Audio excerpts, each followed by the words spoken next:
PKA 796, fresh from his casket, Driftor. Taylor.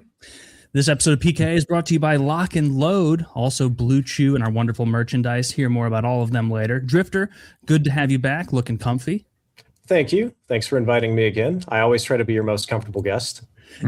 You very much are. Yeah, we got to talk about this first. What's new in the world? I was hoping we'd get you seated. This was supposed to happen after the surgery that's supposed to get me upright, but that got delayed. So maybe next time. I'm going to try to make a super long, dramatic, weird story short and ingestible. We got 4 hours. to go get a spinal fusion because I'm tired of being the horizontal gamer. They gave me a bone density scan and basically came back bird. I'm made of dust. Comes back avian. And osteoporosis, so it can't be fused. No reason for that. Cue about 50 doctor's appointments to check every vitamin, thyroid, parathyroid, 500 weird diseases on the planet. Still no real explanation for that. Currently, I'll just tell you what I'm trying to figure out. I have immunoglobulin subclass imbalances with... Oh, we all. Yeah. Oh, yeah. Total. Hot meat kettle. Cytokine panel, which is for inflammation markers and cancer, is all wacky, but there's no cancer and got evaluated for everything reasonable, and it all pretty much comes back bunk. So we've moved on to getting a spinal cord stimulator, which won't fix anything other than making me not feel the pain so I can be upright at some point in the future. And I'm trying to figure out how and why labs are so weird and why presentation make no sense to experts. And I would like to say I'm a work in progress, but with a heavy emphasis on the mess. I'm trying to be reasonable. I lift weights, exercise, therapy, physical therapy, occupational therapy, swimming, touch grass, eat meat, sunlight, all that good stuff. I don't know. I'm drawing a blank here. So I guess in a certain kind of way, it's my usual. What's your timeline on, I remember last time it was brief. No. Timeline on, or I guess time span better for how long you can sit up and walk. Because last time it was a pretty brief window. Pain-free, no problems, 15 to 20 minutes sitting. If I'm able to walk and move around 45 minutes to an hour, obviously I can force myself to sit up for hours or multiple hours, but with significant pain and significant long-lasting pain afterwards. So I choose not to do that because I don't want to live my life in the shadow realm of pain. Yeah. No reason exacerbating it if you know it's coming. Dude's got a pretty good jawline for someone who keeps it under 100 steps a day. I'll have you know I get about 7,000 steps a day. I make sure I force myself to walk. Stand. I forced myself to stand and walk because it's healthy, whether it hurts or not. And then That's one of my primary exercises. For PKA? Is that what's happening here? No, but I can't stand still like at military attention and not move my legs. That's real bad. If you wanted me to hold my holdings in a different problem, but if I had a phone and I could walk in laps, I could be up for an hour or so. What's the recovery time after the 45? Like if you walk around 45 minutes, you lay back down 15. Are you? Oh, I need an hour. I need an hour minimum. Oh, that's a terrible trade-off. Yeah, so it's not good. I'm here for a reason, unfortunately. And the other medical thing is getting spinal cord stimulator, which should help with pain. Already did the trial. On the trial, I was able to be on my feet for first day an hour, second day 2 hours, no problems. Recovery got faster. Ate at restaurants, slept on my side, did crazy stuff like went all the way to the park and back. Worked pretty well. So I got to get the big one put in exactly a week from today, which will be about 2 weeks really sucky, and then about 4 or 5 after that of recovery. Can't pick my hands up over my head during recovery. So I got this Gary Oldman from The Fifth Element haircut. It was originally supposed to be something different for an entirely different non-PKA related gag. I just miscalculated my hair. It's supposed to be villain hair, and they gave me a very weird looking villain. My friend says I should be very careful not to raise my arm over about 45 degrees in the wrong context. Well, that works because, as you just said, you have McCain syndrome, so you can't even do the full sig. Yeah. So that's the super short version. I've looked into all sorts of weird and wacky stuff and doctors and spent all sorts of money and wasted people's times and given enough blood to where I feel like a human porcupine with all the needles. And so far, nothing really makes any sense. And yes, I've had 4 psychiatric evaluations this year. They all come back normal. They all They did, huh? They made you take 4? Yes, for different reasons. Because it's What's the most insulting question they asked? Like, you faking? You looking forward to laying on your tummy and taking the big one this week? Oh, well, Jesus. That's what he said. No, I'm listening. I'm hanging on every word. I'm starting to think you're not a doctor after all. Most embarrassing ones they always ask is they ask about sexual function because there's a spinal problem, which, if the audience knows, all of that works just fine. Most irritating one is I got a nurse who told me to stop mansplaining to her what a corporation is. She got very irritated when she asked what might I do for a job, and I was like, YouTube. And she's like, who pays you? And I'm like, Google. And she's like, no, what corporation? And I'm like, well, it's mine. I have my own little corporation and it's a pass through. And she gets like really mad. And she's like, look, I've been a professional nurse for 20 years and I have my LLC. You don't need to mansplain to me what a corporation is. And I'm like, okay, I don't know what sort of psyche valve this is. This must be a high stress intake one. It's really weird. All right. Well, I don't know, lady, but I'm going to request someone else take my blood now. You know that, right? Yeah. Sorry about that. Can we get a man to take my blood? Because I'm not feeling accurate. What a bitch. That's so inappropriate. You know, the way to do it with YouTube shit, anytime someone asks and it's like just a mechanic or something, they're trying to make conversation. What do you do? Just say like any general thing, sales, advertising, marketing. Advertise. Just say something normal, and because who wants to go through that rigmarole? I agree. Look it up, and it's like harder for me to lie. Not a lot of jobs I can do from the bed, so YouTube is there for me, I guess. I'm trying to keep this update short. It's just all weird and frustrating. Nothing makes sense, and I'm just trying to deal. Well, at least your spirits seem high, so that's good. Keeping a good attitude about it. You said the osteoporosis thing. You're pre-osteoporosis or you're in it? No, I'm severely osteoporotic. For the 3 doctors that will watch this, my spinal Z-score for lumbar is negative 4.7 for the ones that need to be fused, which is 4.7 standard deviations away from normal. And that is really bad. That's what you would see in like a 90-year-old woman who hasn't drank milk since she was 30. So there's not the reason for that. Standard deviation. Unbreakable, right? Do you have that? It's sounding more and more like you're becoming Samuel L. Jackson's character. Yes, I get that joke quite a lot. The doctors use that exact analogy to explain what's going on. I got banned from shooting guns just in case something goes wrong. Me too. That has a lot of that going around. Very different reasons. It's very annoying. The best any doctor has ever come up with is, well, you've had low T for a while, right? Low T, not good for bone development. The thing that I find weird, though, is I've only ever broken one bone. That was the spine. And it wasn't even with a trauma or injury. It just went one day. On its own. But up until then, I was rough and tumble doing my own stunts. I couldn't tell you how many huge hits I took and did completely irresponsible things, even with like 0 testosterone, and never broke a bone. So maybe incredibly lucky. I don't know. It's all very, very annoying to me and confusing. Yeah, I wish I had my bone density stuff in front of me right now. Mine's super high.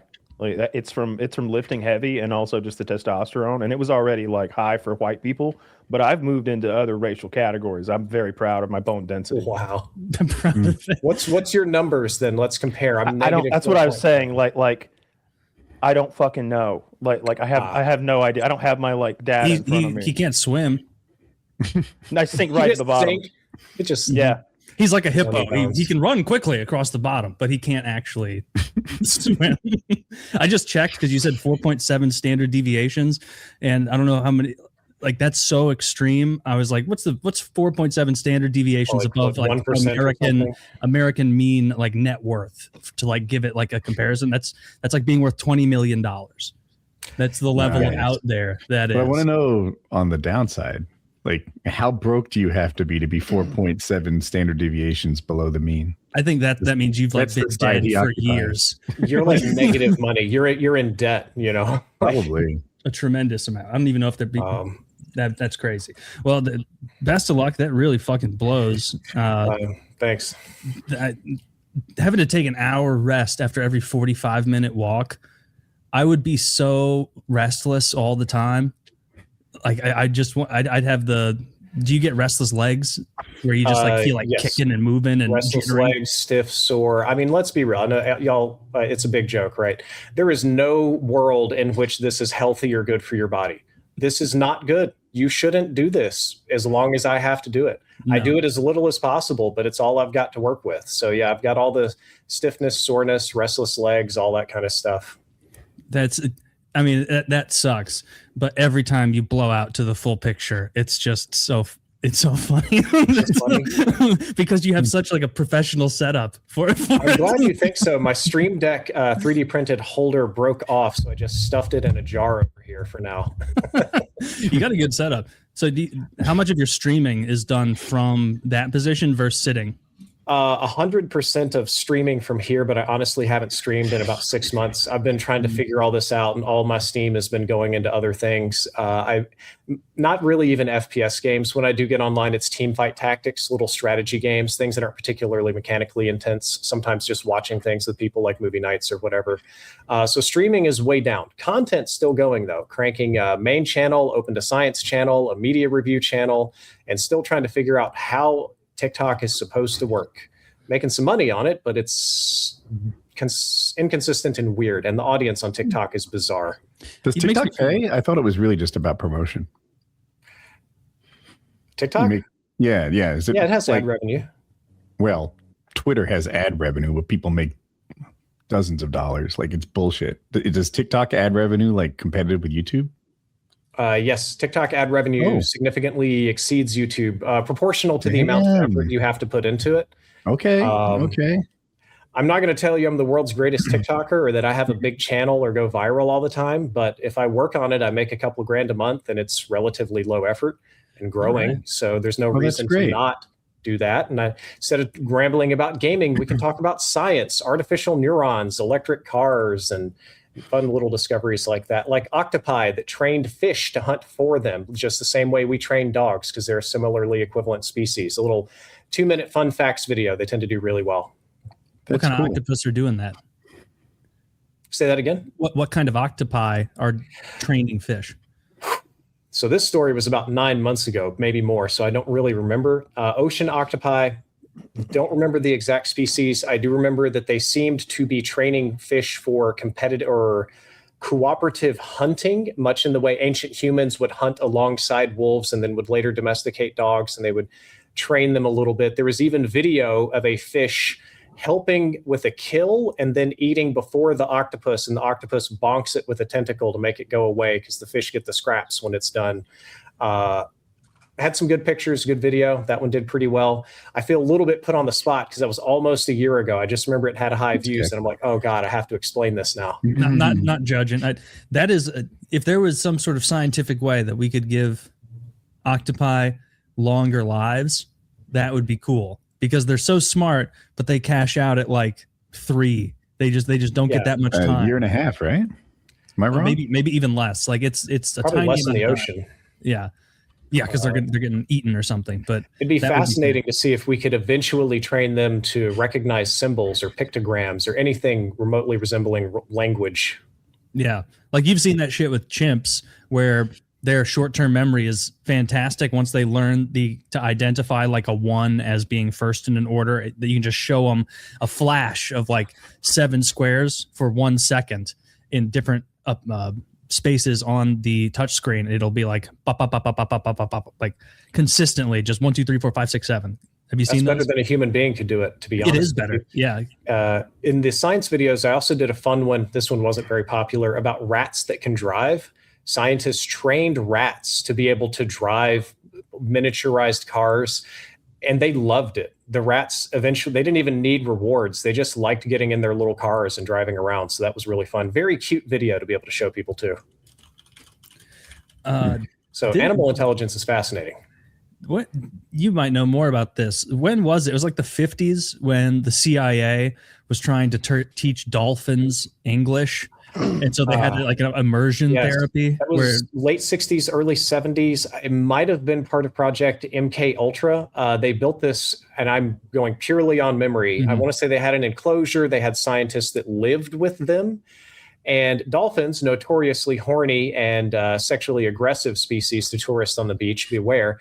The lead female scientist was required to give the dolphins hand jobs for rewards for completing their language training, I suppose. It was a very bizarre old article. But if you want to talk about marine language, we've used AI to determine that whales have like nouns and verbs, kind of like we do. Not necessarily sure what they all mean, but they were able to identify linguistic structures similar to human speaking. I buy that because we know, like, I know we've identified certain pitches and tones and like lengths of those tones. And then they can tell like, oh, this pod just turned around towards that call. Like some whale way out and it goes hundreds of miles, and they can keep track of it because they put those like ear tags. Probably not an ear tag since it's a what tasks were the dolphins required to complete for hand jobs? We're trying to communicate with the dolphin. It was for NASA though, not the CIA. They built this house with like water walkways in the floor, if that makes sense. Like almost like it's like they turned the house into Venice, and so there's these like water pathways to the house, so the dolphin can follow the lady around everywhere. And I guess as a reward system, you know, she tug him off every now and then. This is an effective reward system. If Mrs. Ganavachi had figured that out in Ocean City High School, I wouldn't have taken 2 years to pass chemistry. Even a straight A. He worked for DuPont or something. Wow! Look who knows his valence shells. Oh God! Jacking you off. Covalent bonds. Is that a covalent bond? And you're when he's going. It makes high-pitched noises. See, that's what Flipper was really talking about during the whole TV show. It's like hand jobs now. I mean, they like them, of course. Yes. But you'd also have to be careful because I think I remember that dolphins' penises are prehensile, are they not? Where they can like they can control them like an elephant trunk, because that lady was probably making sure that like as he was going soft after coming that he wasn't like wrapping around the wrist, pulling her down for another jack off. Kyle, you're making a face that says, "What?" You're making dolphin dicks seem like kraken tentacles all of a sudden. I think you can get away from the dolphin dick. Oh, maybe they're much smaller than I'm imagining. Dolphins are pretty big. How big did you imagine the dolphin dick? I was picturing it big enough to be a threat to the small woman jacking him off. No way. Not just the dick. The dolphin itself is like a 500-pound muscle in the water, though. Yeah, but they seem friendly enough as long as you jerk them off. No, they swam with dolphins. Say no. You swam with dolphins? And rode on dolphins as well at a completely legitimate, totally above board facility in the Cayman Islands. Did not have to give any of them hand jobs, just fish though. Man, that's good. Swimming with dolphins would be fun, but they do drown people for fun sometimes, right? Where they just like push you down with their nose into the deep. I don't think it's for fun, but they can attack people. Dolphins. I've never heard of a dolphin killing a person. Wow. I've heard. Haven't dolphins attacked women sexually? Like I've heard of this. Oh yeah, the rapist of the seas and men. Oh yeah, they're equal opportunity fuckers. They get that prehensile.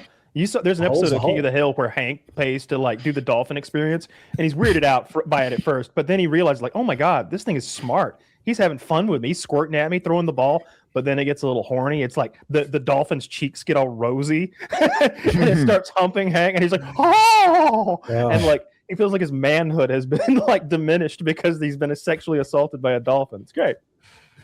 It's a good ep. One of many. Yeah, you're right. Not that many deaths. What do you guys think about the new King of the Hill season? I skipped it. I watched the first episode or two, and it was weird and off-putting to me. It was weird that like Khan Jr. was in some sort of polyamorous fuck show fest thing. I thought that was weird. It was odd. And then I don't know, something about like Bobby Flay, Bobby Hill, or not Bobby Flay. Who's the dives and drive-in guy? Like what's that guy's name? Oh, Guy Fieri, Flavortown. Yeah. He kind of like turned into like that a little bit, and that was a little off-putting for me. And like I don't want to see Hank get old. See, that's as much as I think The Simpsons should just throw in the towel and just take a bow. We all appreciate it. So many Emmys, so many awards, so many wonderful shows. I'm glad that Homer isn't getting old. I'm glad that Homer is frozen forever at 34, 35 years old or whatever he is, and I don't ever have to see Homer get old. Because I don't need that in my life.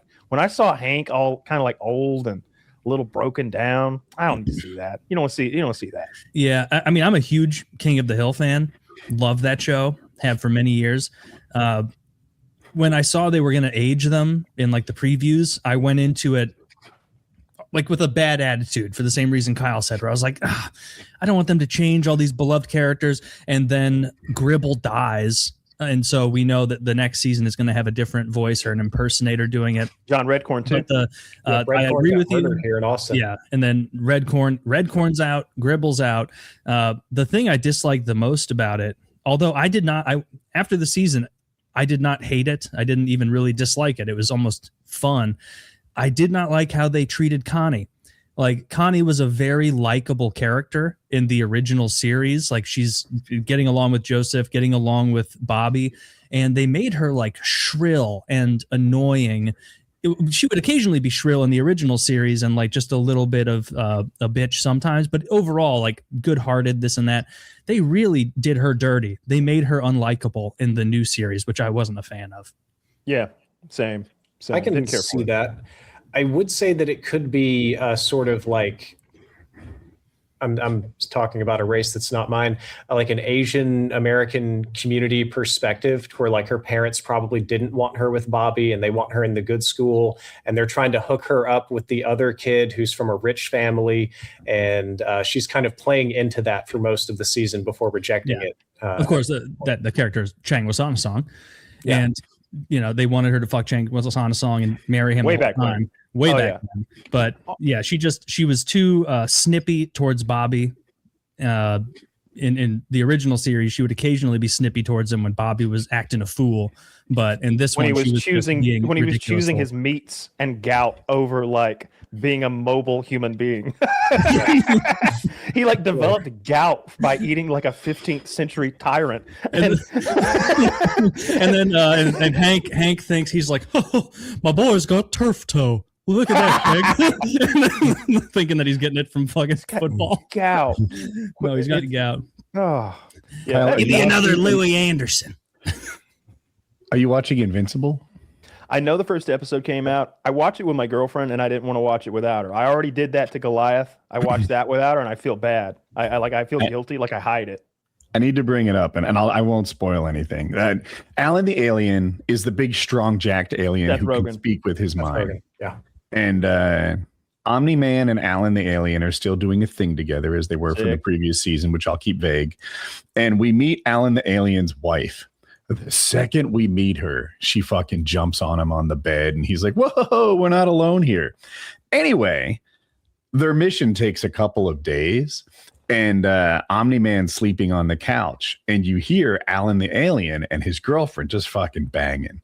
And it's like kind of funny. He's got the pillow on his head. He can't handle the noise of it and whatnot. And I'm watching this with Colin, a little awkward for me, but whatevs, we're going on. Night 2 rolls around. She is louder and more enthusiastic than she was on night 1. Night 3 rolls around. 4. By night 5, I'm like, oh, yeah, it's rough in here. I'm starting to side with Omni-Man at this point. That this is a rough situation. That's good. They made you identify with a character, see things from his perspective.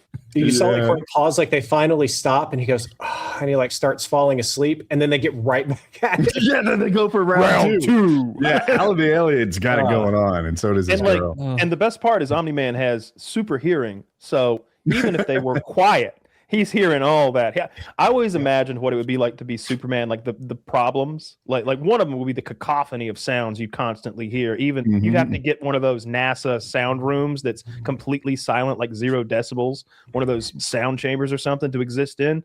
But the smells, just going through life, smelling everybody's farts in the everywhere you go. It's just farts and shit, like bad breath. Yeah, or bad breath. Like stuff smells. Dude, the embarrassing moments, like what are you talking about? That reminded me of like all those cringe moments where you're with a family member or parents watching a sex scene in a movie. When Gone Girl came out in 2014, I just had to check. That's the one where Ben Affleck has that crazy wife, and this was like when the movie came out, and so no one knew. both of my brothers, my mom and my grandparents. My mom was like, I've heard this is a good movie with Ben Affleck. Like, let's watch it. And so we started watching that. And my grandparents are Southern Missouri folk. They're not watching. My grandpa watches bull riding, and my grandma loves the Real Housewives of Atlanta and shit like that. And that's about it. And we were watching this, and the scene comes where the woman is pretending that she's trying to fake the rape. And so that she can, malign him and get that. Yeah. And so she grabs the wine bottle. And I remember sitting there on the couch and being like, no. And being and being like, Lord, strike me down. And, and we're sitting there on the couch, and she goes into the bathroom, and it shows her being cramming this wine bottle in there to simulate damage from a violent rape. And everyone in the room knows what's happening, and it's so uncomfortable. And in the middle of it, my mom goes with my grandparents and me and my brother sitting there. This is 2014, so one of my brothers is 17 years old, and my mom turns to us and she's like, she's raping herself with the wine bottle. Just in case. And my grandpa's like, oh gee, why are we watching? And we're just like, oh my, and I'm like, is there any more of the pizza in the other room? The only thing I had that was kind of close to that is me and my grandparents went to watch Alien Resurrection. It's in the mid-90s. I haven't seen that. Yeah, of course you haven't. This is 30. I have a soft spot for that movie. I like that movie. It's quite good. That she makes the basketball shot. I'm sure you know. She made it for realsies. It's fucking cool. She makes a court backwards basketball shot on camera. It's pretty cool. Anyway, there's a scene in that where Sigourney Weaver, who at this point is a clone of her old self that died in the previous movie, and when they cloned her, she was already impregnated by an alien. She had one of those aliens inside of her, and so they kind of got the DNA a little twisted up. And so she's 7/8 human, 1/8 alien. So she has speed and strength and acid blood. And she falls down this grate system to where the queen alien is. And instead of the queen alien lashing out and attacking her, it embraces her. And there's this kind of weird scene where they're clearly having some sort of weird sex. Her and it's lesbian sex where the queen alien is going to somehow, I don't know how it worked. They didn't pan the camera down. You couldn't see, but somehow she gets some of Sigourney Weaver's pussy juice and makes a baby inside of her. Okay. Which then becomes the monster of the movie. That thing comes out and it's half human. It's 5/8 alien or something. And 3/8 human. And it's a nightmare to look at. It's a real problem. But we're in a movie theater, so we're not having a conversation about this. We watch the movie. It'll get to the end and it's all over. Then we're in the hot car, driving out of there, and it's kind of quiet. And my grandma's like, "But where did it come from? And when they were they? Did they have sex?" And me and my papa at the same time go, "Yes!" Yes! We had both been sitting there in this awkward time of this 65-year-old Southern woman trying to figure out if Sigourney Weaver, her hero, just fucked an alien queen, wrapping her head around that. It was very awkward. We just wanted her to shut up. Were they when a man and a woman and Jesus, I was 8 or 9, but I knew the birds and the bees, and it was awkward. Yeah, I'm a little mixed up on the mechanics too. Well, those mechanics I'm still mixed up on. I've seen that movie several times. I don't know how they made that weird baby, but there's a lot of adult comics you can read about that online. Yeah. Oh. Yeah, Rule 34. If it exists, there is porn of it. It is out there. We'll see that. God, the original H.R. Geiger art that inspired Alien. I'm profoundly about to side with that nurse. Did you just tell PKA what Rule 34 was? we're all aware. Guilty mansplaining. It's a mansplaining. I was like, mansplaining Rule 34 to me? Did you just mansplain Route 34? I was watching Millhouse plow Lisa back in 1999, bro. You're not telling me anything. Dude, the only good me about the old texts. I was there when they were written. Okay. Dude, if someone he was there and a grown man at the time, a man grown. The only funny response, and I saw this a decade plus ago, is when someone is like, "You're man," a woman's like, "You're mansplaining." The only correct response is like, "I'm sorry, I thought you were confused." And, that made me laugh. And that's how I got in the real estate business. That's how I got in the real estate business. Yeah. I'm thinking of other awkward like nudity moments. My high school girlfriend and I were watching a movie, Forgetting Sarah Marshall, in her room upstairs. Okay. Door closed. Her dad had dropped the ball, and he came upstairs, like came in, and like it was. If you remember Forgetting Sarah Marshall, it's like Jason Segel and Mila Kunis, and it's a very innocent movie for the most part, just a silly laugh comedy. But he had come in exactly when he's standing there buck naked with his dick out. Exactly at the only instance in my memory of nudity in that whole thing, outside of when Mila Kunis's like tit pic is found in the bar, the only instance of nudity. And he like saw it and was like, and then just like left. And I was like, this is, of fucking course. But he was also this was my senior year of high school, so 2009. That's when maybe 2008 or 2009 is when the first Star Trek movie came out. And he was like as into Star Trek as you, Kyle. Every time I went over there for months on end, if he was in the living room, he was watching the same fucking movie. It was insane. It'd be like, he must have watched it dozens of times. And he would sit there. Chris Pine one, the like Beastie Boys shit and all that. The one where he's flying into that big kind of maw of the ship in his smaller ship. And he's like, tell my baby I'm gonna, what are you gonna name him? That's Chris Hemsworth. Honestly, that was a huge cameo for him. That part, like, I remember when you see that, like, and especially for the first time, I teared up a little. I'm like, oh my God, we're starting out strong here. They're building an emotional base to build all the silly alien shit on top of, and I appreciated the hell out of it. That's a good scene. He's doing everything. He's piloting the whole ship by himself, punching numbers while saying goodbye to his wife who's given birth to his child as he kamikazes the thing into the gigantic monster ship so that his wife and unborn child can escape along with all the other crew. And he's just like, and the music, it's fucking great, dude. And they're talking about the son's name. Than Star Wars. Oh, 100%. Certainly now. Whatever Star Wars was, it is no more. You know what, Kyle, you're talking about how dramatic that scene was. You know what I associate that scene with is walking into that house, seeing the like, what are we going to name our boy? And in my head, I'm thinking, we've got 2 hours. Like, because he was glued. He was glued. He loved it. Yeah, that makes sense. No, I don't know how to compare.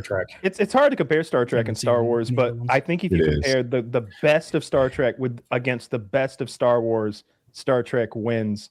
And I think Star Trek has so many TV shows that worst against worst. I think it wins there too. There's some moments in Star Wars that are good though. Like there's some if you're comparing best to worst, yeah, I get you. Like when Darth Vader shows up in most of the movies, it's like, oh, this is fucking great. When he shows up in Andor or whatever, Rogue One, he shows up in Rogue One in that like tunnel hallway, and they're trying to get the Death Star plans, like they're handing it and passing it through doors that won't quite open and close right, and he's just, vroom, and everybody's shooting at him, and it doesn't fucking matter. He's force choking people, and the music's hitting.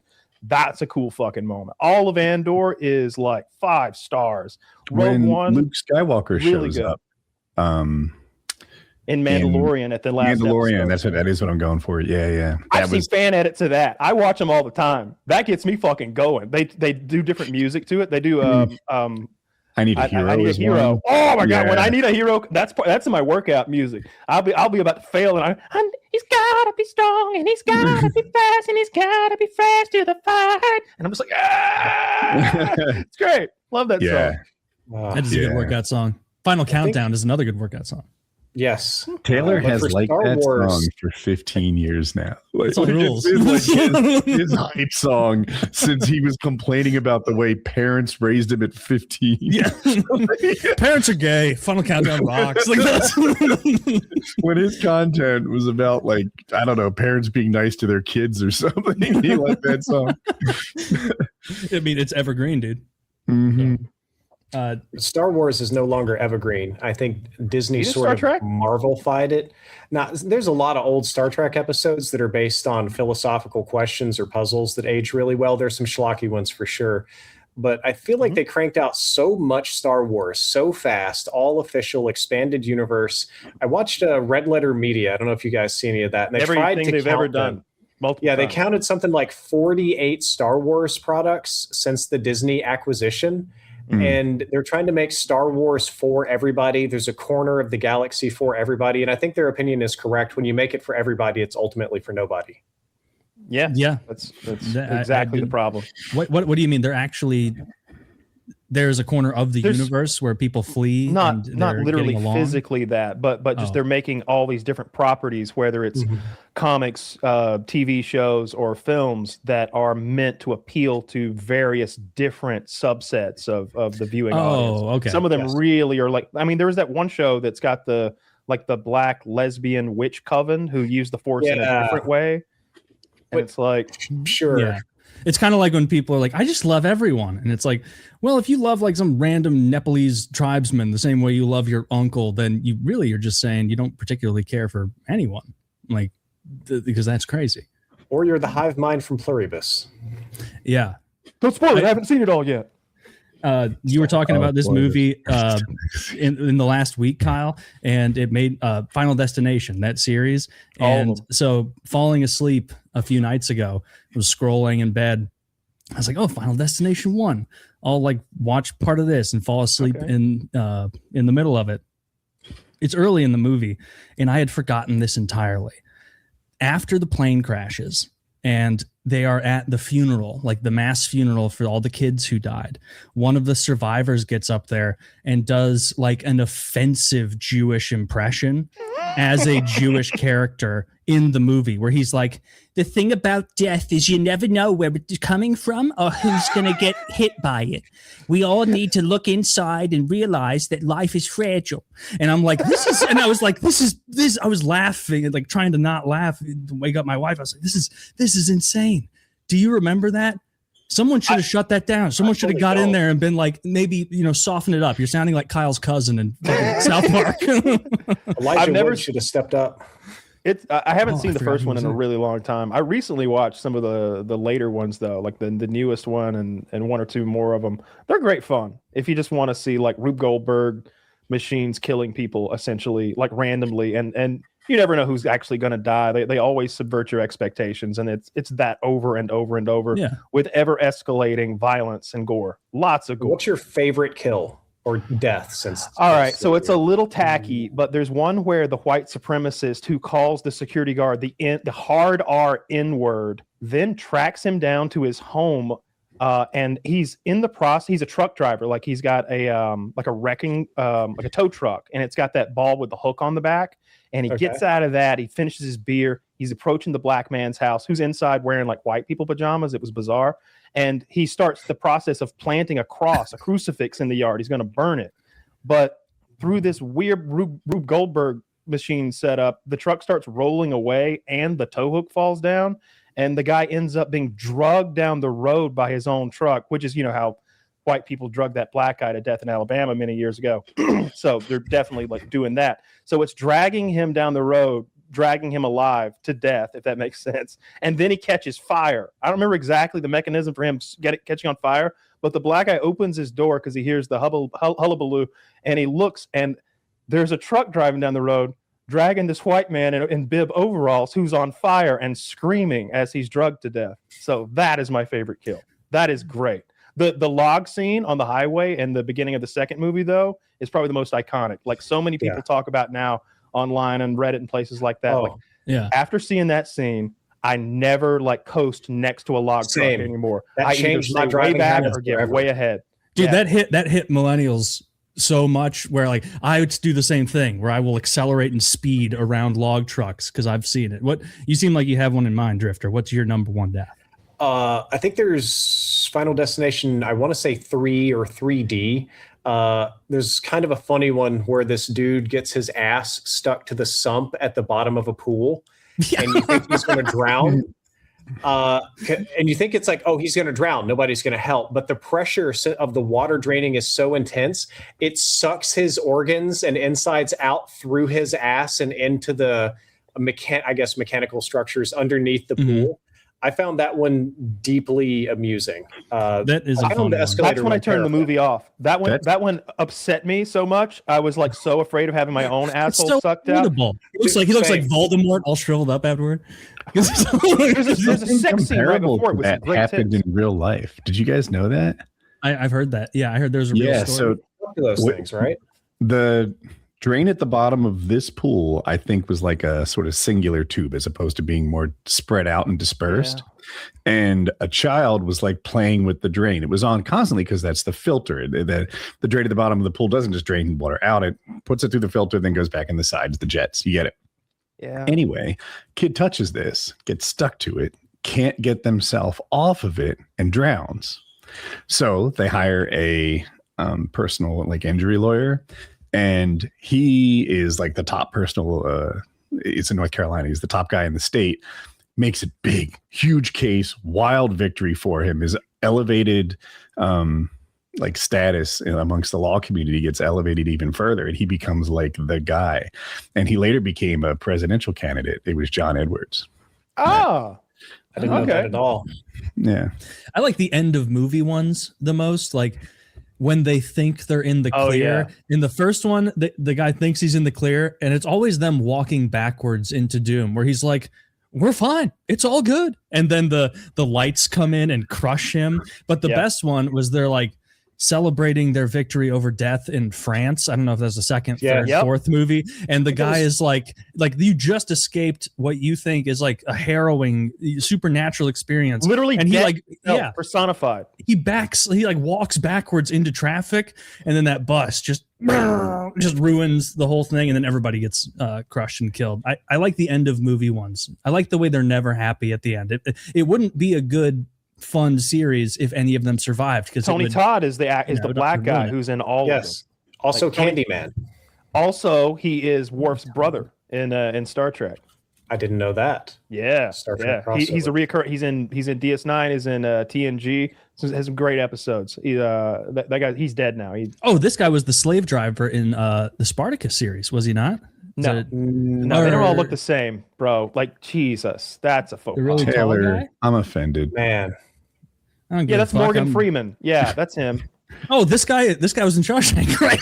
Yeah, that's him. It's the same guy. Andy Dufresne thought he wasn't going to get raped, but he did. The sisters had their way with him.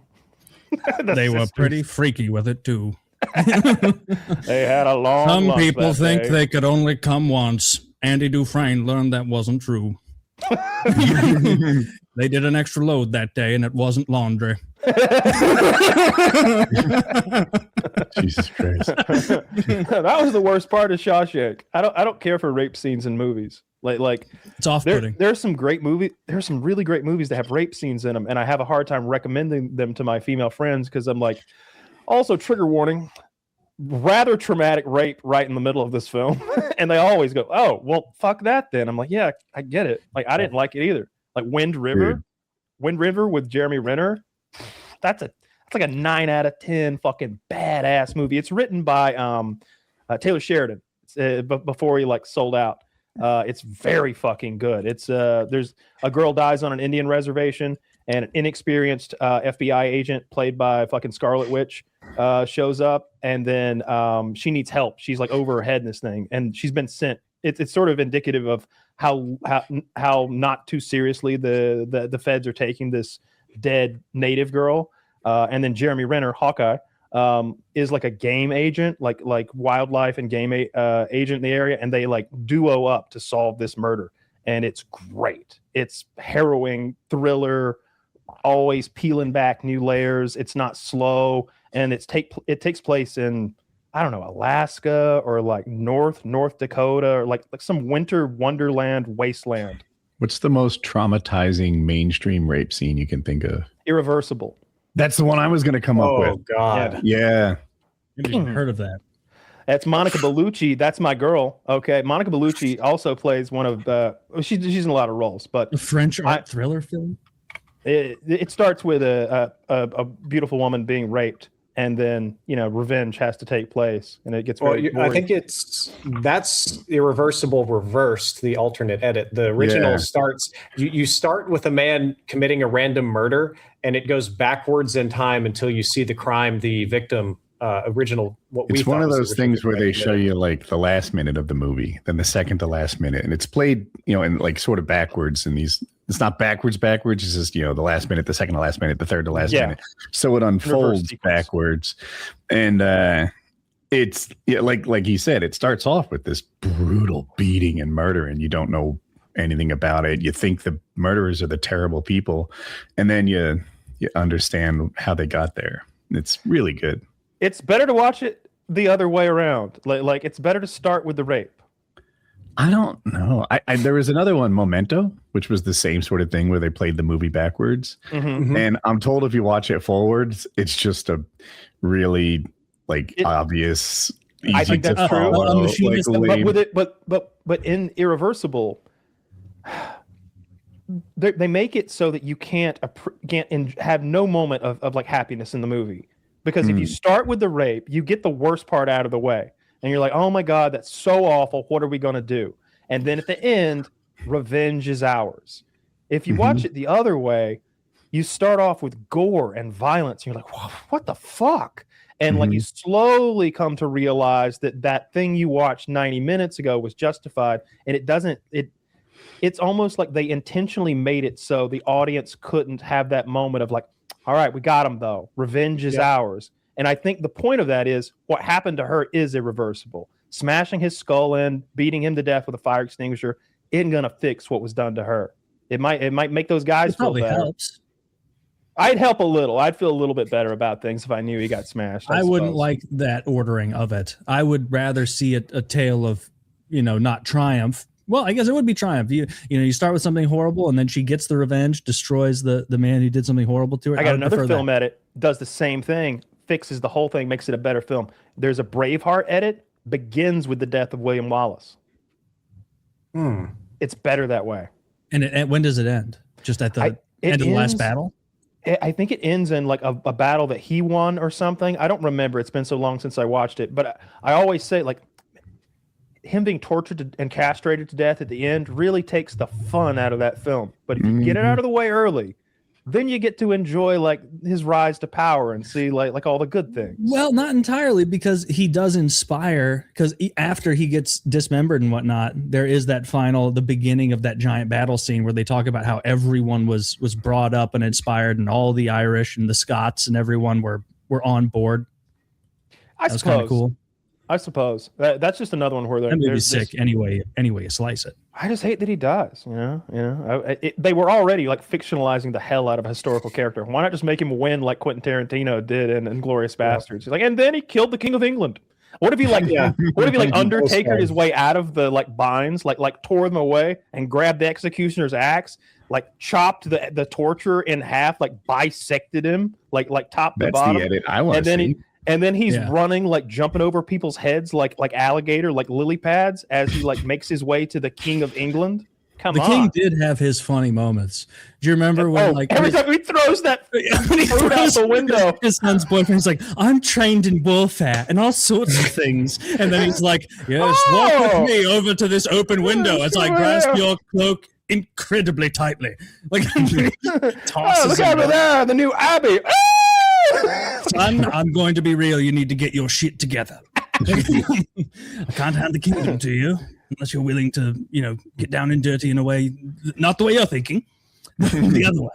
Yeah, that was great. That was a good scene. He throws that fruit out the window. It's hilarious. He's like, I'm trained in diplomacy and I speak 7 languages. I'm the just right out the window. Didn't give a fuck.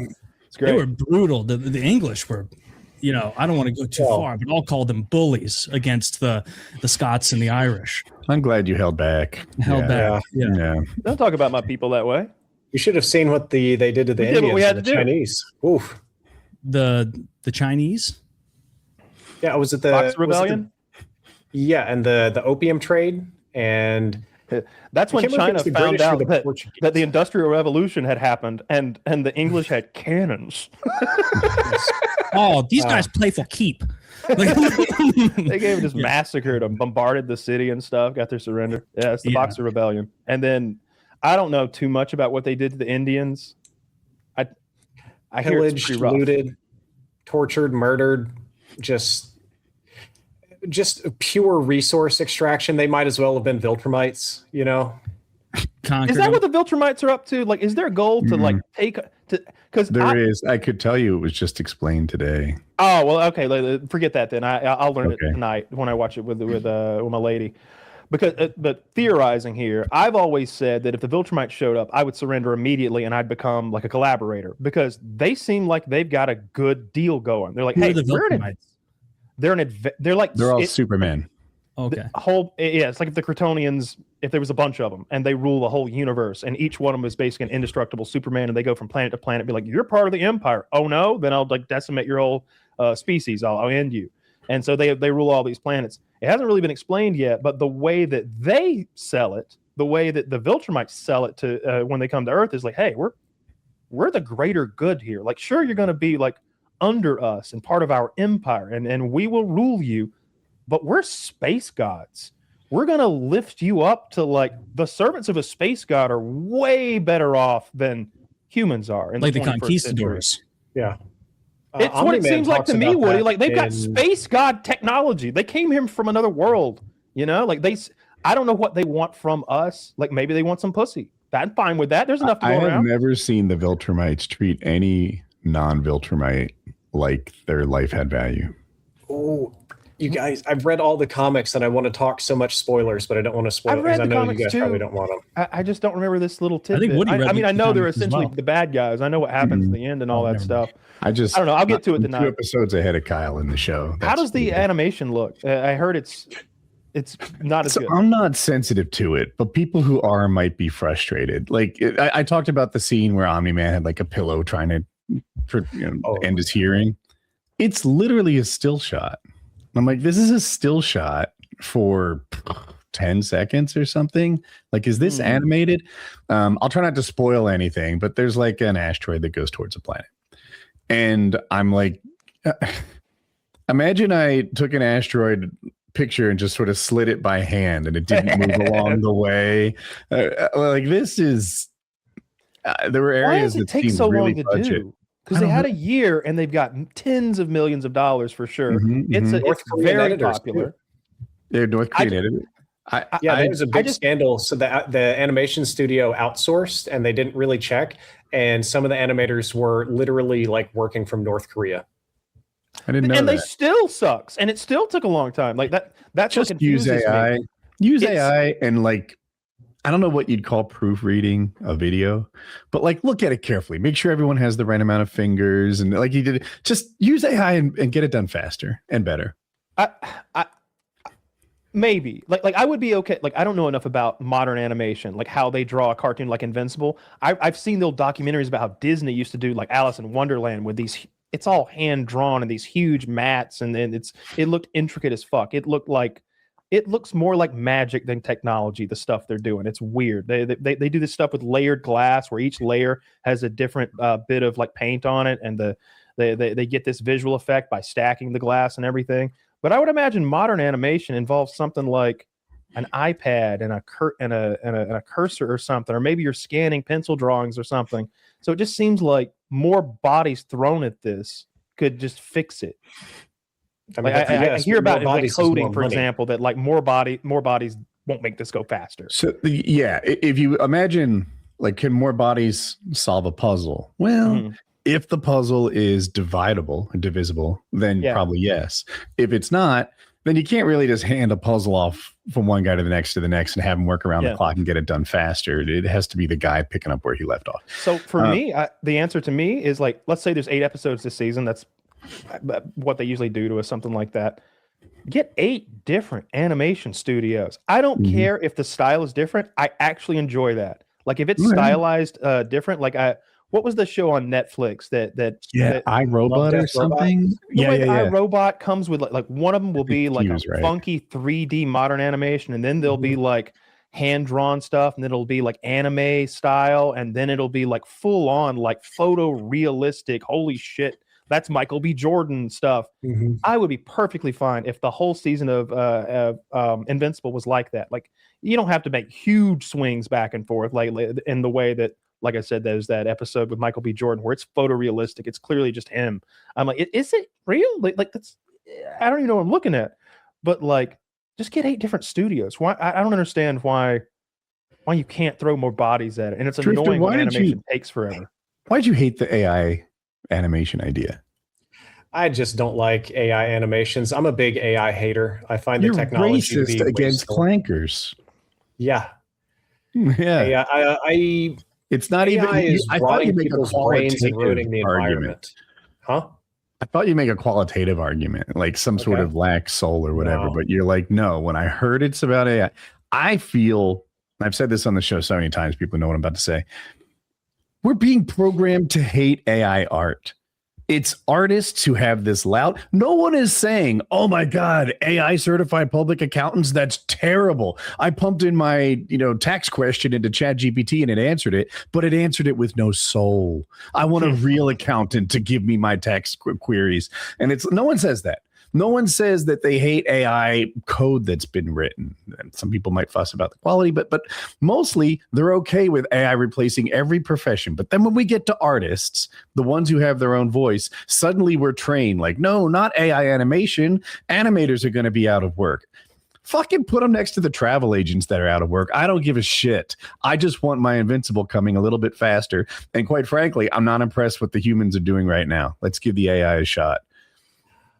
Oh boy, I disagree with you on so many levels. The shortest one being that for art in particular, AI can only sort of generate art that it's stolen or at least sampled from. So everything is in some way taken from artists, largely without their permission. Like this episode is going to get uploaded to YouTube.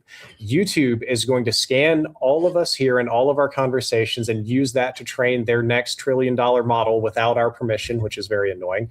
But I think it's kind of scary because you want AI to make your life easier. You want AI to do accounting. You want AI to do research. You want it to solve problems.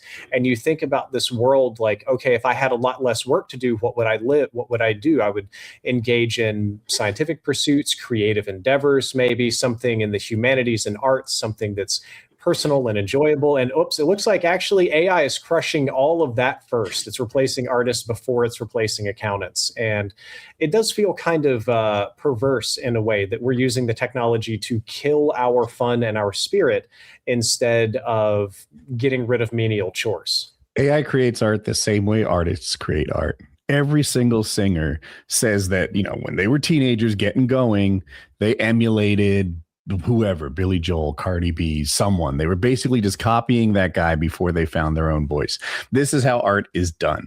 Every painter, every whatever writer is inspired by somebody, and they're standing on the shoulder of giants. And AI does that too. It's not, to me, an argument that AI is doing it wrong. It's doing it just like we do.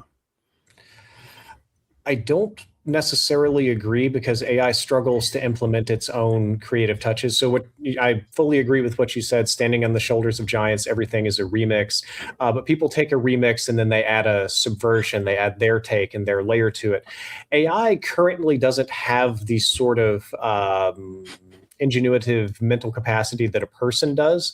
So what it'll do is take like a base layer of an image of like a person in a pose and be like, okay, we're changing the clothes and we're mixing things around. It's never going to generate a new concept on its own. It's never going to stand on the shoulders of giants. It's like taking from a big soup and remixing it constantly to make new things, but never elevating. At least same way people do it. Yeah, I don't see the difference. Like I care less about whether it is AI art or human created art, and more about what that art is and how it's being applied. So, like, I don't like the idea of I can't think of who makes Baldur's Gate, that dev company, but they got into a little bit of hot water saying that they were just using it to like create backgrounds to like learn from. They had to make a statement where like, all right, no AI art, we'll draw it all. All right, just leave us alone. We'll draw it fucking all, every bit of it. Leave us alone. And I'm okay with that because the stuff that I consume, I want to be of the highest. I like the idea that a person like hand made this and tweaked this thing. Yes. It adds value to it for me in the same way that a handmade anything does. If I hear something's handmade, I'm interested, you know, like so I kind of want my games and my movies in particular that if I'm going to pay money for them to also be handmade, because I think it will be of higher quality. For something like this Invincible animation, it seems like you could draw one frame where he pulls the punch back and another frame where like the person gets hit in the face and the computer could fill in everything in between very accurately every single time. And if it didn't one frame, you're like, hey, too many fingers. Hey, the force lines are fucking out of whack. Tweak that a little bit. 90 degrees, not fucking 45, and just get there. I don't need graphics cards do that for video games. Are you familiar with that? Yeah, frame generation. Yeah. Also, and another DLSS 5. Well, I was just going to bring that up. Did you see DLSS 5? Woo! That is a little different. That's doing more than generating frames. That's that's doing. I've read what it literally is, and it's a little over my head. But it's more than frame generation, and it makes things look like shit. I agree. Maybe not shit, but it looks like a whole different thing than what you started with. It's like the TikTok AI filter. Yeah, a bunch of people. I read a comment that said it was an Instagram filter. It seemed to be creating something out of thin air. So what DLSS did previously is you might, like, let's say you want to display it at 1080p, you might render it at like 480p, and then it upscales in such a way that it almost fills in all the details and make it look nearly as good as native 1080p, right? Drifter, would you say I'm about on target there? Completely on target. Yeah. This new thing doesn't just sort of take it and make it what they were really aiming at in a more efficient way. It changes the bullseye and has it go somewhere else. Like there'll be an old lady, and then here's this old lady with so many more wrinkles. It'll be this thing. And then it's just not what they were. They changed the bullseye. They made it look like something else. And I don't know how I like it. Everyone hates I don't know. Everyone hates it, but I'm still watching. I'm still open to it. And like maybe you can tweak this. And all right, so in some games, you just stole the soul of my game. And now it doesn't even, it's supposed to be a scary witch monster. Now it's like a quasi-sexy woman. Like, here's an example I don't mind. I'm okay with this. I don't know what game this is. I'm guessing it's like Resident Evil or something. Yeah, it's new Resident Evil. Cool. I'm surprised the new Resident Evil looks as bad as that left photo, because that woman's face doesn't look like what I think of cutting edge. The whole internet says it made it horribly worse, but I'm with Kyle. I'm like, wait, isn't that better? I recognize this example is better for me. Zach, show us some more. I sent a link, and there's the internet said the left is better. Yeah, their argument is that the right isn't what the game developer put in there. In some instances, it's not. This is another good example, if you ask me. If I saw this, I'd be like, oh, I prefer it on. Like not only is her face like better, like her clothing, everything was better. So here we got before in Starfield, and then after. Ooh. So all right, so that took me out of it. I don't like that. One of the things it's doing, if you take a look at it, you guys have all edited videos before, it seems to be turning up lighting and contrast. It seems to be sharpening image, and it's just kind of blowing it out. And then for faces, it's kind of, I've heard the word yassifying people. It's like, if you've seen the AI girlfriends and the AI like face beautification Snapchat filter, it's definitely doing some of that, especially on that first image you showed. What is yassifying? I don't know this. Sort of like beautifying, like Gas Queen. Yeah. Oh.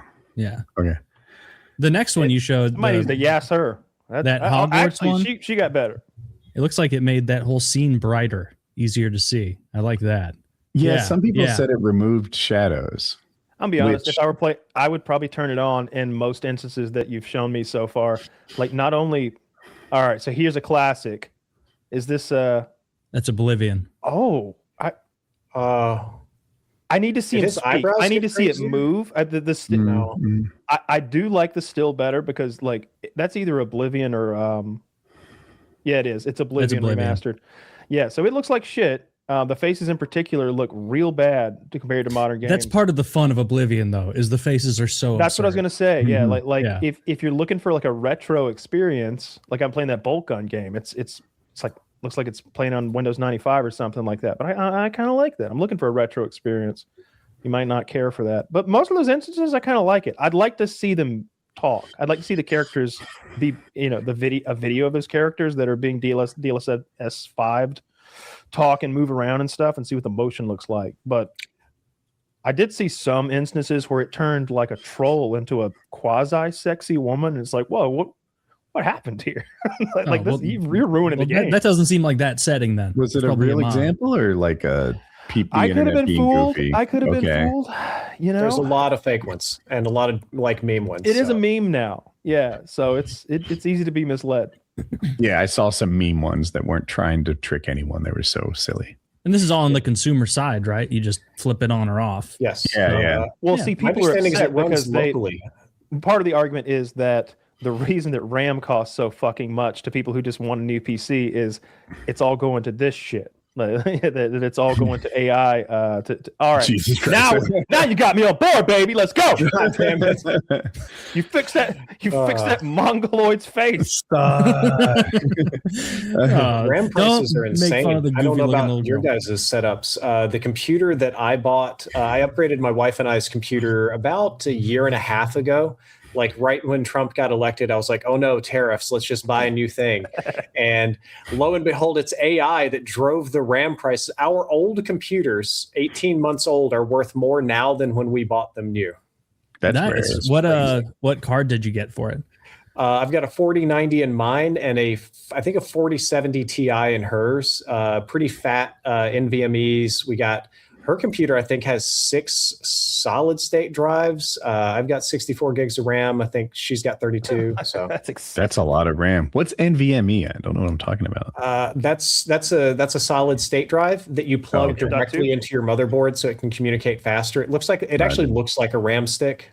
Yeah, like an M2 drive type thing. Yeah. The only game I've ever played where I felt like I was really grinding the 4090 I have to max was when I would zoom in, Kyle, when we were playing Total War Warhammer 3 or it was 3, right? Yeah, that's a demanding game. Yeah. And you could zoom in on the armies, and with the 4090, it's crazy. Like the orcs like have different pimple allotments. You got to get a better monitor. It's crazy. You don't even know. No, I have a good monitor. You got the 1440? It's 144 hertz. I can play in 4K, but I do the level below that. 1440. If that's what that is, then that's what I play stuff in. Yeah, that's mostly what okay, great. Dude, that's right. You upgraded. I thought I'm grinding the fuck out of Marathon right now. Marathon's a new extraction shooter by Bungie. It's 14 days old today. I have 115.2 hours in it, and not 1 minute is like, lobby screen 7 hours a day. AFK. Dude, it's a lot. 7 hours a day. I left out the 37 hours I put in the server slam test a few days before Holy that. Shit. Have you gotten better? You might single-handedly keep the game afloat because everybody's very excited for Marathon to fail and get shut down. There's a lot of negativity about it. I follow that. Yeah. To me, the negativity is fading away. People are I haven't seen it like I did when it first dropped. There were haters coming out of the woodwork, and it's getting blasted by all these people who never played it. On Steam, the reviews are very positive, I think. Something like that. I use my friends in my group chat, which is my real life buddies who like to game, but they're fathers and working people. They're just playing at night, and all of them tried Marathon, really didn't like it, and then went back to Arc Raiders. That's the game that they're all still grinding and having fun with. But part of that is the result of a lot of the super online people who play games a lot very rapidly maxed out on Arc Raiders, and they're like, all right, well, on to the next. But for the regular day-to-day gamer playing after work, they're still grinding Arc Raiders, loving it. They're texting me to play this afterward. There's an Arc Raiders wipe. In 2 days, I maxed out all my workbenches. I'm basically ready. And that's the no build time is lets you accelerate and like warp through things. And obviously then the tasks are just simpleton stuff. Like yeah. All right, so I've got a question about Marathon. Is it more or less hardcore than Tarkov? Less, I think. It's much easier to learn. In Tarkov, just building a gun or even knowing what a good gun is. I mean, you pull up another monitor. PhD in astrophysics to assemble your gun and stuff like that. In this game, I'm also still getting my arms around what's good and what the meta is with different weapons. Yeah, but I'm gathering it. It's somewhere in between Tarkov and Arc Raiders. But I got a hankering from Arc Raiders. It feels hardcore. Oh, and what it doesn't have is bad. It's new, but there's no hackers. I really like that. And the ability to create hacked clients. There's so much stuff that happens on the server that I don't think it's going to be bad. For example, no wall hacks ever. The server just doesn't send data about who's on the other side of the wall. You don't know. There is no hacked client that can tell you like where people is looking through where people are on the other side of the wall because it doesn't get to your PC. And they did everything they could to handle that. The anti-cheat, I guess, is like are there one headshot something. Kill weapons?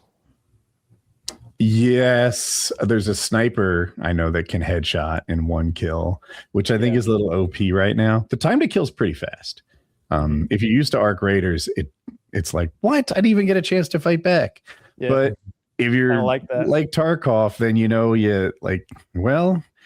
were the dumbass who presented your head on a platter to someone half the time. Well, were you standing still on top of a roof? What'd you think was going to happen, huh? Someone's going to blast your head off, and you start to play in a smarter way. I was trying to open that box, and the guy takes fucking forever to go. Yeah. How do you feel about the art style? The art style is very controversial. Yeah, I didn't like it at first, but it grew on me. Yeah, I don't care for it. It's wine and buy it. Art style is like the fifth most important thing to me. So I was like, even though I don't like that, let's play it. I was thirsting for something new. Let me see. In Arc Raiders, I have 527 hours, and I was just like more than done with that game. So I was hungry for something new. Yeah, that's. I like the guns to be real guns. You know, I'm into guns. I like guns, so like it's kind of neat to me to see real world guns. And you know, I've talked about Tarkov a ton, but it just does it all so well. It's just got cheaters. It's just got Tarkov has some problems that Marathon is standing on its shoulders. Like, here's an example. The exfils are not in the same spot every time. They get marked on your map. First of all, there's no exfil until 5 minutes in the raid. That's kind of neat. If you get that T card and you want to run out, fuck you. You got to survive and play the game for a little bit. You can't just run in, there's no safe pocket. So you have to live for 5 minutes. Not at all. And you have to, right. There's no concept of a safe pocket in this game. You have to live. You have to fight your way to an exfil. You don't even know where it's going to be. And you have to get your way out to earn anything. And I like that. Exfils move around. So in Tarkov, people start camping an exfil from like 150 meters away. That doesn't exist as much because you don't even know where the exfil is going to be this raid. Not until later on. Now that I guess you got a map. Yeah, the map will pull it up. Yeah. I need that. I need that safe pocket when I play Arc Raiders because sometimes I'm like, all right, at least I have my prickly pear.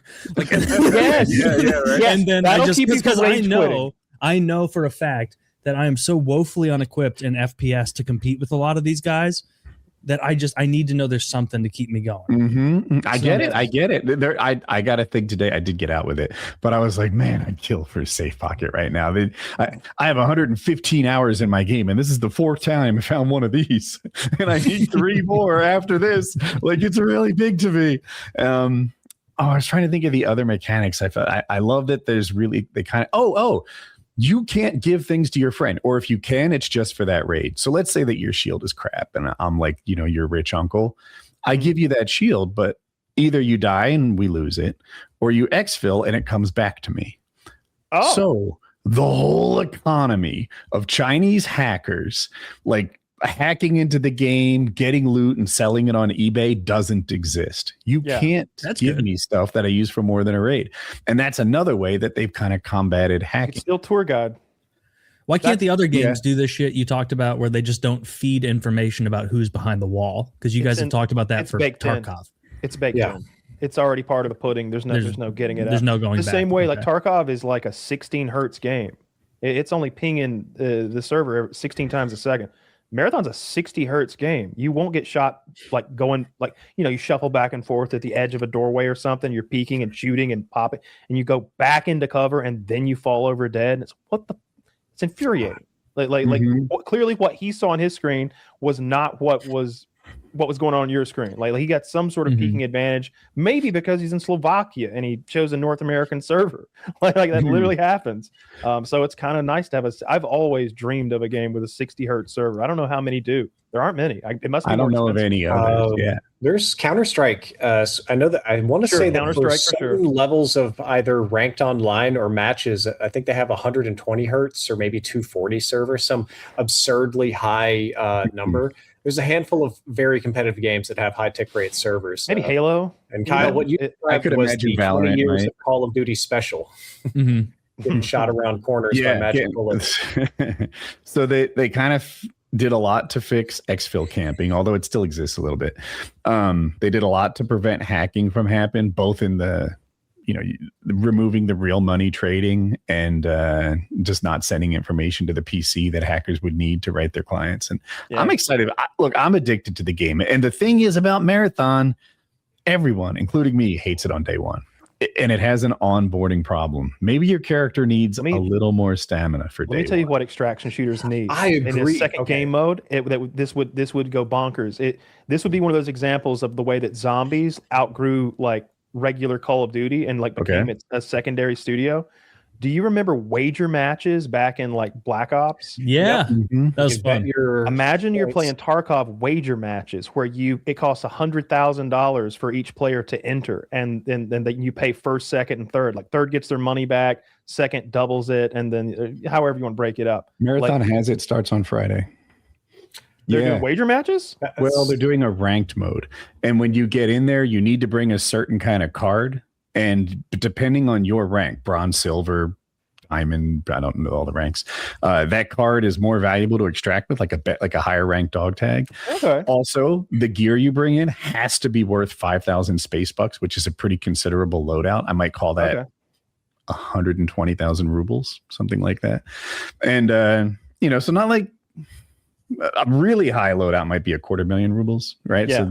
So this is. I want a whole different game mode. Like I want to. We're not going to play like the extraction shooter anymore. We're going to play a free for all on a small map for kills, and you can play 100,000 in your space. So you can play 1,000 spacebook match, 10,000, 100,000. By end game in Tarkov, some people have billions. Some people get to a billion. So you could have people. If everyone's chipping in 1 million, though, you had 6 or 8 players throwing in 1 million. That would be fun. That would be its own other game mode that, like, streamers for sure. Like they all get to that end game of Tarkov where they got infinite money. So it'd be fun to watch them play. And so many people would try, of course, on wipe day when all you have is 1 million. But putting your whole bankroll on the line to play one of these, like, it becomes really exciting to watch and play. Because I play so much, I don't have any friends that play as much as me. I do these fill lobbies. Dude, if you spawn in with a free kit, if you don't have a mic, and especially both, your life is worth less than me. I came up with the slur for free kitters. I call them freakers with the hard R. And if there's some no mic freaker loading into my lobby and you die, suck a dick. I'm going to hide in the corner for 8 minutes after they loot all of your shit. I'll res you.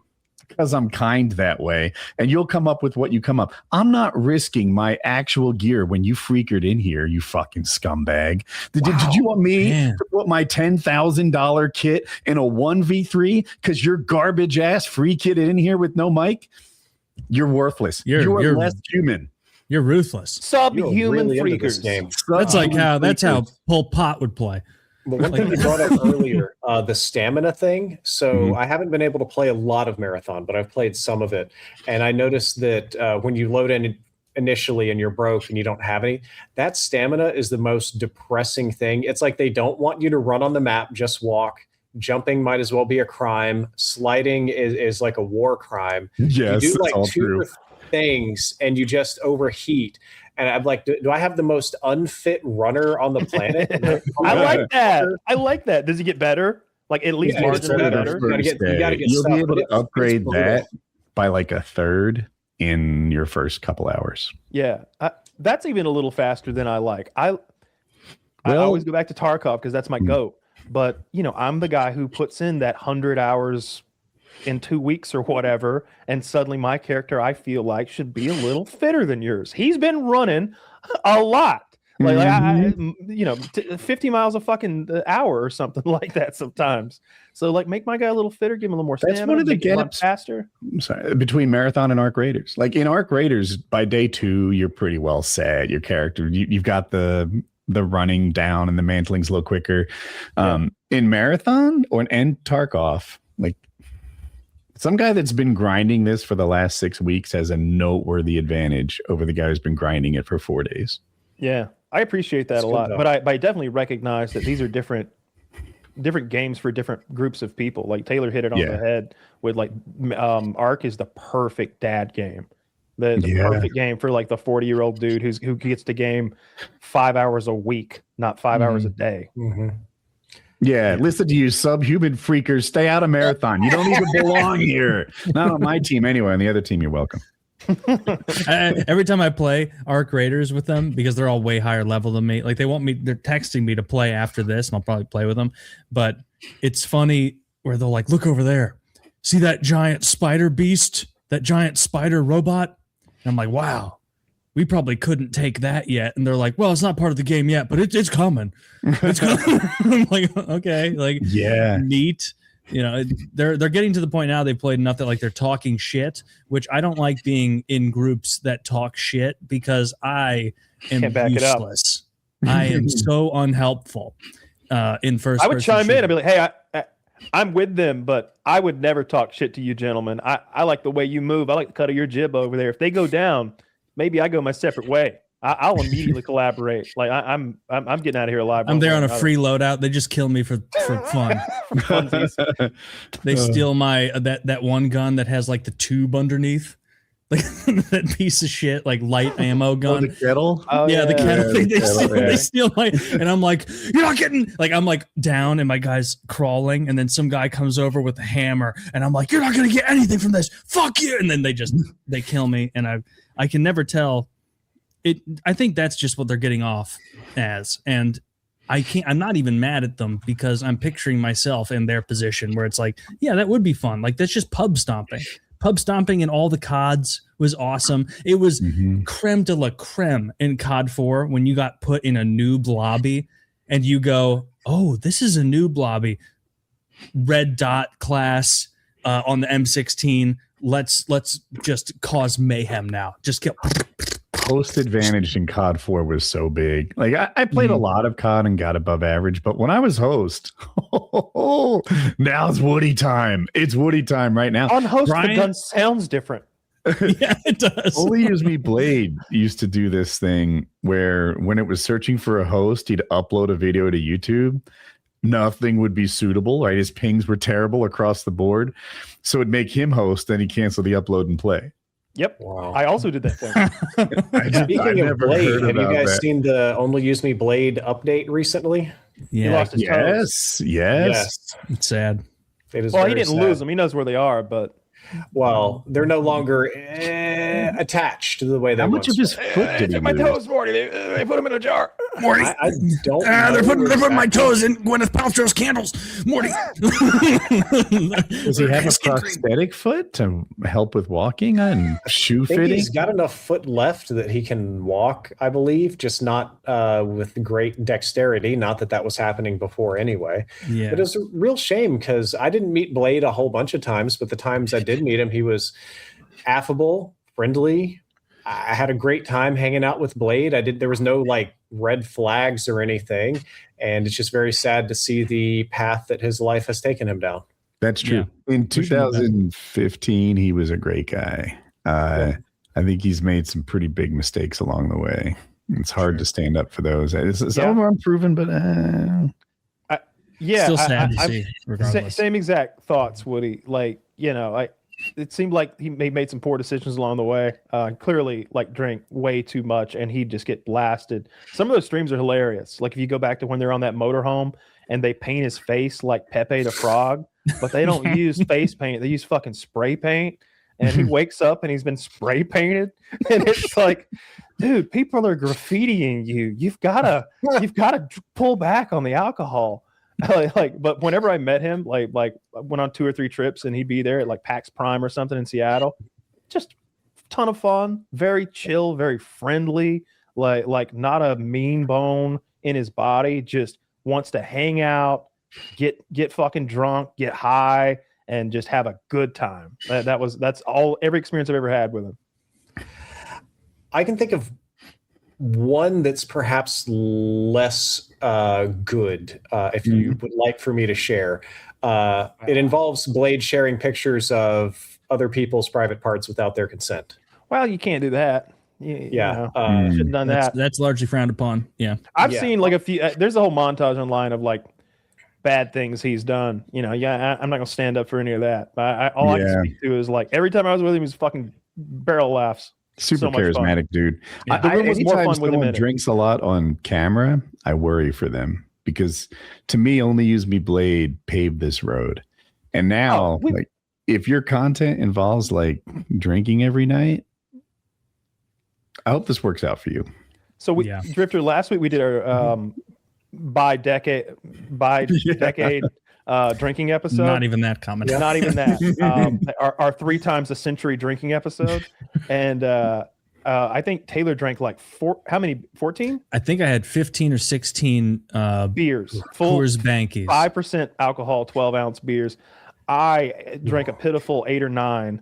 Woody was drinking this. He drank one of those. What are they called? Voodoo Ranger. He drank a Voodoo Ranger, which is like 2 of like the beers we were drinking. It's like 10% alcohol, like and 4. It was a big, and it's bigger too. Yeah. So it's like 2.5, 3 like regular beers in one. And then he was sipping this pink stuff that was like a vodka drink of some sort. Sort of pink liquor drink.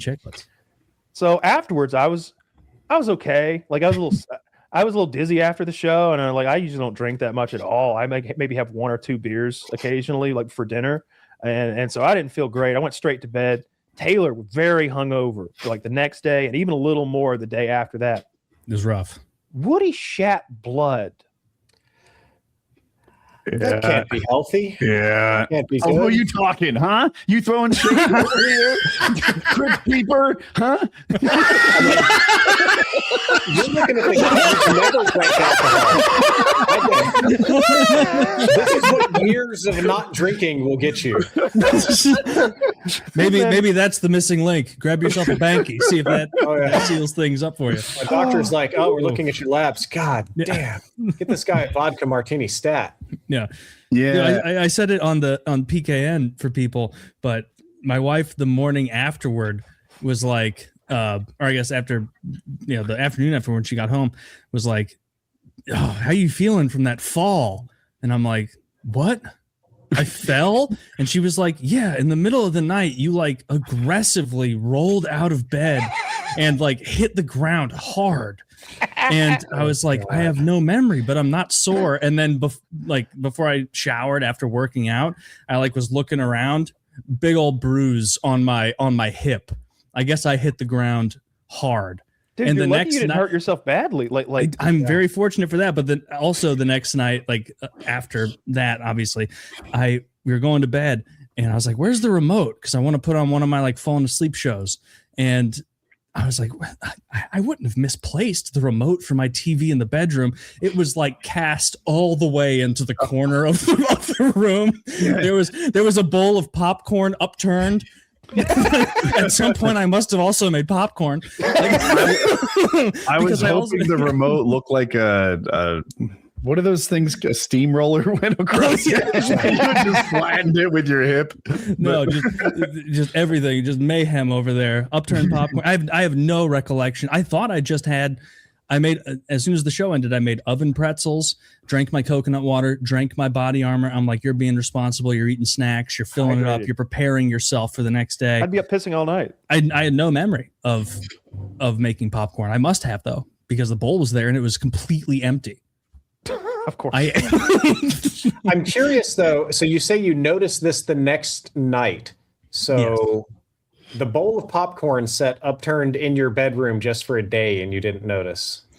Well, no, once I'm like up, I leave my bedroom. I get up, go pee, take my morning shower, and then I'm out of the bedroom. Wasn't until I came back in that I was like, there's a little bit of mayhem in the corner. See, he leaves his room. bed when he wakes up, Drifter, and he doesn't return to it until the nighttime. That's true. I understand the joke that you're going for here, very obviously, but I mean, you would think that you would notice a big popcorn bowl sitting in your room. Like, no, it's a usual occurrence. There's always a popcorn bowl there. This was you know what's embarrassing kind of guy is there is often a popcorn bowl in my room because I like to make popcorn and take it into bed. Okay. And then I salt it. I'm not putting butter on it. I'm just I self pop the corn with my air popper and then flip the machine over and get it there. I have a dedicated like, carnival style popcorn machine. Well, it just depends. So the audience is aware. I used the air popper. I have an air popper, and then I have the kind that sits in the corner of the room you have on multiple wheels. Dedicated popcorn machines. Correct, but if you want to be lower calorie, you just air pop it. If I'm feeling a little mischievous, I'll use the one in the corner that looks like a carnival one, where you have to put coconut oil in the top and then add the correct amount of popcorn, and then you turn it on, and it boils over into the rest of it. But I was obviously in my drunken state, like, you've already had enough calories. Just have the after 2,400 calories of beer, maybe the light corn. So at night, you have a little bit of popcorn to end your day. Yeah, is there like a gummy involved prior to the popcorn that might necessitate the snack? Sometimes. I guess I'll clarify that to often. But there could be. There might be a little bit. Mayhaps, because that's the healthiest late night snack option available is the air popped popcorn with just salt on it. But the problem is that you have to put so much salt on the popcorn to make it look like, or to make it even a little salty, because once you finish the popcorn, the bottom of the bowl is just a pile of salt. You have only like 15-20%. If you use butter, it's different. No, I just use popcorn salt. I've tried the butter popcorn salt, and I'm not a fan. No, not popcorn salt. It's like this brand of popcorn flavoring stuff. There's buffalo chicken. There's butter, of course. There's like I can't remember what the others are. There's a cheese one, and it's like powdered cheese. It has almost no calories. Like when I was cutting weight, and I would for my carb calories, I'd make a double bag of popcorn because and make that my 300 calories of carbs, because like 300 calories of rice is nothing. It's not filling at all. Yeah. So I'd eat like a giant bowl of popcorn with my tuna or whatever. Anyway, like I hit it with like a quick spray of oil to like make it a little sticky and moist, and then sprinkle it with that buffalo chicken stuff or the cheese in particular, and then it's really good. I'll have to try MSG in it or something for sure. I barely have to put any salt on the popcorn that I make in my real deal, like freestanding one, because I use coconut oil to cook it, and so the amount of salt you put on there actually sticks.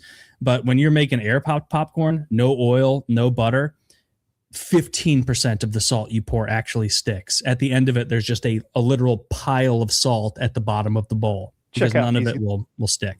This is Colonel Season's classic popcorn. I know Colonel Season's. I can picture it in my mind. These are good. Garlic Parmesan. It looks like a CNC Master Race, dude. Yeah, but butter is the only one of these that I would like. I guess I'm a popcorn traditionalist. Like salted caramel, no thank you. I'm looking for savory, not sweet. I'm right there with you guys. Popcorn, excellent evening snack. Like if I'm going to eat something after I've had a gummy, probably going to be popcorn. It's actually filling, like, because it's nothing but fiber. And so you can eat popcorn and feel a little satiated, whereas with a lot of other snacks, like if you eat the Indians invented the popcorn, were they the first people to popcorn? Probably so, right? Because it's where corn comes from. I don't think popped corn was their preferred method. Were they popping corn? I bet they popped corn. Let's maize. Yeah, my bet is that the Indians not only popped corn but invented it. I'm talking about those First Nations, dirty red savages of North America. I would also wager that's true, though. I would wager it doesn't look like the popcorn we think of today. Yeah, I imagine it's probably a lot. It depends how far you go back. It would be much they cultivated it over like 10,000 years, and it went from like. Al's right. Although there's also some evidence of like Peru and Mexico, like, same time. Oh, that counts period, too. Roughly That's same, right. Yeah. Same roughly. Still Native Americans. Just Yeah, Mesoamericans. Yeah, just the whole gamut.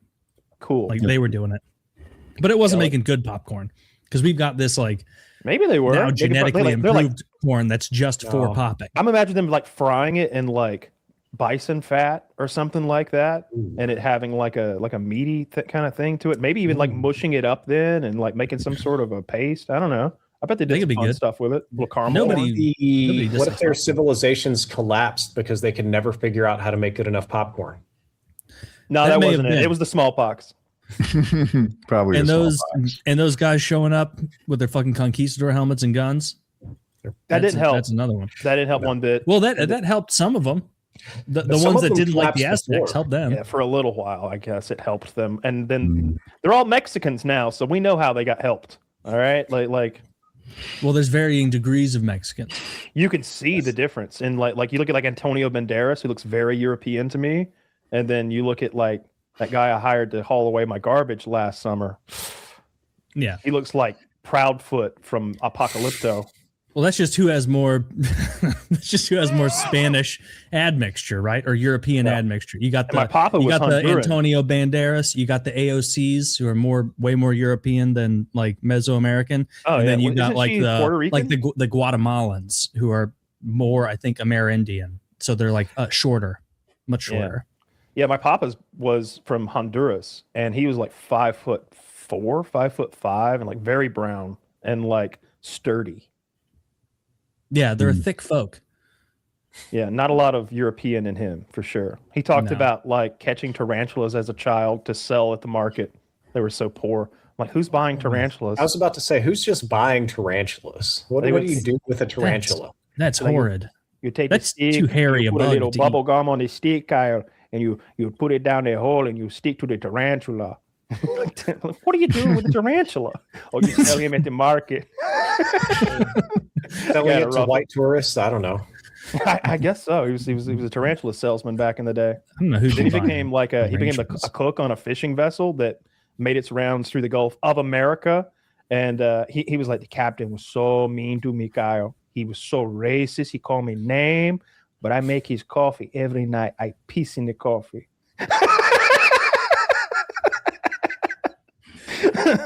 I'm quite sick of this fellow pissing in my coffee. Make another cup, Elizabeth.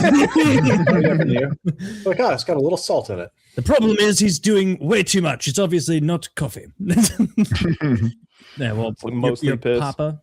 So you're Irish and no, not. He married my my grandmother after she had her family. Like it was like a late in life marriage. They got married at like 50 or something like that, 40, 50.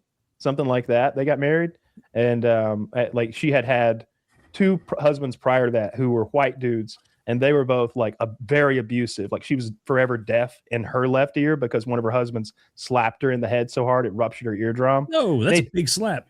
Yeah, obviously she already didn't listen. That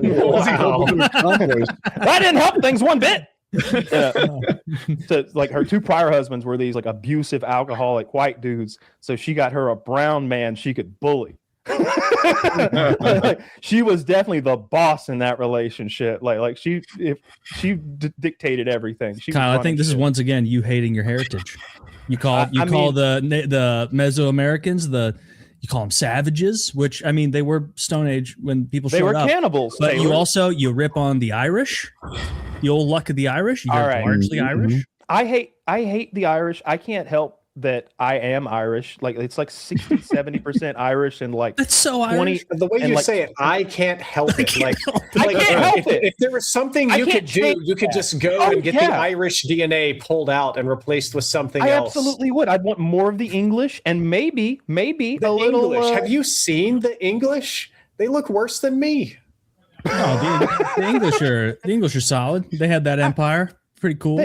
They often their accomplishments are solid, but in terms of being attractive, oftentimes they're lacking. I'm not looking for genetic structure here. I just don't want the heritage. That's all. I don't want any part of that nonsense. It's pretty lame. Dude, if I were Irish, my brother's test didn't say we were Irish like at all, but I'd be all in on like St. Patrick's Day. I'd be if I were like 4% Irish. World War II. What? They didn't help us in World War II. They didn't have the capacity to really help, did they? They were even a little. They were like coming off of like 8 centuries of being fucked with and bullied. Scotland joined, didn't they? Didn't Scotland join in World War II? Scotland was part of England because we have the United Kingdom, and then Ireland is its own separate country. It's an island, but then there's countries in the country. Nobody knows how the United Kingdom works. Wait, so it's they make it up whenever you ask them. England and Wales and Scotland and Ireland. Oh my God, are the United Kingdom, but Northern Ireland isn't part of the United Kingdom. Northern Ireland is not. We're at the Isle of Man. Get out of here. We've all seen the meme. We've watched the 20-minute video that breaks this shit down with maps and figures and experts. We're not going to even touch on that. I hate that subject. I don't care. They're all Englands. There's like 5 Englands as far as I'm concerned, and it's on that island over there to the left of Europe, and that's all I need to know. And it's recent that like England thought that way, because like Winston Churchill would go to Ireland and be like, "Swarthy apes." That's what's crazy about European racism. I've traveled in Europe a little bit, not a ton, but you really can go from one country to another, like driving across a state in the US. And the way, obviously language and stuff changes, but the way everybody looks and smells just like changes radically. Like they're very, what's the right word here? Almost genetically balkanized from region to region, and they dislike each other. Like everybody dislikes the French dislike the English, the Germans dislike, I don't know who, probably the French again, or Belgium or whatever. French again. And the Spanish dislike the French. I just find it fascinating because American states don't work that way. If I drive from Texas to, I don't know, New York, people mostly look the same, maybe a little skinnier, but it's not like suddenly everybody has different faces and different hair color, you know? It's because we've been like modified. And so like, there's so many. Oh man, that hurts my right? feelings. It's like there were a ton of Germans here, or Germanic people from like, you know, but we're all sensitive about our lack of being bunch of Italians, bunch of I understand that word in particular has been used before. Bunch of Scots, bunch of, or maybe not a ton of Scots actually. I don't know where the Scots settled down here. Everywhere, the entire South, the Scotch Irish are the South. That's us. We're the country you're boys. right, because I know I read an article years ago about how the Scots were big on fried chicken. That was one of their big like to-do dishes. And I guess the English, even back in the day, were like, look at these fucking savages frying their chicken. And they're like, don't tell them. It's fantastic. Like, a lot of Southern food is English. They conquered the world and stole everybody's spice and then used almost none of it in their food. Yeah. That was good of them. I don't understand how English cuisine has still not seemingly evolved in the 21st century, because every time I see, we're not going to harp on the full English breakfast, but we know them beans don't belong there. We all know them beans don't belong there. True. And if you're eating blood sausage in the 21st century and you're not some sort of historical reenactor, clearly you don't have a full range of options. I think it kind of looks good. Everything in the English breakfast looks solid other than the beans. Fuck the beans. That's absurd. Starting your day with a giant plate of beans. No wonder they lost the empire.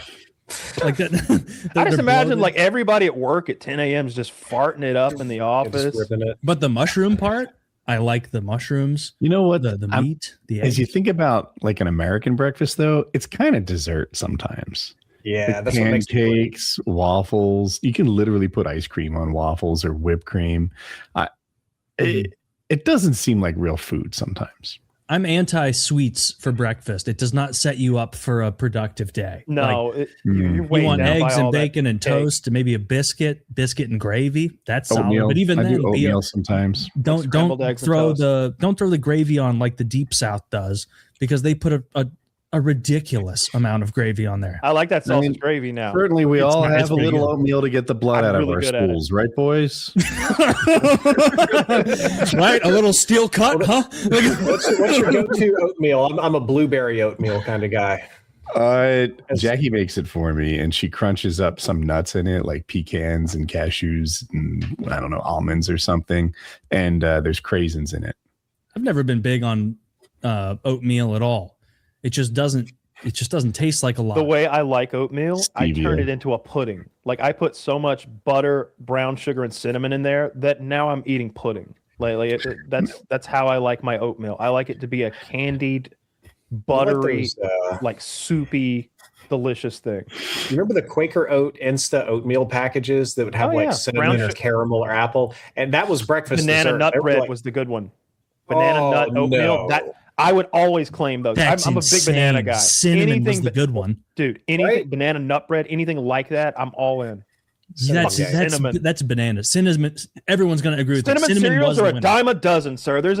I'll tell you what else I like. Banana nut crunch cereal. I would always bet it was more expensive. It's like $5 for the small bag in the 90s. But I'd be like, Mom, please, not Frosted Flakes, not Corn Flakes, not Cocoa Puffs. Give me that banana nut bread. She'd always like, yeah, of course. Hook me up. I'm the only one who'd eat it. It's delicious. How did you handle all that artificial banana flavor? I don't think it's artificial. There's chunks of like banana in there, and there's almonds, and obviously like flakes, and I think there's little granola clusters too. It's really fucking good and filling. The oatmeal part sucks though. I'm talking about the cereal, the banana nut cereal. Yeah. Like that was my go-to cereal. It's really tasty. I like bananas. My mom would shoot me down every time I'd want cereal as a kid at the store. I'd be like, "Get me Boo Berry, get me Count Chocula." Ooh. Get me and she'd be like, no, we're getting this like bran horse shit, and then I would just never even eat it. I just have an enormous glass of milk. When I was a kid, we had the same bad cereal. Sometimes Raisin Bran, oftentimes Total. But I put so much sugar on it. You'd have liked it. I turned that shit. Frosted Flakes is like, slow down, buddy. you're adding a lot of sugar. And then I drink the milk at the bottom or syrup at the bottom. That's like, really good. And you're like looking down at the bowl and you can see the slurry slowly moving down. You're like, I want it all. Knows the slurry. Dude, I used to do the same thing because we would do like sometimes we just have cornflakes, and I'd be like at literally 3 tablespoons of sugar on my cornflakes, like 3 heaping spoons at least, and then I would do this thing where I put the spoon at the bottom of the bowl and use it like a mortar pestle and sort of dissolve the sugar and like to disperse it into the milk. It's candy. That's how I start. That's why I failed algebra, Mom. Jesus Christ. How about a fucking blueberry muffin for once? How about a little brain food? I like how your alternative is also something that has a lot of sugar in it. Yeah, that's also sweet as hell. I would be asleep. I would be like drifting off in class because I always stayed up too late. I always have. I like way too late before class, and then my breakfast was going to be a bowl of sugar. So I by blame 10 the a.m., educational system. They should have motivated you the same way they do dolphins. I agree. Oh, dude, I had a couple of baddies like at school. I would have perked right up. I wouldn't have failed anything. Mm-hmm. We had some good looking teachers. My mom didn't make breakfast for us that often when I was a little kid, but possible. I would have like I would like chug a big glass of milk sometimes before I left, but I never fretted in grade school because I knew my boy Tim, shout out Tim, I know he listens sometimes, he was on Ritalin, and so I ate 2 lunches for most of grade school because he would go, I get in trouble from my mom if I don't eat my lunch. I need to bring home an empty box. It's a hand-packed lunch? It was a hand-packed lunch. That's and so sick. I would eat my entire lunch, and then I would eat his entire lunch. Tell me about his lunches. It would be often ham sandwiches, What's on there? chips, and then like a banana. And it would deli ham, like nice and thin sliced, or that cheap stuff that's in the homogeneous slices. I didn't have the knowledge to know, but I knew that it satiated me. And there was a little bit of cheese in there. I disliked that it was American cheese sometimes, but also he was a picky eater. And so I would never get any sort of condiment on his sandwiches. Why wouldn't you make requests? Why wouldn't you tell your mom, you'd like a little spicy brown mustard. You're experimenting. Tell her you. Then she would know. Mom would know. Tell her you'd actually like 2 sandwiches tomorrow. She would know, because when I would go over to play at his house, it looked like I could have been his father. Because I was enormous at that age, and he was a very small kid. Grew into a normal sized guy. Now he's jacked as hell and doing well. But yeah, I was always set with 2 lunches. Mostly, and I would get his milk, and that was solid because my mom signed me up for double milk. You could either do single milk or double milk, brother. And she would get me, and so I'd get 2 milk cartons for every lunch in grade school. And then he often didn't like his milk. No, I was straight up regular milk. Occasionally, I would have chocolate, but my mom like drew a line where she was like, "How does she know what kind of milk you're drinking?" Because you would get a chip, and they would give it out to you based on the. You don't chip. reach into that cooler full of milks. No, I never stole milk from the cooler. Well, that's how we got ours. Like as we went through the line, there was like an ice chest style refrigerator, like a silver one with a lid. And it was just full of milks, and there was like a whole section of chocolate, and there was a whole section of vanilla, or regular, not vanilla. And then sometimes we'd have strawberry milk. But rare strawberry milk. We never had that, but yeah, the chest was in the same sort of conveyor belt line of lunch, and so the lady standing at the food was there, and the lady standing at the milk was there, and she would allot you the amount of milk based on the poker chip you had, which that is literally what it was. They would give you like a blue poker chip if you were a single lunch eater, or like a red poker chip if you were a double lunch eater, and I would get my double lunch chip and then eat my double lunch and then eat my friend's lunch as well. So how wide were you during this time? I was a big kid. I wasn't that I guess I was fat. I guess I was a little fat. Not crazy fat. I still played sports and everything. I just had an insatiable appetite. I just ate constantly. Sounds kind of normal for that age. Yeah, a lot of teenage boys just. He was an enormous child. Yeah, I was a big kid. I was very, very broad and wide, even as a child. And so when you played football, you played center, right? Our football team in high school, or no, I didn't play in high school because my hockey team made us. They were like, you can't play on this team unless you devote to year-round hockey. And I liked hockey more than the other sports. But middle school, I played football, and our team was so dog shit that everyone had to play multiple positions. But I was the biggest cornerback in the league. I also would play linebacker. I also would play offensive line sometimes. I also was the kicker in middle school, and so I did the extra point kicks. I remember my coach, shout out coach. He was like, in middle school, he was the cool coach. He would smoke cigarettes and shit while we were there, and that made me feel more adult for some reason because he was smoking cigarettes. And I'm like, this, he respects us enough to smoke cigs, and he blew smoke right in my face. And one practice, early in the season, he's like, we're trying to find a kicker, and he was just desperate. We had 17 kids on a whole football team, and he was like, all right, we need to find a kicker, and we all just he had us line up. And he would hold it, or maybe he had a kid hold it that he knew couldn't kick, and then we'd all go do it. And everyone was missing, and I nailed one. Complete dumb luck, retarded luck. It was not because I was good. And he was like, all right, we found our kicker. And then our first real practice, he was like, all right, we're doing extra point practice. Everybody line up, this and that. And I was back there.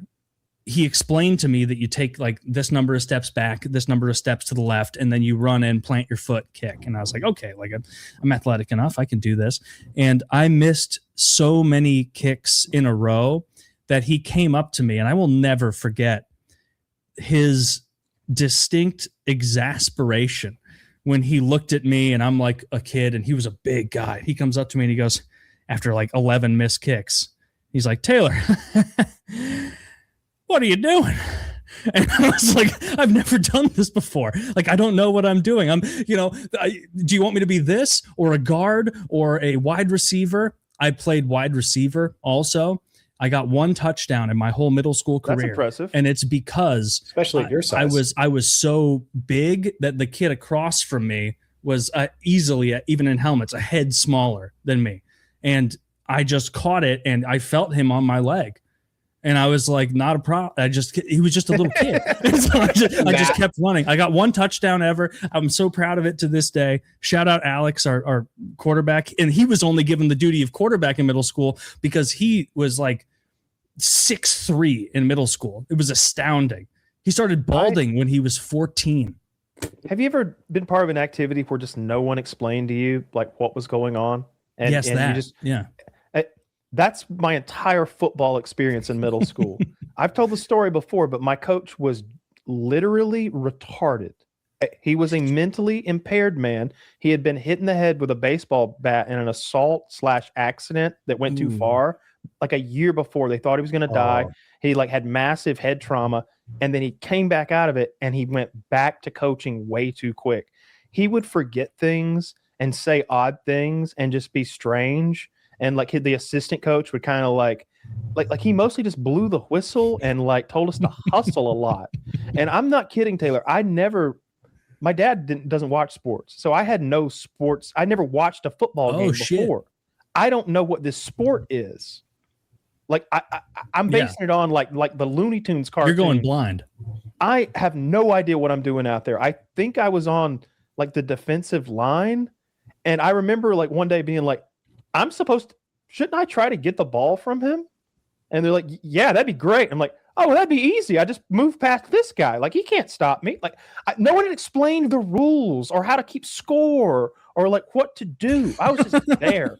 And I'm talking about like a whole season went by. And I never learned how to play football in the Not like your first weeks. I was just out there like up against another kid, like we were pushing each other, and I thought that was football. Like no one explained shit to me. They weren't throwing me any balls. Yeah, there's not a lot of passing in the middle school game. A lot of runs. God. Like I think back about that, and I'm just like, why did no one like tell me how to play football? I hated football for that reason, that like I didn't fully understand and I was playing too many positions to know what to do. And this is not like I was a ringer. I was one of many kids being forced to play many positions. I was not good at any of them. Linebacker was the position I remember despising. Every time coach would put me in at linebacker, I was like, you son of a bitch. Fuck you. Like the other team is going to run a sweep and I am too slow to catch up with their quick kid. And so I'm just going to have to run knowing the whole time you'll never catch that him. I will never fucking catch this kid. I did like being on the line though. When he explained, he was like, Taylor. He's like, Taylor, you're a big kid. You just take your hands, you put them like this, and you hit the bottom of his shoulder pads, and you drive that up into his chin. You bash his chin with the bottom of his own protector. And I was like, okay.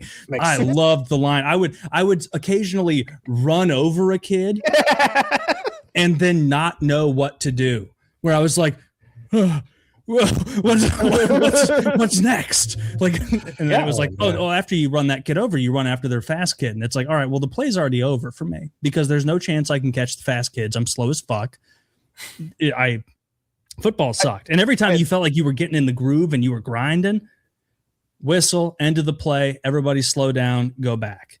And all that momentum just like dropped to zero. It felt like it must have hockey was better. Like it must have been so awkward just to watch us play. That God!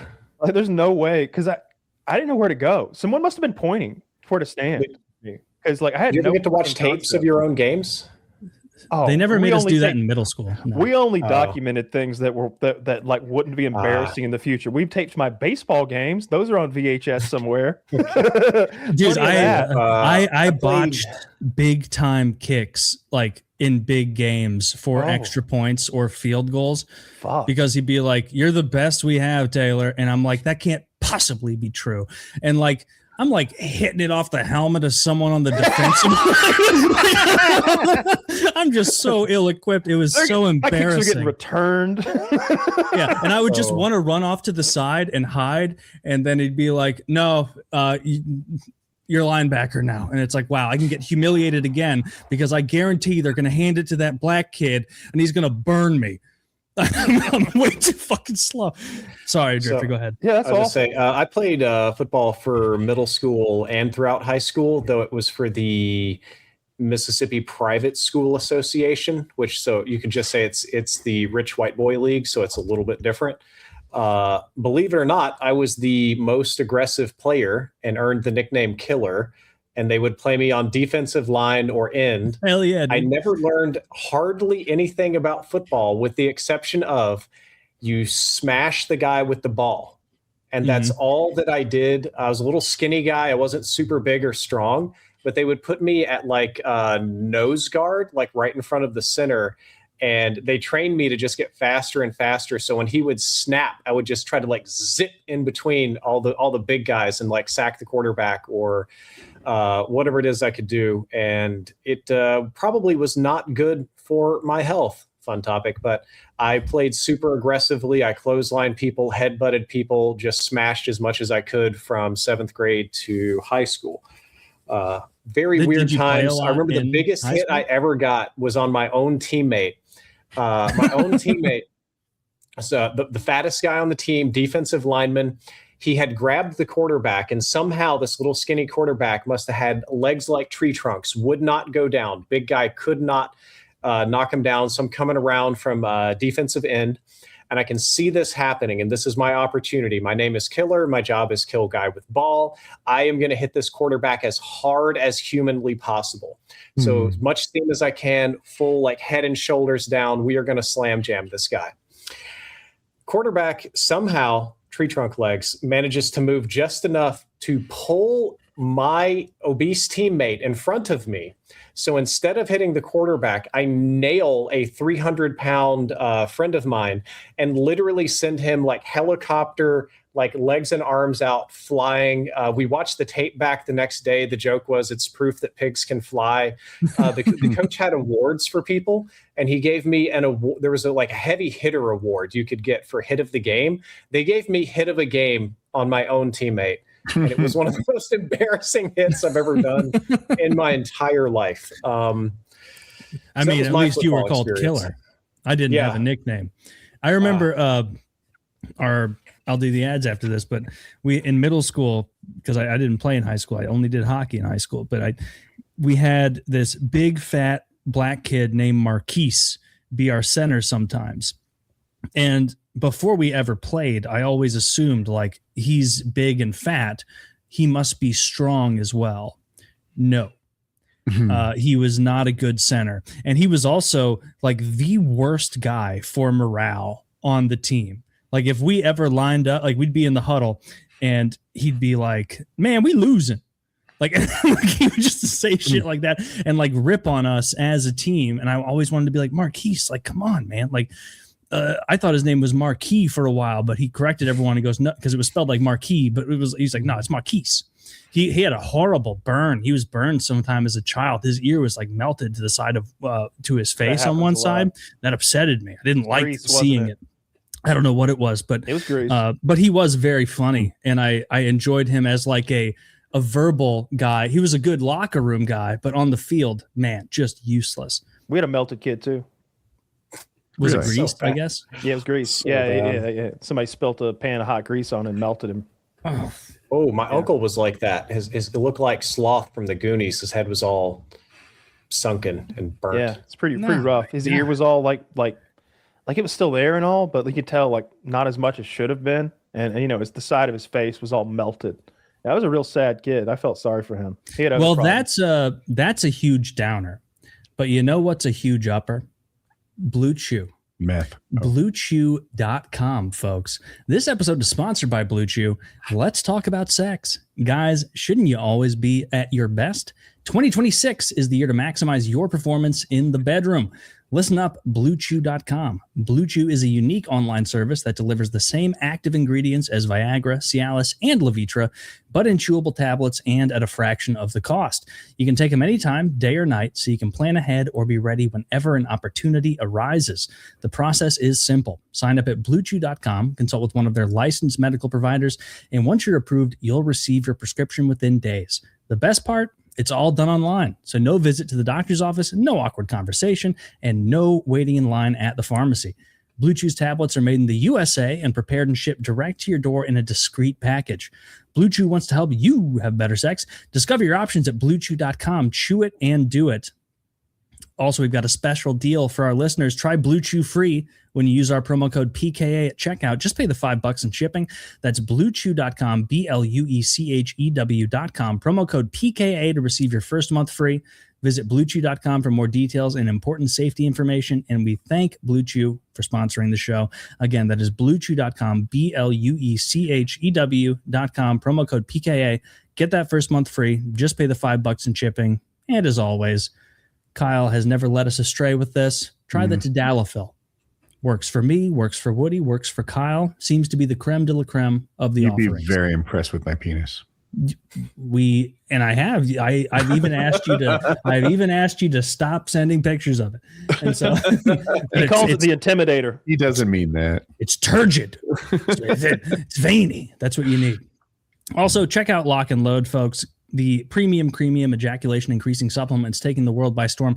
Everyone's talking about it. You probably can't go to the post office without hearing people discussing their increase in volume. I seal my letters with cum, so it's the talk of the town over there. You'd have more than enough to. You could run a drop shipping business and be fine.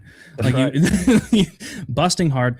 Check it out. It actually works. You are going to see results before you're done with the first bottle. Every bottle is a month's supply. You don't have to get to that second bottle. By the time you're half to 2/3 of the way through the first one, you're going to be noticing very big differences. So check out Lock and Load. But that code PKA to save 10% off of Lock and Load doesn't stop there. Anything on GorillaMind.com, whether it's protein powders, protein bars, weight loss supplements, dream supplements, energy drinks, anything you could possibly need that is efficaciously dosed by Gorilla Mind, Derek, and his scientists, you will find over there. Save 10%. Use code PKA or use code JIZ, which Kyle threw a tantrum about years ago, having insisted as yet another code. It's memorable. Also, be sure to check out our merchandise linked below. Use code PKA10 for that. Get a hoodie, get a sweatshirt, get a t-shirt, get a mug, get some stickers, whatever you want that's PKA branded. Use code PKA10. A lot of you choose not to, so pay the extra 10% and support us even more. Patreon. And the Patreon, check out the Patreon. Meet us at the end of every month where we play games together, chit chat, have a good time. It's always fun. I always enjoy it, especially when I win. Woody will GeoGuessr, scream at someone, whether he plans to or not. There will be a part moment of the show at this point. Yeah, Woody will scream at someone, and I will desperately try to return us to a state of harmony.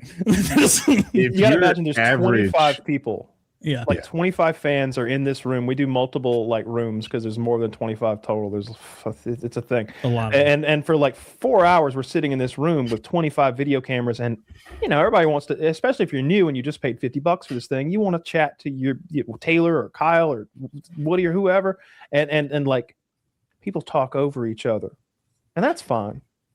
But then they talk over Woody, and it's like. He's only going to take 2, maybe 3 of those, and then he's coming for you. Who taught you to fucking talk? Who taught you to use a fucking microphone? What is your problem? Did you come here to fuck with me today? Because I'm in no mood to be fucked with, Junior. He'll have a full-blown angry man. It starts moment. Like this. They'll be like, "Hey, Woody, I have a question for you. I've been putting 6% in my 401k, and I don't know how that's." And then some fucking 19-year-old jackass will answer the question based on his minutes of nothing, and it's like, just shut. My name is in the question. You fucking retard. You social retard. What is wrong with you? He's clearly talking to me. Do you remember when we had an Israeli tank commander in the call? Yeah. And we're asking him questions about Israeli tanks. And then Captain Dumb Fuck Cunt is over there interrupting the Israeli tank. I'm like, hey, how does air conditioning work in an Israeli tank? And then asshole over here is trying to tell me about it? No, we all want to know what the Israeli tank commander has to say about tank air conditioning, not your dumbass. He's in the tank right now, homie. We can hear it blowing. And as this is winding down, I'm always like, all right, guys, the clue is Appalachia. Try. If you're even average at GeoGuessr, you might pub stomp in our group. I swear, the rankings of who wins and loses is a random number generator. I occasionally hit the top 5, and I am proud of myself. I am so garbage at that game. I frequently am literally the bottom of the list. I'll be like 21st or something, and I'm like, I hope nobody keeps scrolling all the way to the bottom. I routinely embarrass myself, and I say anyone who finished worse than me should be ashamed. Until that one time I got second, and there's like 24 people below me. I was like, yeah, you should all be ashamed. You lost to me. And it's frustrating because sometimes I feel like I'll have a clue. Have you ever played GeoGuessr Driftor? Oh yeah. Yeah, so you'd probably kick our asses, but occasionally you get placed somewhere. It seems like there's a disproportionately high amount of Southeast Asia there, like the Laos, Cambodia, Vietnam, and occasionally you'll see like a language where you're like, that's all squiggly line Asian, but it's not Chinese, Japanese, Korean style squiggly line Asian. And then Fish or someone will be like, yeah, you guys notice this is Thailand? And it's like, fuck, dude, you ruined my one advantage. Thank God for Fish. There was one time when it was like, it was one of those islands off the coast of Greece, like Crete or something like that. Yeah. And Fish and everybody's struggling, but in the background you can see a little Greek writing. And I had noticed it. And I'm like, okay, I need this. I need to beat some people this round to like not be embarrassed at the end of this thing. And Fish goes, I'm not going to give it away, but think Greek. And it's like, everybody's just clicking fucking Greece immediately. Like everybody was within 75 kilometers of each other in Greece after that. It blew. I went from like Utah to Greece with my guess. Like, that's when I almost go Woody mode is when I thought it was when I feel like I have a secret Philadelphia, and someone will be like, I don't want to give it away, but Opa, and it's like, fuck you. No. Oh, that's what Woody mode is. Dude, we have a good time in the Hangouts. I've traveled a lot, and almost every picture I'm like, shit, that looks just like the soil in Nicaragua, or that looks just like that time I went to Japan. It works against me. I never get it right. It's never actually Nicaragua or DR or wherever. I'm awful. The only time I've won, the few times, is all on the back of my policy of if it looks like Europe, but also like Georgia or Missouri or North Carolina, like very forested, I click France. No matter what, I go France. And that usually pans out. I guess France is the greenest country in Europe, is it? It must be based on there. England? I don't know. I think southern France is fairly green, and I don't know. I just know that's where they do farms. Terrible at the game. I would rather play like Animal Guesser, like show a picture of an animal and I guess where that is. That'd be fun. There is a race-based. That's way easier. It's called like There's Ethno 4 Guesser. Pictures. Ethno Guesser.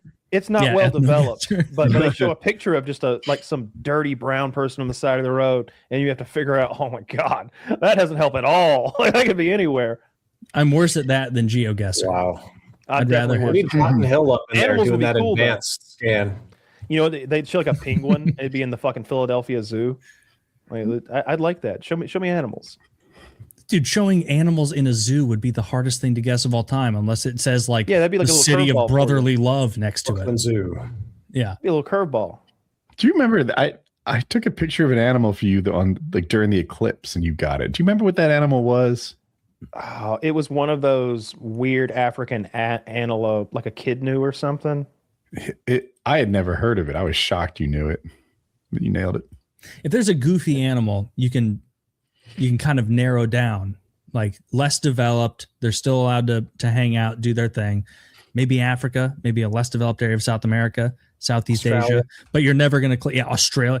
Australia is frustrating because you'll see a giant road with fucking nothing, and I don't know the rules of because you'll see that one guy Rainbolt be like, I can tell because the bollards are weird and the spacing between the lines. But so many times I'll click like Australia and it ends up being fucking southern Argentina or something, which is the Okapi. So far away. The Okapi is the one with stripes on the backside, right? Yeah. It's got like zebra ass and it's got, I think, short horns. Like even as you say that, I don't know if that's like a Kenya thing or an Australia thing. I would guess like a Kenya Africa. Thing. Yeah. I think that is Africa. But Africa's gigantic. Although, like, I think of it as Texas. Texas is great. Like, I don't know if you've ever driven or gone to one of those wild game ranches. They've got more. A lot of times, the majority of like I bet there's more of those in Texas than there are in Africa.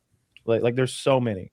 Dude, Texas has the shooting hogs from a helicopter experience. You can get an M60. You did the hogs on a helicopter? I was being sponsored by them, so I got like multiple days of like free anything I want to do from two different hog hunting companies, and did like thermal stuff and night vision, like drive-by stuff in trucks, lots of helicopter stuff, all sorts of stuff. That's I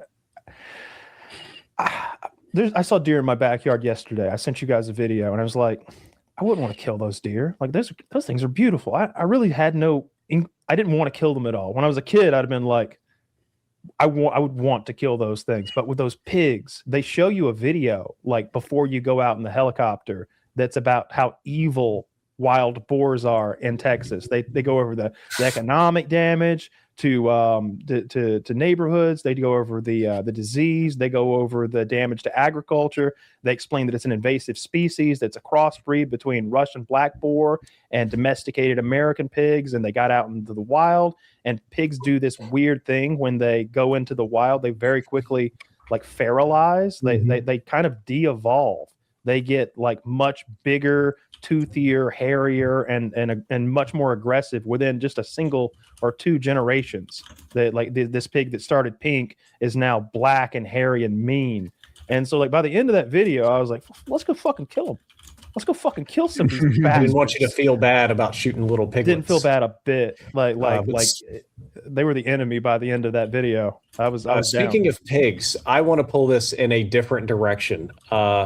How many of you saw the Afroman trial? Oh, that was very funny. I like that guy. I watched the whole thing. I'm a big fan of, I guess I like Afroman. I love that song back in the day. But several years ago, of course, just for everybody's benefit, basically his home got raided by his local like sheriff's department. And the warrant said narcotics trafficking and kidnapping. And they like broke his gate down.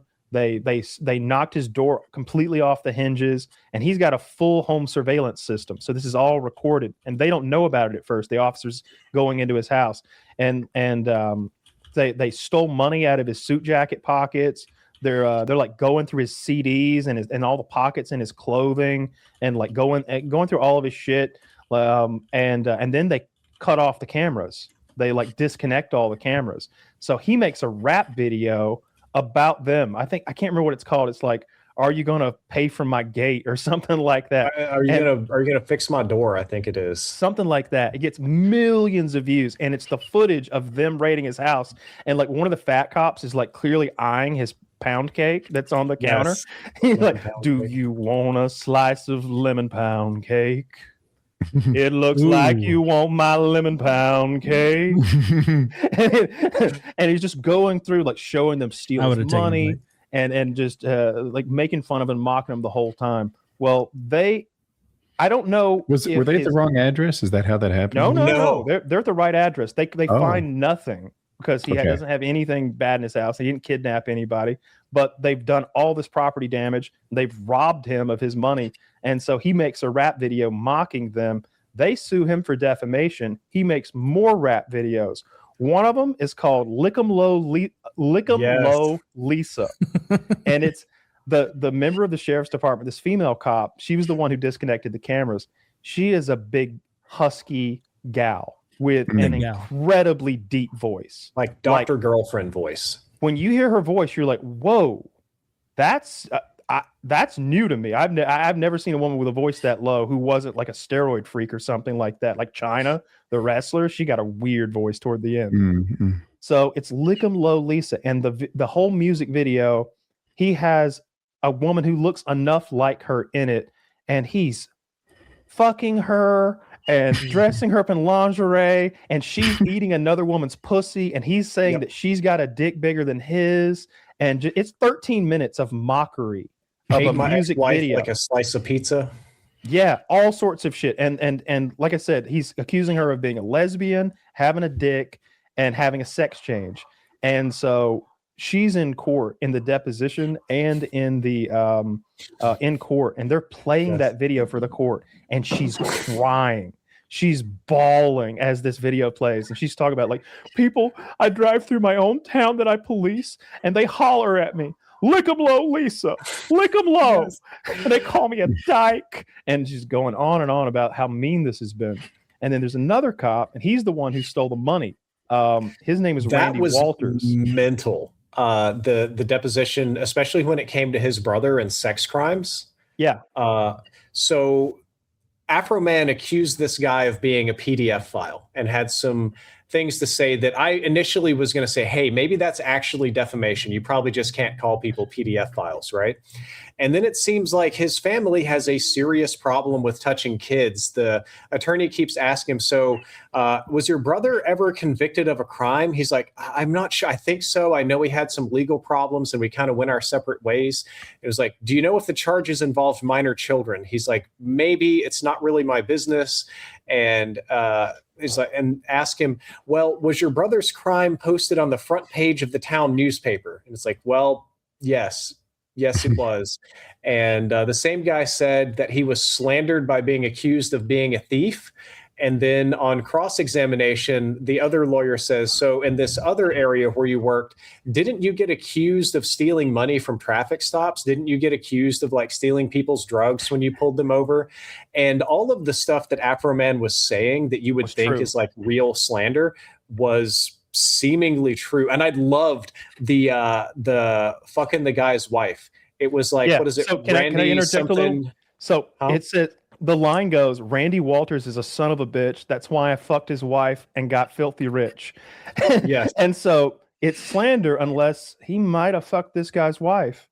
And the guy's like, I guess it's, he had on the stand, he's like, I guess it's possible. Yeah, no, his answer was, they asked him, did Mr. Foreman is Afroman's name. They said, did Mr. Foreman have sexual relations with your wife? And his answer was, I don't know. And he thought that was going to help him because it was hurtful. But since truth is an absolute defense against slander, and it's an interpersonal thing that people can't like prove, it actually sunk his claim to the bottom of the ocean because he said he doesn't know if Afroman really had sex with his wife or not. It was they so argued fun. about whether it was defamation lawyer, to call him son of a bitch. Because the lawyer on cross exam says something like, I mean, maybe your mother maybe you are a son of a bitch. There's really no way to prove that you aren't. And the cop's like, well, she's dead. Well, really no way to prove it one way or the other. Then is there? You might be a son of a bitch. Cold.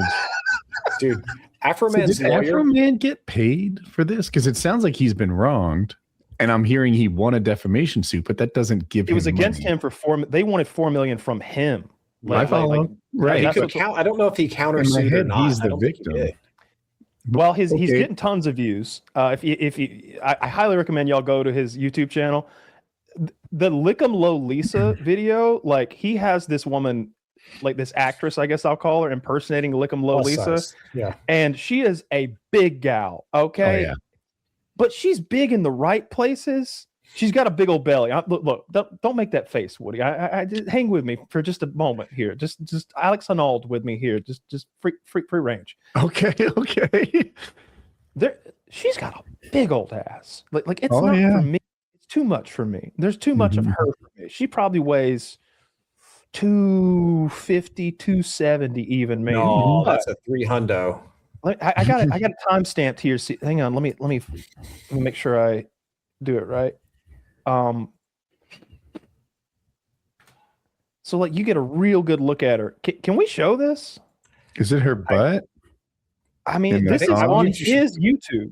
Probably limit that to a still, like maybe paused. I mean, at what point? My God, when you get to like 12 minutes and 27 seconds on Lick 'em Low Lisa, her ass. It's not for me. I don't think. I mean, his video is age restricted. I don't want to be. Oh, I feel you. I didn't see that. Although there is also multiple scenes where Lick 'em Low Lisa is eating like another woman's pussy and ass. So that's terrible. What would the timestamp on that be? You'd have to buffer through. I don't know. I'll do the best I can here. Let's see. Oh yeah, here. If you go to like 344. yeah, it's wild. Yeah, it's hilarious. And so like this lady they're playing this video in court. and the real Lickum Lolisa, she's like, people ask my family if I'd had a sex change. Like they holler at me, Lickum Lolisa, and she's crying the whole time. And it's like, yeah, like justice has been served. Afroman, of course, is wearing he's dressed like Uncle Sam, essentially. He has a full American flag suit. And he's wearing it in the videos too. He shows up to court wearing the same costume that he's wearing in the videos. It's God tier. Yeah, he even has like aviators that are like American flags, like reflecting like lenses. I was so glad to see that he won that thing, because I followed that since he released that first song, and like it's like in my head forever when he's making fun of that guy. Do you want to slide? I think he's revived his career. Like Afroman was kind of on his way down, but after this, Afroman is back in the news again. Some of these videos have millions of views. Lickum Lolisa is age restricted and has 400,000 views in 6 days. That's kind of impressive. I always thought of him as cool when Kyle mentioned the story, and I realized the only reason was because of that novelty song in 2001. Yeah, I genuinely know nothing else about the guy. Yeah, he turned that into a whole career. Like, because like, I mean, did you hear his attorney? His attorney talking to me and like, what about this man dressed in a American flag suit in court makes you think that you should take anything he says as serious instead of parody? Yes. And it's like, that's perfect. Of course, he's obviously like a jokester fucking around.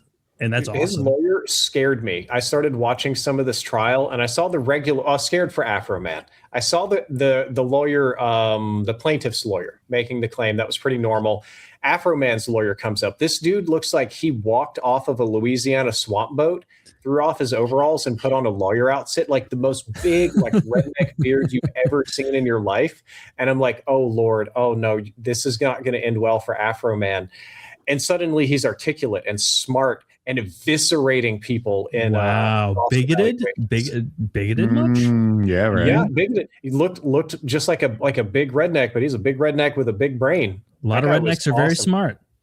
A lot of them are very smart. They just, they just sound dumb. Dress a little odd. Space orc logic. Hollywood has done poorly representing those rednecks and those country folk for a long time. I don't know. Plenty of dumb ones where I come from, but it's not everybody. You have no accent. I trained myself. This isn't even my original speaking voice. I pretty much killed that. You and Kyle are similar in that way. Both of you are from the South, and you both say you just chose, like, I'm not going to speak this way. Yeah, pretty much. Mine was twofolds. First, I was monotone for a long time, like Moist Critical. A lot of, if you go back in time to like my older videos, very dry, very boring, very little voice inflection. And I didn't feel like that was going to last. So I started teaching myself how to inflect normal voice, because apparently that's not something I learned growing up or whatever. And then later I realized Southern probably wasn't the way to go. It made me sound stupid. So I started trying to become less Southern, and over time, I guess the speaking voice and accent changed. It's certainly not in its original form, though. The higher I get, the more Southern I get. Like I get really stoned, and I'll kind of start drifting over toward like Boomhauer territory. I feel it's sad to me that so many Southerners try to distance themselves from that, because it's a cool accent. It's a fun accent. Like I never had that opportunity. I'm a Midwesterner, and so I have the alpha accent, which means it can be understood by everyone. If you're from the Midwest, that's why all the newscasters come from the Midwest for the most part, because everyone can understand us. But the Southern accent is so cool. It's so nice. It's warm. It's genial. Like it's a nice, homey accent. Maybe if you're not familiar with it, when you're surrounded by it, it can be annoying. But at the time I was going into engineering school, and like, it was like a Jeff Foxworthy joke. Like, you don't want your brain surgeon or your engineer to sound like a redneck. So I thought it would be better for my professional career to not sound like a redneck. Like, yeah, we got to strap that rocket on it, Can you drift? Could you, if you wanted, drift back? Because I would imagine someone like you or Kyle would have fantastic, like, deep South accents. Kyle can. Kyle can for sure. If you put me on the spot to do it now, my Southern accent probably wouldn't be very good. It happens better naturally when I'm around more Southern people. Happens like if I'm on the gun range, or if I get really high, or if I'm doing some type of reckless redneckitude, it starts sort of coming back. But on the spot, no, I think I would fail a Southern accent test these days. You've pushed it out. Yeah. And I guess I'm also biased because my grandparents are from like Southern Missouri, and that Missouri is one of those states, I'm sure you know, where you get further south from St. Louis, where I'm from, and you get south pretty quick, and the accents like develop. You can, if you drive from St. Louis to the bottom of Missouri, you can literally see the accent change gas station to gas station. Like every 60 miles, it gets more Southern. And I always associate my grandparents' Southern accent. That's what it seems like, because my grandparents speak in a very thick Southern Missouri rural accent. Like all those people down there are Missouri. We up here in St. Louis and KC, we're Missouri. We were the Union. They were the Federates. You know, they were down there. Yep. Just a nice little split. But I think that stinks. Like the Southern accent is so awesome. It's so friendly, so amicable. I really, really like it. But I could see that if I was surrounded with it 24/7, instead of it being a flavorful addition on occasion, I might get a little tired. Yes. And also if you traveled and were sort of stereotyped based on that. And you got to also remember that the accent is intrinsically tied and entwined with some pretty bad racism as well. Fuck that. No, it's a regional accent. Like people make assumptions. That's Hollywood shit, dude. Like there's tons of great people in the South that speak thick Southern accents. Yes, there are tons of great people, and there are tons of not great ones as well. Sure, there's tons of not great Boston people. Yeah, I've met a few of them. Ugh. Boston is my least favorite American regional accent. I wish we still had transatlantic. That transatlantic accent is entirely gone. It's extinct, really. Well, wasn't that kind of fake to begin with? That was something of course it was for TV. It was a little put on, but it was fun. You know, we were racist too. That's like the old time gangster transatlantic. Is that what they called it? No. You're thinking of that. Yeah, see, you're thinking of that, but it's more like the Audrey Hepburn, like the to use a more recent example, it was more Nucky Thompson and the guys in that show. They forced a lot of transatlantic. A few did. Boardwalk Empire. A few of the like Chicago or New York guys. Yeah, I guess so. Like Chicago is a totally different accent. It's all nasally, which I guess is how I sound too, probably, but not really. You know. You don't have much of that. No. I like the Chicago accent. I find it endearing. I used to watch that SNL sketch back in the day with the Bears, and everybody would be a super Bear fan. Yeah, that's an endearing accent. It's a blue collar accent that you know. They don't think you can tell those people aren't gonna think they're better than you. Because why would yeah. Then the further west you go, the less, I guess, distinct accent you get. It seems. I think it's because the West was settled later. Like the West was settled by more and different groups we talked about, mixing earlier. We had all the different Europeans come here, and then all those groups got their like regionalized state accents, and then they all went west to the West Coast, and it all got mixed up. So there's an area here in St. Louis to this day called the Hill, and it's where the most of the WAPs live. And to this day, like on their street signs, they put like Italian flags. And so you have to drive there sometimes because that's where all the best Italian food is, because they're still there. And then you'll like get a waiter who has like an accent. And it's like, how isolated are you that you have an accent in the Midwest that sounds woppish? America can be like that. We still have native German speakers here in Texas. And, if you're looking at like Boston, New York, and West Coast, you have a lot of Asian language only communities. We're big enough and we've got the space and the people. We can have a lot of different accents. What about the high Northeast? Is there like a distinct Maine, Vermont, New Hampshire accent that I'm just unaware of? Do you guys know? I've never heard it. If there is, you'd be the one to ask. The ground is sour. Like you talking about like that guy from Pet Sematary, because that one is so hard for me to do. Is that a Maine accent? Yeah. Oh yeah. Yeah. Oh, you don't want to go up that road. The ground is sour. To me, boy in there. New York, Maine, Vermont, etc., are just kind of a neutral accent, like in the way that Taylor describes his area. Mm-hmm. They come back changed. But I'm not. You know about it's I think I'm reading it. It's Ocracoke Island in North Carolina. Sure, I've been there. Do you know about the accent that they're famous for having? No. It's famous for its unique hoity-toity accent, a 17th century brogue, often described as a mixture of Elizabethan English, Irish, and Scottish, largely due to centuries of isolation. It is frequently cited as the only American accent that is not immediately identified as American by outsiders. How interesting. I watched a little, I don't know if it was a doc, but it was at least like a long YouTube video about those people, and they're interviewing them, and they're very difficult to understand. You need captions.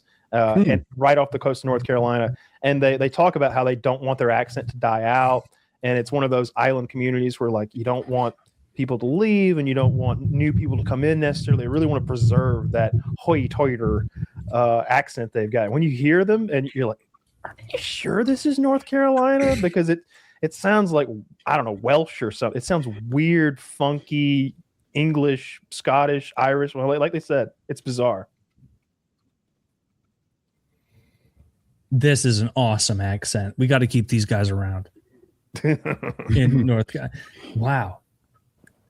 Yeah, you can only get there by ferry. Or at least when I went there, that was the case. It was a wild. It was like an hour-long ferry ride. I love regional accents, especially in America, but other countries too. It's sad that kind of the internet and all these things have, you know, it's good in a way, but it's also sad that we've seen the dissolution of these really distinct voices that are fun to hear. I see where you're coming from, although that's not where I typically come from. I'm usually happy that like we've created a melting pot and like removed some of the differences between us. That's where I come from. But I think accents have lessened or something, Taylor? Or is that what we're saying? Absolutely. Yeah, I think that people getting closer, you're absorbing content from people who speak more.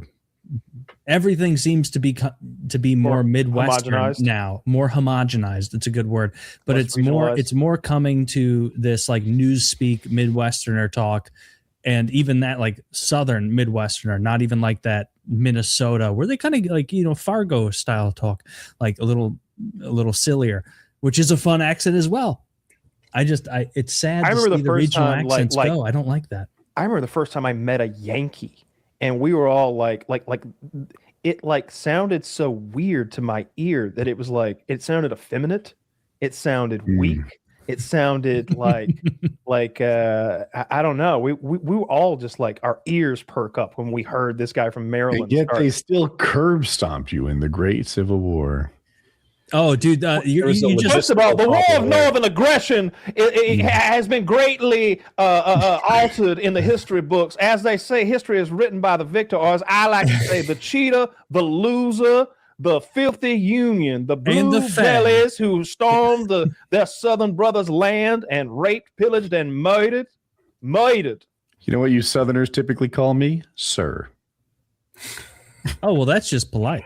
Like you guys are just I forgot your rank in the colonial army. I do it again. You guys are rude as hell. I remember getting on Xbox Live for the first time, and you're chatting with people around the world. Somebody from the UK heard my accent and called me a Yankee, and I didn't know that was like a generalized slur for Americans, which would have been fine, but I was deeply offended that I was being compared to, as Kyle says, an effeminate northerner. I was like, really? Yes. Do I really sound like that? That kid asked for a pop. We almost beat him to death right there. I gave him the black cannon. No, I'd never heard anyone say that in my life. The word is soda. We drink Coke. Soda is what they say in the Northeast. That kid asked for a fucking pop. He was from Maryland. He was a lot of Coke, sometimes soda. St. Louis is the one island of soda within a sea of pop and Coke. Because everybody southern of us says Coke and everybody northern of us says pop. And you said Baltimore is like an example of it. Have you heard someone from Baltimore City talk? Oh, I watched The Wire, of course. Yeah, I love their accent. The Wire made me laugh because I pay attention to the accents because I really enjoy that diversity of accents. I really enjoy that. And you hear the main characters like doing their best to put on a Baltimore accent. And then they had a police chief in like the first season or something come out who was actually from Baltimore. And he gets up there and he's like, now, guys, what you need to be doing, we need to be careful and make sure that, we're looking at all the potential dangers. Oh, that's the white guy with the mustache. This and that. Yeah, it's the white guy with the mustache. He was like, good accent. Yeah, we need to make sure that, a lot of us are worried about these sort of things going on. But, at the end of the day, we need to make sure that we're protecting our community. And that's how like a thick Baltimore accent sounds. And we're losing that sort of thing. They hit their, like, when a word ends with like 2 O's or the sound of 2 O's, they make it more of a ew. They like twist it a little. It's interesting. I've been rewatching The Wire recently. I'm on the final season finally. I love The Wire. It's definitely up there in my like Mount Rushmore of shows. It's solid.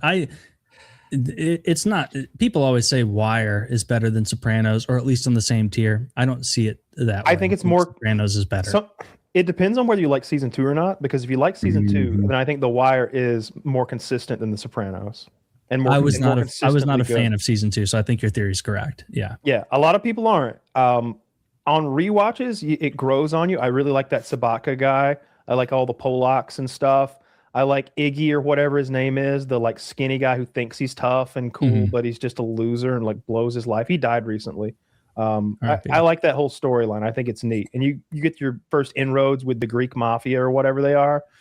I don't know. I like season 2 okay. It's definitely the weakest season, in my opinion, because I like the last season too, the newspaper season. I like all that shit where they fake a serial killer so they can get more man hours to work their drug case. Yeah, that's a good show. To talk about shows to pull in a different direction, do any of you watch Ted Lasso? We love it. Oh my gosh. Woody was all I just discovered that a few weeks ago and binge watched make you cry? all of it. It didn't make me cry. I did enjoy it quite a lot. I thought it was a fantastic show for a lot of reasons. I thought it was funny. It was well written, complex characters. It was interesting. It was a sports show that there wasn't that much sport action in. It was mostly about what happens in between with the training. And I did kind of get the vibe, though, that it was distinctly written for the female gaze, or that it was written with women in mind a little bit more than your traditional sports show. You have a lot more female characters. You have a lot more focus on like growth and development and relationships. And like they talk about hot guys and stuff. My wife said it was eye candy, though I liked how it ended, except for that horrible CGI Stonehenge wedding thing. And I'm mortified at what's going to happen in season 4, because it looks like it's just going to be an all-female reboot, which we know everything except for Bird Down has been terrible. I'm okay with that. I'm okay with the female reboot because it's not like it was like, I don't know, about the sports to begin with. It's about the interpersonal stuff. I'll tell you where it made me cry. 2 times when it made me cry. It's the very first episode when Ted gets back to his hotel room and he's been putting up this like so positive good guy. Oh, you want to spit in my face? Oh, it's raining today kind of thing. And then he gets back home and to his hotel room actually, and he tries to talk to his wife on this transatlantic phone call, and she's just not hitting it back. Like she won't say I love you. Like you realize now that his marriage is like on the rocks big time, and he's just, oh, you don't have to say it back. I just needed to say it. Like this pitiful moment of him, like even like he can't even get anything from her. Like there's nobody. He's all on his own, and he tried to reach back home for just a little bit of positivity, and it's just extra negativity on top of your shit Sunday for the day. And I'm crying at that scene. And then a couple episodes later, maybe just 1 or 2, he has been bringing his boss these cookies every day, and she hates him. She's setting him up to be fired so that she can like change the team how she wants. She hired him so he'd fail, so the team would fail, to make her ex-husband like sad because he loves this football team. So she wants to make him a bunch of losers. Yeah. She's like, she's turning his team into a bunch of losers out of spite. He was the shithead in the divorce. None of that matters. But every day he brings his villain boss these cookies. And as much as she hates him, and as much as she's trying to set him up in private, her private thoughts are, these are the best cookies I've ever fucking had in my life. Where do you get them, Ted? And he's like, if I told you that, I wouldn't be able to bring them to you tomorrow. And it's just like, okay. And she's like telling her assistant, she's like, find out where these cookies come from. That would get me back in. He's running around town looking for these gourmet fucking cookies that Ted keeps buying on the way into work every day. And you get to the end of the episode, Ted's baking cookies. Yep. He's been baking them for every day. He's the master. He's been baking cookies for this woman every morning, fresh. And that bring show them in. is so good. And I cried. I'm watching him bake the cookies. Show. Sobbing.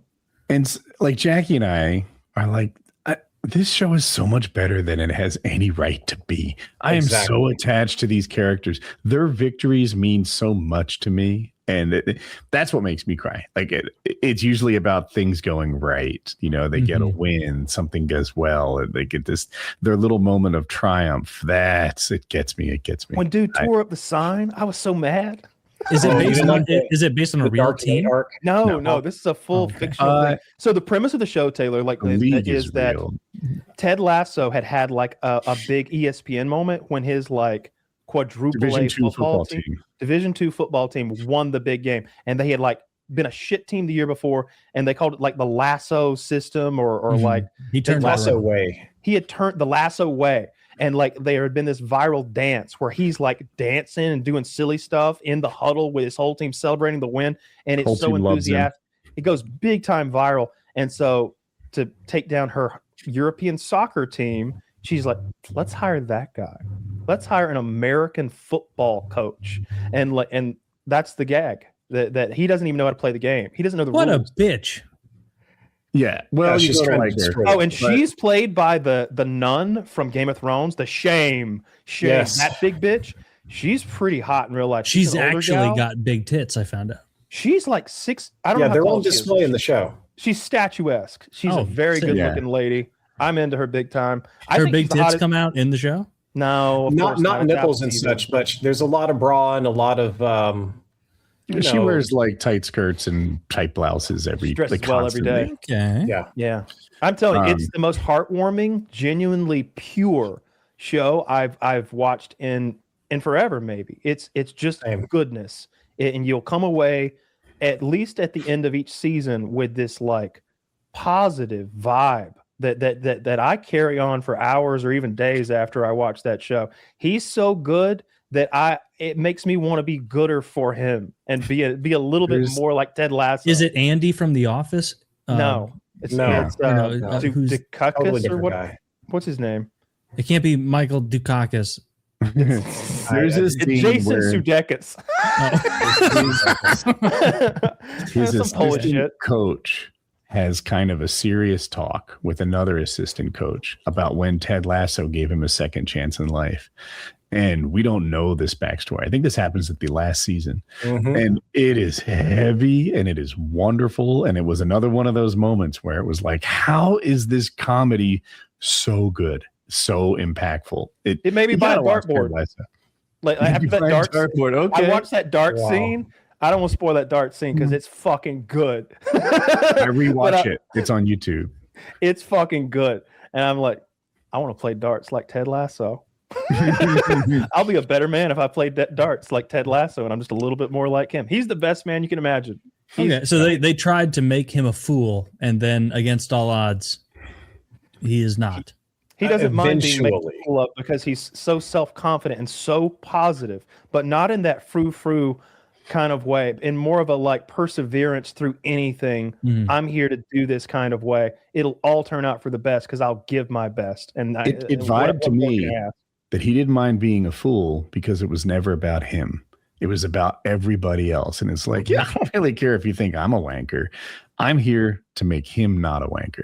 And he just, everything was just water off a duck's back for him. He's here to win. He's here to build. But then you see these private moments where that facade cracks and you see like, oh my God, he's getting shit on all day from every angle. And he never fucking, there is a scene where he shouts and screams, and it's very emotional. Like when he finally has like a thing go on. It's a great show. Can't recommend it enough. When we recommended it the first time, I watched that first episode, and it made me so sad when he has that phone call with his wife and everything that I didn't watch it for months. I didn't watch episode 2 for months and months, and I was bored, and I was like, all right, let's try this one more time, and just binged the whole thing. It was so good. It's so good. And one thing that we're not talking about much, because we're talking about its quality, it is genuinely funny too. We're talking about drama and character moments and stuff. Mm-hmm. I laughed a lot in a good way. There was a lot of it that was just plain funny. So it's in the modern ecosystem of media, it's probably the most wholesome thing that I can recommend to anybody. Like if you want to watch something to just feel good and not The Boys or something grim like that, you should watch Ted Lasso.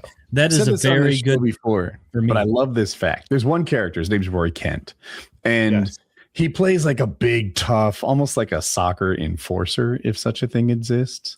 And you're almost like, how'd he get cast for this? Because he's not really a big, tough actor. He's no Jack Reacher. And it turns out that guy is the writer, and they weren't sure how to cast it. And he's like, hear me out. I think I can do this. And he got the role, and I really enjoyed him in it. So I didn't even know that. Okay, I like him in that role too. The only character I don't like, and I would almost fast forward, that big-headed chick who's supposed to be like an influencer supermodel. It's like you aren't even five-head, like she wouldn't be the cutest girl at a dentist office. Is her name Juno Temple? I don't know. Is she got a big old forehead? Keely Jones? Keely Jones. Yeah, that's her. Keely. I hated Keely Jones at first, but she does grow on me as the season. She's got a forehead like that alien creature. Yeah, it's much out my attention. Like you ever see like drag queens, they got the 7 heads. They're constantly pulling it back. She's got fucked up teeth. She wears her hair often like pulled back really tight, and it really exacerbates the whole giant forehead thing, and it's gross. And after a while, you're like, I think she has a receding hairline, like a severely receding hairline. Oh my God, Zach, you are the worst. Why would you show me here she is playing Barbie. Is this not even the same show? No. There you go. That's what reinforce my point, Zach. Don't tear me down. Girl. We talk about people looking different. That's 10 out of 10 in London. So I watched a girl on YouTube who wore her hair like that. She liked it pulled back because as she got older, it kind of like just pulled a little of the wrinkles out, a little of this to de-age her. Well, anyway, that gave her a receding hairline. So look how far her hairline goes back. Like it's a thing girls do. It's up here. It's up here. Yeah. Like if she she'd have wrinkles on that forehead if she didn't have that hairstyle. I'd rather have a wrinkly forehead she looks than like a Predator. giant forehead. Mm-hmm. She looks like Predator. Yeah. A Yautja. That's the name of that species. Spilling over. Oh well, then she looks looks like a shows. Did Yautja. y'all like the oh my God, Alien Earth? Anybody see Alien Earth? I watched 2 or 3 episodes. I got a little upset with it. Oh, why were you upset with it? I rather enjoyed. I don't know. It seemed a little ridiculous. Like I know that's saying something because we're already watching an alien movie. It's about xenomorphs and shit, but like it just seemed absurd. There was a lot of weird stuff going on. I felt like the way that they were like communicating between the aliens and the cyborg people, that was weird, and I just wasn't into it. And I like Timothy Olyphant a lot. Like he's one of my, if I see him in something, I'm much more likely to watch it than otherwise. But like 3 episodes in, maybe 4, it was just kind of goofy, and I lost interest. I didn't go back to it. And I watched everything Alien and Predator. I wasn't even mad that there was so many like, it's got that diverse cast, and to think the girl is kind of the star of the show. That didn't bother me at all either. That I watched that Predator animated thing they did a while back. Did you see that? It's like a 3-part thing. I'll look up what it is. And then I watched Predator Badlands with like Elle Fanning. That was good. I liked that a lot. That was, and I also like Prey. Often have female leads. Like an Alien is almost supposed to have a female lead, right? I think every one of them does. Almost all of the Predator movies have had a male lead. It was Schwarzenegger and then Danny Glover. And then they did some AVP stuff, which doesn't really count. Actually, one of the AVP movies had a black female, like main character. She was 1v1 with a queen alien outdoors in Antarctica. Yeah. Oh, Elle Fanning. She's the one with the huge ass. Huge ass, dude. It's huge fan. It's a good. She plays like a. I haven't seen a movie with her in it, but yeah, nice. She plays a machine lady in this who's had her legs ripped off, so the Predator has to like carry her around piggyback the whole movie. and she's like hanging onto his back, being kind of like cutesy and cracking jokes, and like the predators are like, roar! Like it's good. It really is good. So, since you're a Predator fan, I'll offer you my opinion. I think Predator 2 is probably my favorite Predator movie, even though it fails on some technical points. And I know the original is classic. Predator 2 is so goddamn fun to watch from start to finish, with Danny Glover's fucking chest-high pants, everybody sweating all the time in the future Los Angeles of 1995. It opens up with more violence than Lethal Weapon. There's people getting skinned. There's voodoo gangsters. Like it's cyberpunk. Yeah, but it's got all these great scenes. Like the Predator doesn't kill people that aren't warriors, that are unarmed, right? Yeah. So, and the Predator jumps into like New York subway and scans, and every single person from the old lady to the businessman to the child are all packing guns. So the Predator's like, oh, this is the hunter train, and just starts killing everybody. Killing everything. There's so many stupid fun moments in that movie. Even if I think Predator 2 was good.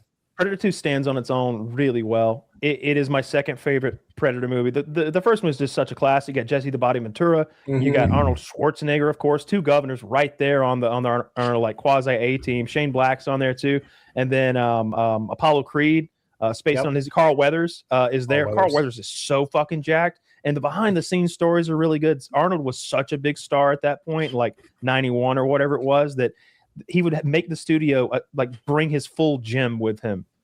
Arnold Schwarzenegger's full gym would go on an 18-wheeler or a cargo plane or whatever they needed to, and they're filming in Mexico. So they're in some jungle in Mexico with a full Arnold Schwarzenegger gym, and they're competing. They're all like tough bodybuilder guys, so they're kind of competing and like one-upping each other the whole time. Jessie Ventura would show up at 4:45 a.m. at the gym and immediately douse himself with his whole water bottle. And then Schwarzenegger walks in. He's like, he doesn't know how long I've been there now. I could have been there for hours. Does he know I was a governor? And a SEAL. I was a frog man. Technically, it was before the forming of the Navy SEAL. Jean-Claude Van Damme was the original Predator in the suit. Like Jean-Claude was in the suit. Most of his scenes get edited out. Some of the Invisible Predator is still him, and they make jokes about him. There's like this weird French martial artist that's walking around telling, I don't want to be as a monster. I'm going to be more famous than all you guys. And they're just like taking the piss out of him too. Yeah, they fired him. And then they switched the look of the monster, and they got that really tall, lanky black guy to go in the suit. Those effects at the end when Schwarzenegger's like duking it out with the Predator, it's like, that looks real to me. That looks like a monster man. Like I'm totally. It was really physically there. It's all really there. He's really like 7 feet fucking tall with that headdress on and everything. Do you remember when Jessie Ventura was sued by Chris Kyle? I do remember that. I think Chris Kyle in a bar? I think Chris Kyle fibbed about that. He was a known liar and fibber and a bit of fibbery there, but he said that American soldiers were heroes there, and the Marines overseas were heroes. And then Chris Kyle claimed that Jessie Ventura, of all people, was like ripping on soldiers and making fun of them and being like, they're fags, I don't like them. And it was like, no, that's not the kind of thing that he would say ever. And then Chris Kyle died, RIP. You know, he was still a good sniper, even though he made things up about a friend of the show, Jessie Ventura, which I was not a fan of. But yeah, Jessie Ventura is also funny. I wonder how much of Chris Kyle's achievements were exaggerated. None of them. That's all. Like, he has confirmed kills. It's not him just coming back to base and saying he did a thing. He has all those. He has the most confirmed kills of any American sniper. Like he did all that stuff. Most of his sniping was like close range raid support. So he's not like on a mountaintop somewhere by himself most of the time. He's in an urban area with them. Like they're seeing the stuff he's doing. He seemed to fib, or maybe I hope he was fibbing. He said during Katrina he was shooting looters. I remember that. That was a big one. I would imagine that's a fib. Yeah. Yeah, I don't know, but his achievements are undeniable because they're all confirmed kills. But he was ripping on Jessie Ventura for no reason. Seemed like they were drunk and like in a pissing contest because Jessie Ventura really likes to stand on that Navy SEAL thing, and Chris Kyle got really popular really fast. And I think that people like to ask leading questions and pick fights between people. Do you know how Chris Ventura will stand on anything? I remember as soon, like the very shot by some random no like longer, I'm sorry, go ahead, Drifter. Finish. I said, you remember like a week or two after he was governor, Jessie Ventura suddenly has a show on the History Channel. I've seen classified government files. Let's talk about aliens. Like he will stand on any achievement that he can as long as he possibly can. I saw them. And it's like, okay, well, maybe not Jesse, but the way that Chris Kyle died, he was taking a mentally disturbed veteran to a shooting range.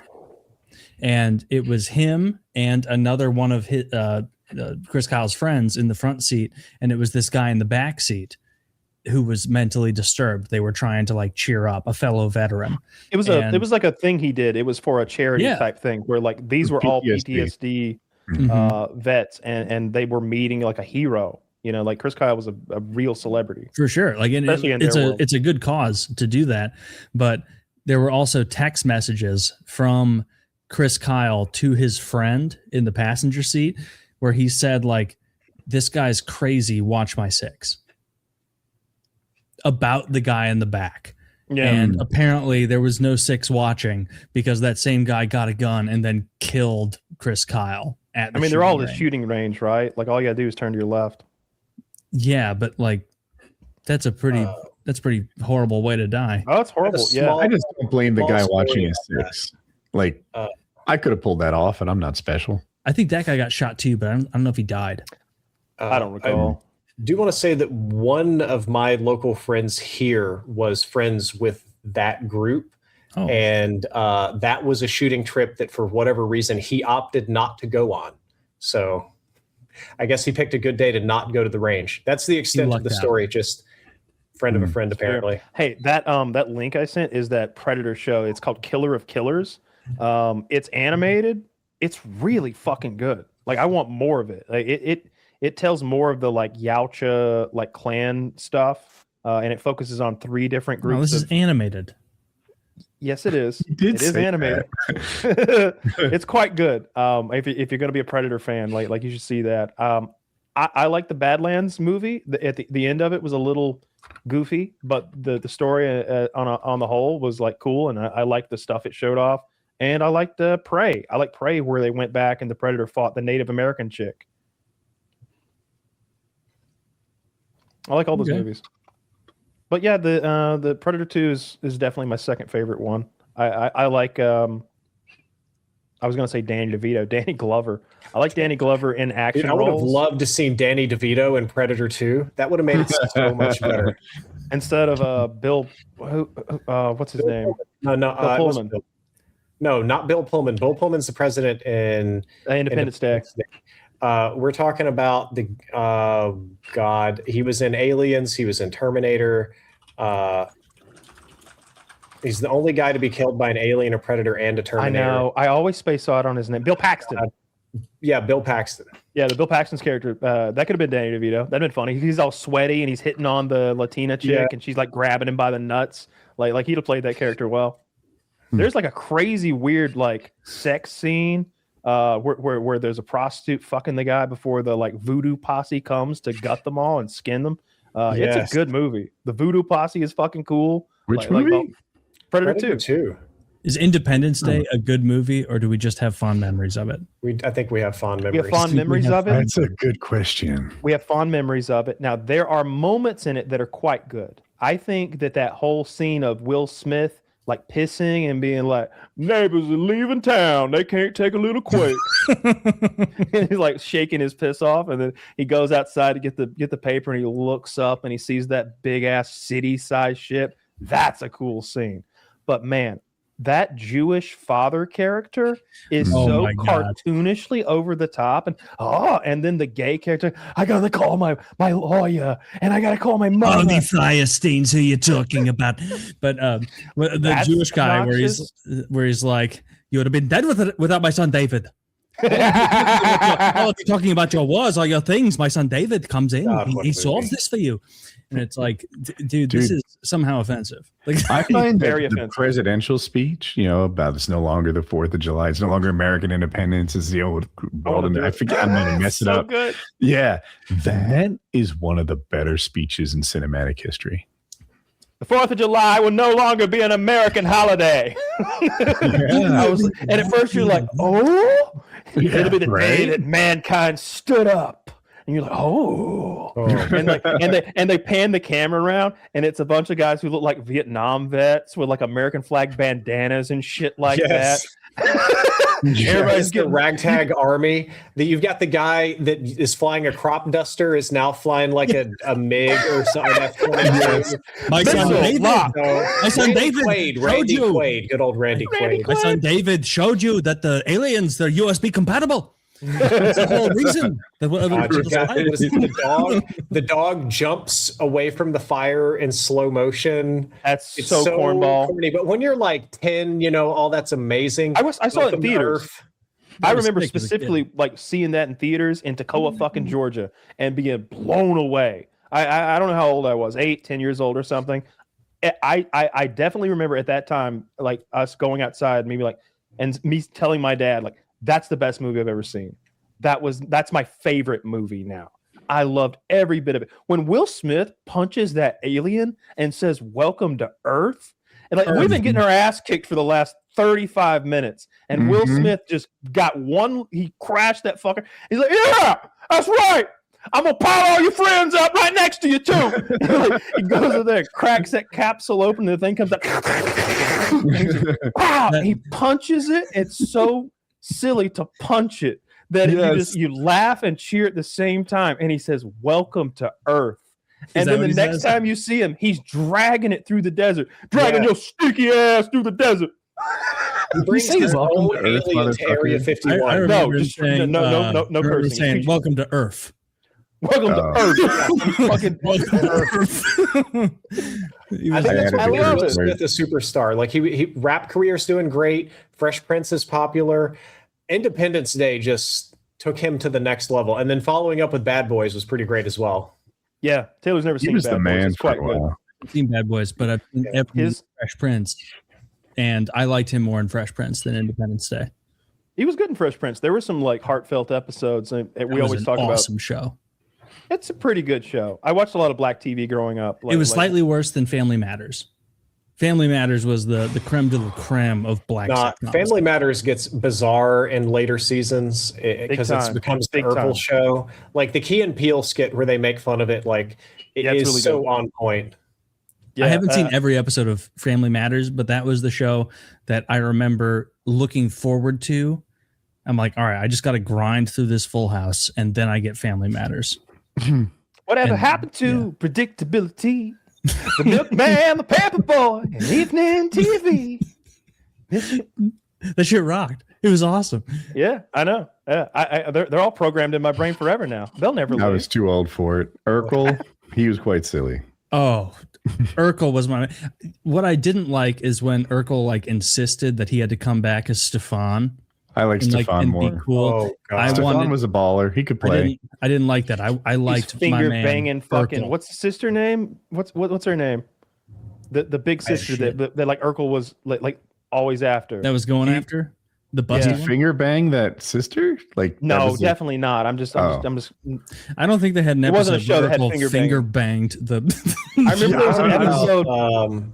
Whatever the oldest daughter, there was an episode where the oldest daughter like went on a date with a guy, and then the guy went around school saying they had sex with her, and then the big brother had to go like threaten him and like punk him out in the hallway. He's like, "I'm gonna make your insides. I'm gonna expose your insides to the sunlight if you don't tell everybody the truth." Dude, I had no concept of impropriety when I was watching Full House as a little kid in the mid-late 90s, but even then there was a thought in my head watching Full House where I was like, Bob Saget should be keeping an eye on Dave Coulier, like big time. Like, what the fuck is going on? Why is this guy living in the basement playing drums? Not Dave. No, that's Uncle Jesse. You're talking about Dave Coulier. That was the guy that wasn't Coulier in the basement. He was the fucking puppeteer. Uncle Jesse, I think, was like rock star guy John Stamos, and then Coulier, he was the blonde, fuzzy-haired guy. Who I remember, but I thought he was the one that lived. I thought he lived in their basement because Stamos was always cool as hell. They all live there. They all live. It's Full House, right? It's sort of the premise of the show. They all moved. Maybe I'm misremembering. I thought Stamos. Danny's wife dies of cancer. Dave Coulier was like, Danny's wife dies of cancer, and his two best friends move in to help him like get his arms around like raising a family on his own. That's the premise. But Coulier was definitely the creepy one because Uncle Jesse was getting pussy. He had Lori Lofton, all day, every day. All day, every day, with her fine ass. Coulier was a fucking creep. You keep an eye on Coulier was a creep, and he turned out to be like a child entertaining puppeteer, which is like 2 more levels deep of creep. I would definitely not let him around. Did that actor get caught doing inappropriate stuff? No. We know about that. Right, it was that lady who was one of the aunts that tried to buy her daughter's way into some university. It was that pay for play scandal, and then she had to go to jail for a bit. Yeah, she did. I remember that specifically. That was around. It was wild that she got prosecuted for that because that happens all the time. It happens all the time. This is how wealthy people get their kids into Harvard. This is how Donald Trump got into the University of Pennsylvania. Like parents make big donations on behalf of their kids, and then their kids get accepted into schools and stuff. Yeah. It was more. They even have a word for it. It's called a legacy. Yeah. And then she does something comparable to that. And all of a sudden, like, she's the biggest criminal ever, and admissions into these elite universities isn't fair. Have you seen a picture of her recently? No. Aging, I bet she holds up well. She's got like a wine. Yeah. She looked like she real was solid. Yeah, that's good a sexy. Maybe they just wanted to make an example out of her. You seen Jessica Alba? Jessica Alba's no. like 40 something now and still looks kind of the same. I saw that one coming. I knew she'd age well. Yeah, Jennifer Aniston as well. Not as much, but she's also like 60. Okay. Is she 60? Jennifer Aniston's a beautiful woman, but she was never anybody I like lusted over or thought was like overly hot. Like she's the hottest chick on Friends. That's fine. She's a beautiful woman. Was she though? That dark-haired bitch. What's her name? Courtney Cox. Really? What order do you? If you're not, is this a recent one, Zach? This is her like recently. She's looking tremendous. I guess I'd give her that. 2026. I've always been a Jessica Alba hater though, since she didn't get topless in Sin City when the role required it. She plays a stripper, and she's like wearing a fucking top. But I've been a fan of hers since Dark Angel back in the day. She had this TV show called Dark Angel. Very good. That's when she was like 7/8 human, 1/8 cat. And so she had like all these like cat-like abilities where she, acrobatics and strength and stuff. But she would also go into heat like every season and become a complete whore. And it was a real problem. It was a good show. The thing about actresses that deliver on the nudity, Sydney Sweeney, right? That's kind of her core competency. She is not afraid to take the clothes off. After that, Queen. Who else? Hunger Games chick, Jennifer Lawrence. She gets full bush. I'm a big fan of Margaret Qualley. I think it's pronounced Qualley. Do you know Margaret Qualley? Well, I don't even know. I've never heard this name, Margaret Qualley. Yeah. Okay. So she was. Do you remember Once Upon a Time in Hollywood, the jailbait girl who gets in the car with Brad Pitt? And she's like, "You want me to suck your cock?" Oh yeah. That's her. Okay. She's a bit of a nepo baby, but she was in The Substance with Demi Moore. I was going to say that's a great one. Demi Moore is still getting naked in her 50s. Demi Moore still looks good naked in her 50s. They put some fake tits on Qualley for that movie. She has much smaller boobs, but she's done a lot of nudity. Like I've seen Bush and like her tits and ass and all that stuff. So she's pretty high on my list of like modern, like current actresses. That probably older and not that frequent. Halle Berry surprisingly would get very nerdy in some of her movies. Oh, dude. Not just Swordfish and Monsters Ball. She's awesome. I've never seen Monsters Ball, but Swordfish.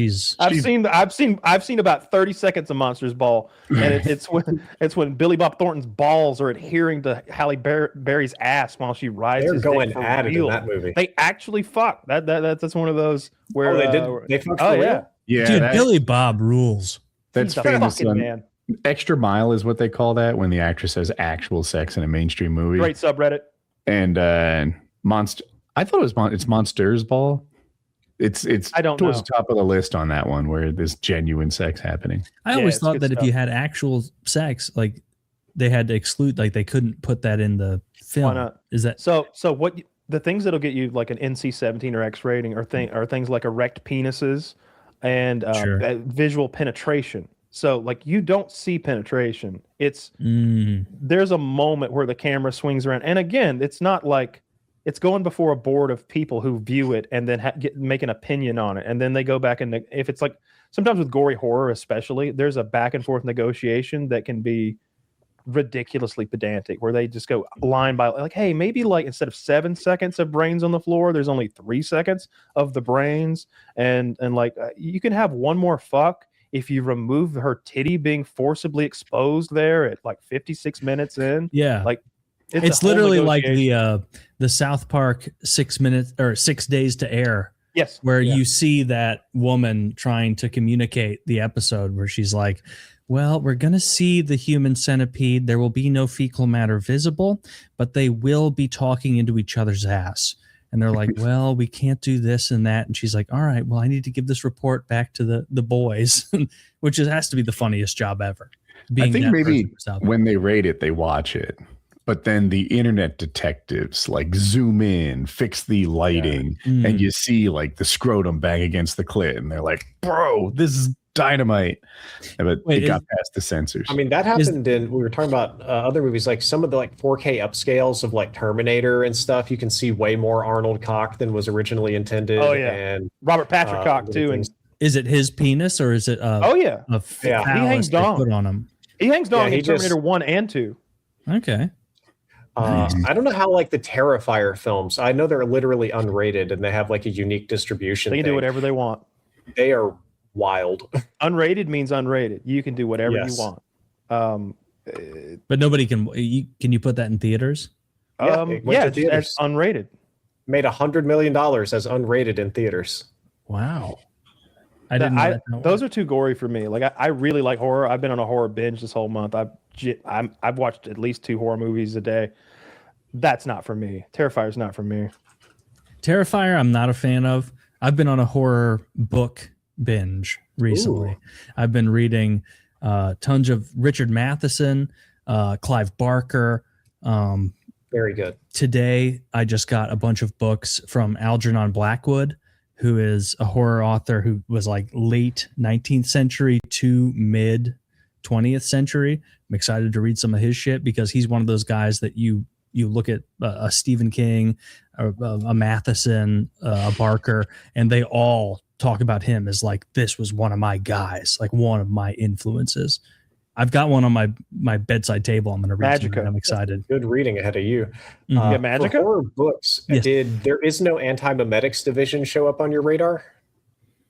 Anti-Memetics Division. No, is that the name super short? It's part of the SCP wiki universe, whatever. They commissioned a book, and it's There Is No Anti-Memetics Division, and they define an anti-meme as like a entity or a being that destroys thoughts, or like a thought. If you have this thought, you will die, or if you have this thought, it will delete other thoughts. And the Anti-Memetics Division deleted themselves from the register, so they don't officially exist, so nobody can check on them, because if you check on their work, it'll destroy other people's brains. And who's the author? Book. I don't know the author. I know the title. There Is No Anti-Memetics Division, because they study anti-memes, which is like info hazards primarily. That's cool. I mean, I like the SCP stuff. The genre of book I love. What'd you say? Horror. The SCP Foundation stuff. I like that stuff. I misheard you. I know. That's why I said it slowly. I thought maybe other people misheard you. I wanted to get that cleared up. Yeah, the SCP Foundation. Secure, Contain, Protect. Yeah. Okay. Well, that's what that means. I always thought SCP was like, it's more like internet kind of amateur authors writing stuff into that. Okay. It is, but it's gotten so popular. It's got short films and its own media, and they're getting books and trying to get money for like a proper movie. And it's kind of like The Backrooms is getting a movie. Yep. God, Skinamarink was just a longer version of that YouTube movie. That is, the Backrooms thing is such like a cool concept. I hope they don't botch it. That's neat. And it's all from, it is literally all from a 4chan post. It all comes from a random 4chan post of one guy posting like, hey, be careful. Every once in a while, you'll see this liminal space. Be wary. Don't let yourself drop into the back rooms. And then he posted like one picture. And from that came this whole genre. The only influential thing 4chan's done in fucking 15 years. Pretty great. I'm not into I don't know, man. 4chan kind of invented a lot of modern politics. They invented a lot of memes back in the day, but I don't. They've been totally irrelevant for over a decade. No, 4chan. 4chan, like poll hasn't been relevant in forever. It seems like every so often they pop up and have an impact on something. Okay, so do you think Q-Anon was relevant ever? That it was ever big enough to be relevant? Because that comes straight out of poll. I think it was mostly boomer bait, where you told a bunch of people to be like, just trust the plan. Eventually, the house of cards will come crashing down on the people you don't like. And it's like, no, this got onto that. This is silly. There were government officials. Mike Flynn did the QAnon pledge thing. It was all fucking weird. Yeah, well, that's retarded. MGT was like hook, line, and sinker. Yeah. Well, then they got because it was. I mean, a lot of people did. Retarded. It was relevant. Like, Donald Trump talked to you. Oh no, that was 2016, wasn't it? So about a decade ago. Yeah. I never got into QAnon stuff. There was enough going on without that. No, that seemed silly. It didn't interest me at all. Yeah. I don't know if it was silly or if there was a little truth to it, and maybe some disinformation, sort of informational false flag campaign, just to ridiculicize the very idea that rich people have like children and adrenochrome and stuff like that, so that then you can tie things like Epstein Island to that and be like, see, it's all the silly stuff, it's all that fake QAnon nonsense. It's been disproven. If you just stick your thing to that, you make a containment zone for schizos, and then anytime they catch on to something that's real, you just flood it with Q horse shit. That's what the government did. Yeah. When people were reporting test flights as UFOs, the men in black that would come and harass people, that was an official government program, and they did that just to make the witnesses look more crazy. Oh yeah, dude, the government is so despicable. Like, if most people knew, we'd have a real problem. I mean, the Epstein files are public. People know. Not all of them. Not all of them. No, they choose their own news. They choose their own truth. I mean, yeah, it's wild. Yeah, that is like there are enough options that people can kind of fade in and out from their own desired reality. If if you're like on a Google profile, or it knows your search history and location, or the way you like to phrase things, it can be surprisingly hard to find counterpoints if you don't know exactly where to find them. For sure. Like in that, the extent to which the whole internet was manipulated by people implicating those things is crazy. The most powerful and influential Reddit mod in the 2010s was Ghislane Maxwell. Yes. The person who decided on r/pics, r/politics, r/this and that, what was allowed to be posted and what wasn't, was a pedophile collaborator on Reddit. Get in that position because it's constructed, and Reddit's probably the easiest style of forum to have control in that way, because it's so top down. Like if you're a mod on a powerful forum, you can just unilaterally remove shit. Like you can just be like, oh, that's not a story I like. Bada bing, bada boom. It's gone. I got a new topic. Okay. Yes. I learned about the first woman to swim across the English Channel this week. Her name was Gertrude Ederle. Okay. So it's like 1925 or something like that. And she designs her own goggles, her own two-piece swimsuit, and then she covers herself in goose fat for insulation. And she's planning to make the 21-mile swim across the English Channel. Her coach, little did she know, had failed the same swim. Men had been doing it for a little while, like 20 times. And when he saw that she had potential to do this thing, he got jealous.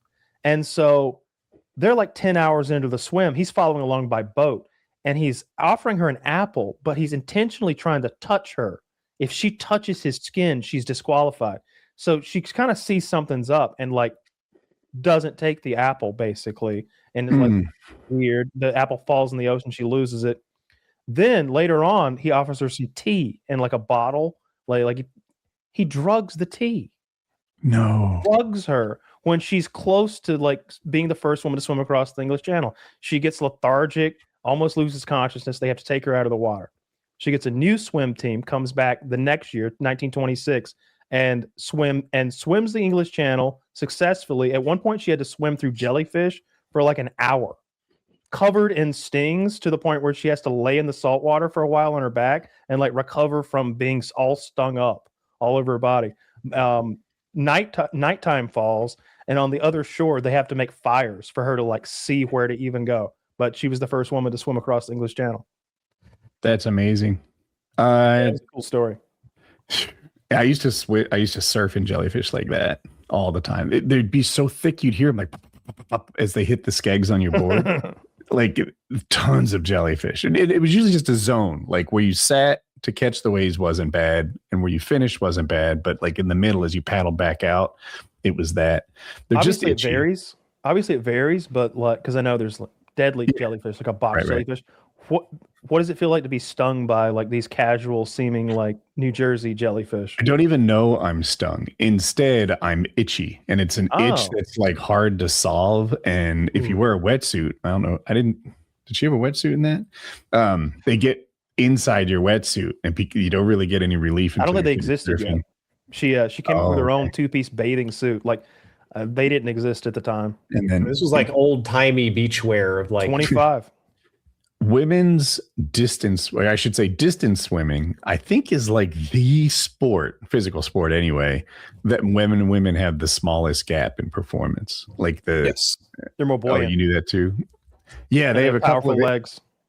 It's not really like an Is that her, Zach? Because that's badass. She does look badass. Damn. She's covered in grease. She's got those jacked for goggles. 1925. Good Lord. That's her. This is her. Holy shit. What a beast.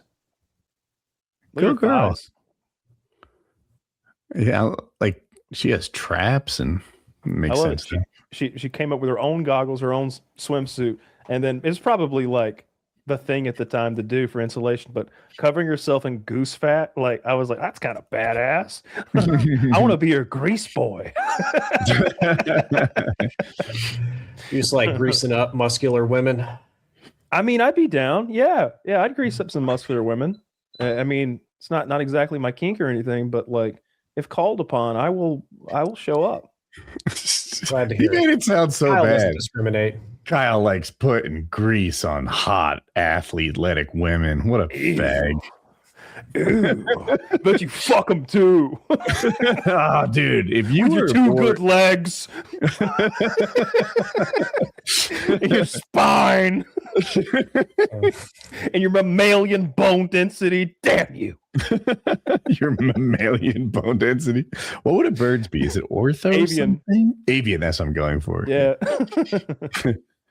Well, it's come to that part of the show where we have to touch on the pending World War III and the hundreds of billions of dollars that are being spent on a war of choice as we're led. No, not we. This isn't like when my football team wins. This is not we anymore. I pay taxes, but I'm not owning this one. Trump is being led by his, I don't know what, into this. I don't accept that, by the way. What? I just feel like there's this idea that Trump isn't responsible. He's not making any mistakes. Trump is great. There's just, these advisors around him who are getting it wrong. Trump, of course, is an infallible superhuman. I don't think that. Great. It doesn't fuck children at all. But right now, he has some bad, ghoulish advisors who are giving him rough advice. I don't think that. Why the nation's well, I just let's not soften it, right? When Biden's administration didn't do the Afghanistan pullout very well, everyone was like, Biden fucking sucks. When Trump starts this war of choice in Iran, he's getting some rough advice. That's not my take. My take has been that we've been forced into this war by Israel, either by blackmail or just by positioning on the chessboard. Once they start attacking, it's Bibi Netanyahu talked Trump into something that he hasn't been able to successfully talk any other American president into ever, and he's tried every single one of them in modern history. He's tried to get them to do this thing. This thing has no end. He said he has a different take on what success and victory mean every single day. He literally said, "I'll know it in my bones." You know what I mean? Today, I can't remember which country, because forgive me, whether it's Oman or Qatar or Saudi Arabia, but the liquid natural gas like manufacturing mechanism was attacked today by the Iranians, and they're saying that it'll be 5 years before that can be replaced. Iran is clearly like trying to cripple the global economy. They have like a game plan. Those missiles were pre-aimed. Like, don't think that like this thing began and they were like, all right, target. What should we do? They were aimed and ready to go. Someone said, Plan Alpha, engage, part 1, go now. And everybody knew what to do. These missiles go to Qatar. Missiles go to Oman. These go to Israel. These go to fucking Lebanon or wherever the fuck. They were all pre-aimed at industrial, and it's clear that they are doing a tit for tat. Every time we blow up some of their oil shit or their natural gas shit, they're like, how about we blow up some of yours? And their missiles hit where they want them to hit, clearly. Like, maybe they're not that pinpoint, hit you down the chimney kind of shit, but it's 1,000-pound warhead. So you don't have to hit them, within a meter. You can be a little off. And it seems like they're hitting what they want to hit, because they're, especially when they target that liquid natural gas infrastructure they targeted, I believe, today, but time moves fast. That's a problem if it's going to be 5 years before we're back up to going on that. That's heating bills for the planet are going to be up for the next 5 years. That's 5 years remember after the war is trajectory over. of this war, young people. Because like I've been watching this my whole life now, and it's always the same. In the first 10 days or so, it's like, oh my gosh, our military is so impressive. We broke 3,000 buildings and pieces of equipment or whatever it is. Aren't we wildly successful? This thing's going great. And then time ticks on, and you realize that breaking buildings and pieces of equipment doesn't enact the change that the president thought it would, regardless of who the president is. And then the hard part comes, and fucking hasn't gone well since Vietnam. Like, it would go so much worse here than Vietnam. So much worse. If they ever did a boots on the ground invasion of Iran, it would be a complete cataclysm. Are they sending the Marines already? Yes. I've read that. What's true? They're sending thousands of Marines. So there's a group of 2,500 that are on the way from Okinawa, but there's more Marines that are being drawn from other places. And the talk is, Netanyahu said today that this may require boots on the ground, and you can bet he ain't talking about Israelis. Israel doesn't fight wars in the Middle East. We do it for them. They're invading Lebanon pretty heavily right now. How many Israeli soldiers went to Afghanistan? I mean, how many went to Syria? How many went to Libya? How many went to Iraq? I hear your points here, but you know why they didn't go. Goose egg. In any case, I'm on your side here. We're all on the same side on this one. Don't let perfect be the enemy of good. Wow. You know what? You're right. You're right. I'm not gonna stomp on any more menorahs on your behalf. Okay, you gotta calm down. Calm down. My super short opinion is that the reason that Trump was able to be talked into doing this is because Netanyahu has the real Epstein files. I think the entire Epstein Island and honeypot was deeply tied into Mossad, and I think people just go, oh, what does Putin have on Trump or whatever? I think Netanyahu has something devastating on Trump and quite a number of people to get this train going. It's so much bigger. I fucking hate it. It's so. I'm not going to sit here and pretend that Iran is a great country and they don't sponsor state terrorism and they're wonderful people and we need to keep that regime in place. But we're rolling in there with no plan, just like Israel's little bitch. Like every time Israel needs a favor, we drop down on our knees and do the lewd anime raccoon face. Oh, yes, master. What do you want from me? And we'll just go in and do their war for them. So hypothetically, I don't think, Netanyahu's been showing that he literally pulls up like a high school science project poster board at our Congress all the time. Mm-hmm. And he draws a cartoon bomb and he shows how full it is. And when it's full, Iran has their nuclear weapon. See if you can find that photo, Zach, because he does it every 8 years. I just have this idea that like Iran, I can't imagine Iran actually launching a nuclear weapon at Israel unprovoked. I know they say death to Israel. I know they say death to America. I know they have beef, but they would have to know that would be kind of Suicide. Because we all know Israel has nuclear weapons, and they would use them in a counterstrike, and we might too. Like depending on which president's in power. But now we're kind of putting them in a corner. We're really putting them in the corner, and this thing keeps escalating. I think the last out of the Iranian leadership was that if their oil infrastructure is attacked one more time, that they will show no restraint. I take that as they're going to very heavily target the oil infrastructure of the surrounding countries. But I hope it's not a nuclear weapon. Look, if they have any, they always talk about the 400 kilograms, I think it is, of like 60% enriched uranium that the Iranians have somewhere. Mm-hmm. I don't see any reason why you can't load that up in one of those cluster munitions and dirty bomb all of Tel Aviv. You absolutely can. You don't need a working. Yeah, you don't need a working fission weapon. That's why we shouldn't have fucked with Iran. You could make each of those warheads half uranium and half high explosive, and that would do the trick, I think.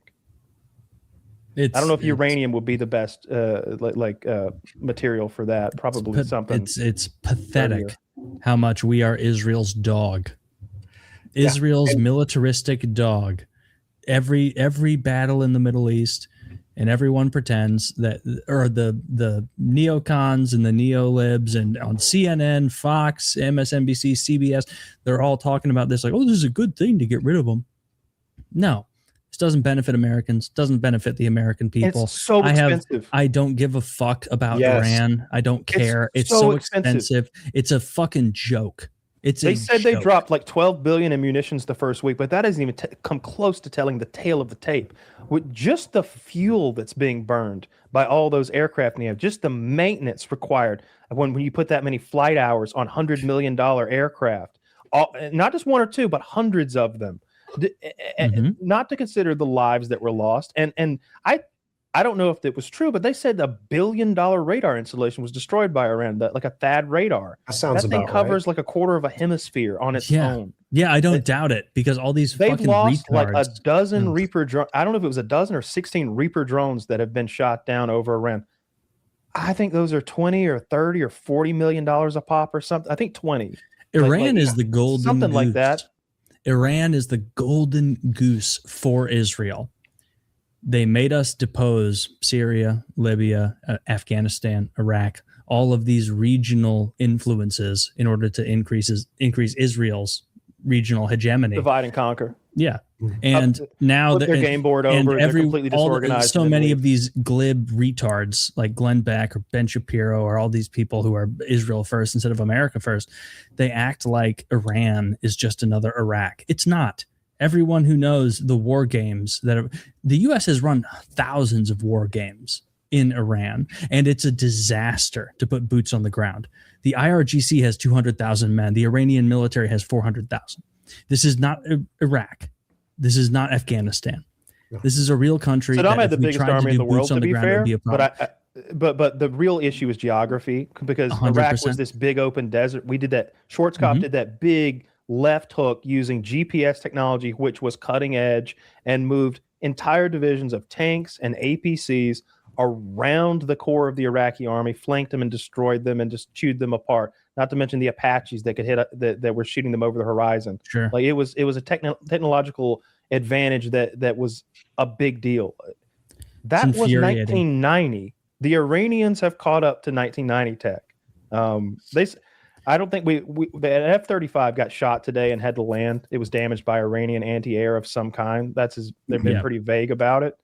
But I think that if you go in there, boots on the ground, like you send I don't know, tanks and vehicles, and men. We will have untold losses if they tried to do that. The idea that Iran is the way the Al-Qaeda guys were like swinging on monkey bars. No. That's not true. This is a real country. There's 90 million people there. They have an enormous military presence. They are not primitive.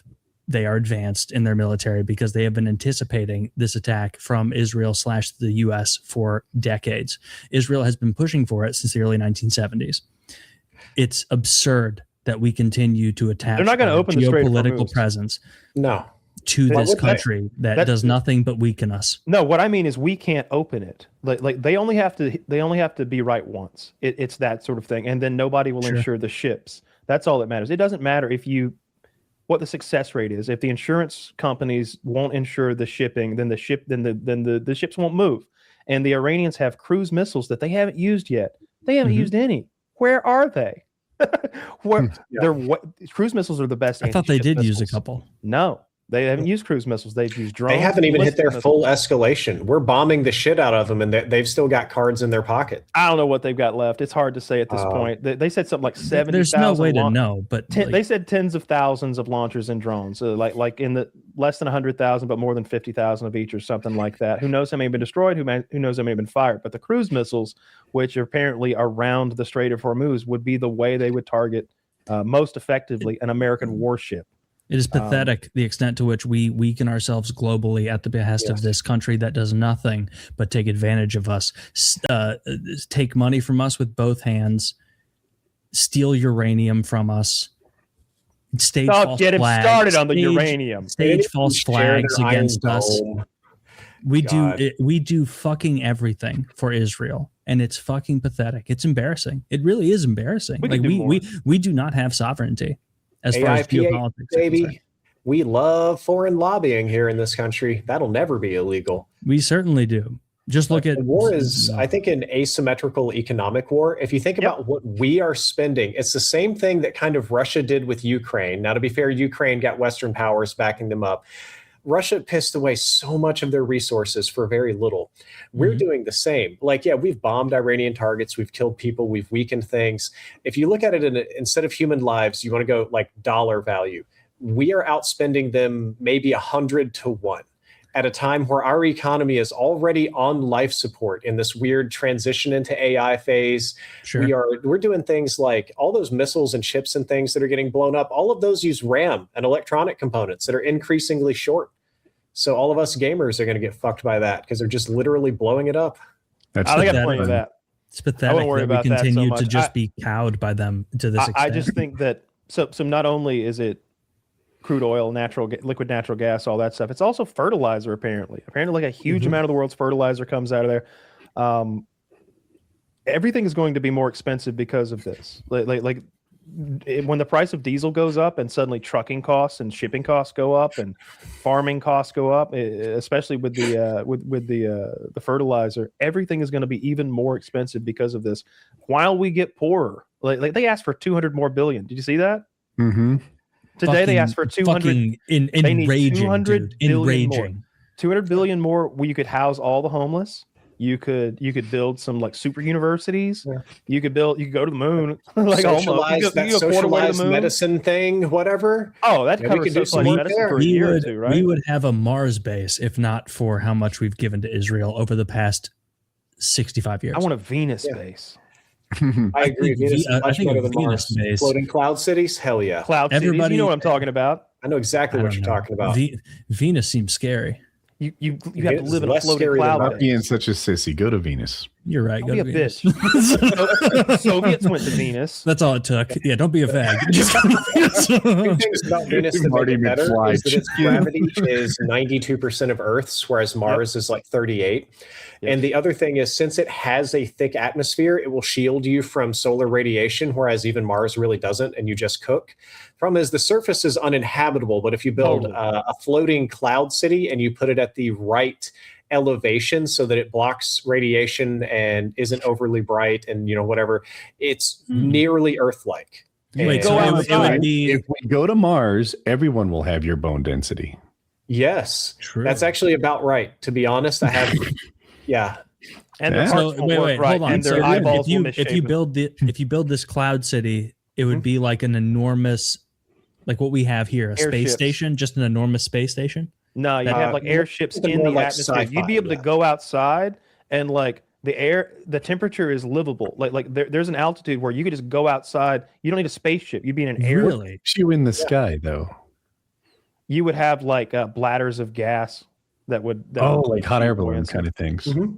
Or so you wouldn't be gas or something. It's probably not hydrogen. That's explosive. What would it look like if not like an enormous space station like what we have now? You'd be like down in the planet's atmosphere. It's a very thick atmosphere. Down on the surface, it melt. It's I don't remember what the pressure is, but I know it's hot enough to melt lead. The Soviets sent like multiple. The Soviets sent multiple spacecraft and landers rather, that take pictures on the surface of Venus. See if you can find those photos from the pictures. Don't they last like 4 minutes or something? Or the initial? The first one lasted like a second, and then they were like, "We can do better." And then they made they were making like Stanley style pressure. Turns out it's pretty flat. He's been watching Astrum. Oh yeah, I love Astrum. I've seen all those episodes. They kept sending better and better landers. How many people could live in one of those kind of bases you're talking about? Depends on how big you want to make them. Yeah, depends how big you make it. How big do we have the capacity? I guess we don't zero. Have the capacity. We have zero ability to make it. The moon like circle trip orbit trip has been pushed to like April again. You know, they had issues about. They had a hydrogen leak. You had to deal with that. No sooner than 2025. They put the whole fucking thing back. We got the whole fucking thing back in the garage for Israel. We don't need to colonize other planets just so long as Israel likes us blowing up other countries. I just want a goddamn moon base. Exactly. A moon base is not too much to ask. I need Elon Musk to keep sending those cylinders up there, and we hook them all together, make a little pad down there. We live on the moon. You said a moon base was gay. I did not. I said Mars base was like impossible. What's closer, Mars or Venus to us? I honestly, I'm not. This isn't the gotcha. I really don't know. Well, it is because I don't know. I don't know the fucking answer. I think Venus is closer. Mars is going to be further out. Y'all can put that into Google. I think Mars is like quadruple the distance, if not more. Obviously, and it varies. It has a slower orbit as well, so the times line up more poorly. Whereas Venus is a lot faster, so there's a lot more orbital launch windows. Oh, that makes sense. It's closer in, closer orbit. Yeah. Okay. Yeah. Venus can get as close as about 38 to 41 million kilometers. Mars, 55 to 56 million kilometers. So it's both a tremendous difference, but that is these aren't short trips. You can't drive a truck to Venus, you know. Damn. We don't know what had happened to a person if you send them to Mars. No one's been in interstellar space for that long. Not interstellar, but interplanetary space for that long. On the Apollo missions, they were behind the moon for like hours and days and stuff like that. I think it's like a week-long trip. But going to Mars seemingly is going to be a 6 month to 9 month trip each way, although they're not coming back. Dude, we'd have moon bases if we hadn't shackled ourselves to these. I'm trying to steer us away from. Don't say it. These expensive. You already can't get a loan. Just don't push it. I won't push it. They debanked him. They debank you. Who's they? Woody pays him in silver ingots. That's the only currency he can pass anymore. The mail is so heavy. I lose so much on shipping, you don't even know. Why won't you send me gold? I would love to see us explore the stars. That would be sick. I don't, whatever's more realistic. I never hear anyone talking by explore the stars. I just mean the cosmos, I guess, our initial ability to express ourselves within the cosmos. Like going to Venus and having a real deal fucking fort effectively that circles around it that people can live in. That would be awesome. That's something we could if you say if that were like a 50-year project, we as a species could do that. If we could stop wasting our resources and slaughtering each other and behaving like chimpanzees with computers, we're just squandering an opportunity. I believe that with a tremendous amount of effort and resource allocation, we could have a moon base. We could have a base on Venus. Mars is a little sketchier. I think it's possible. Not in our lifetimes, no. What do they call that? That quandary you get into when you want your spacecraft to go faster, so you add more fuel, but now it weighs more, so you need more fuel to push the extra fuel you get, and that just keeps going over and over. Is that a devil? Tip of my tongue. I think it's not you. Is that a devil's threesome?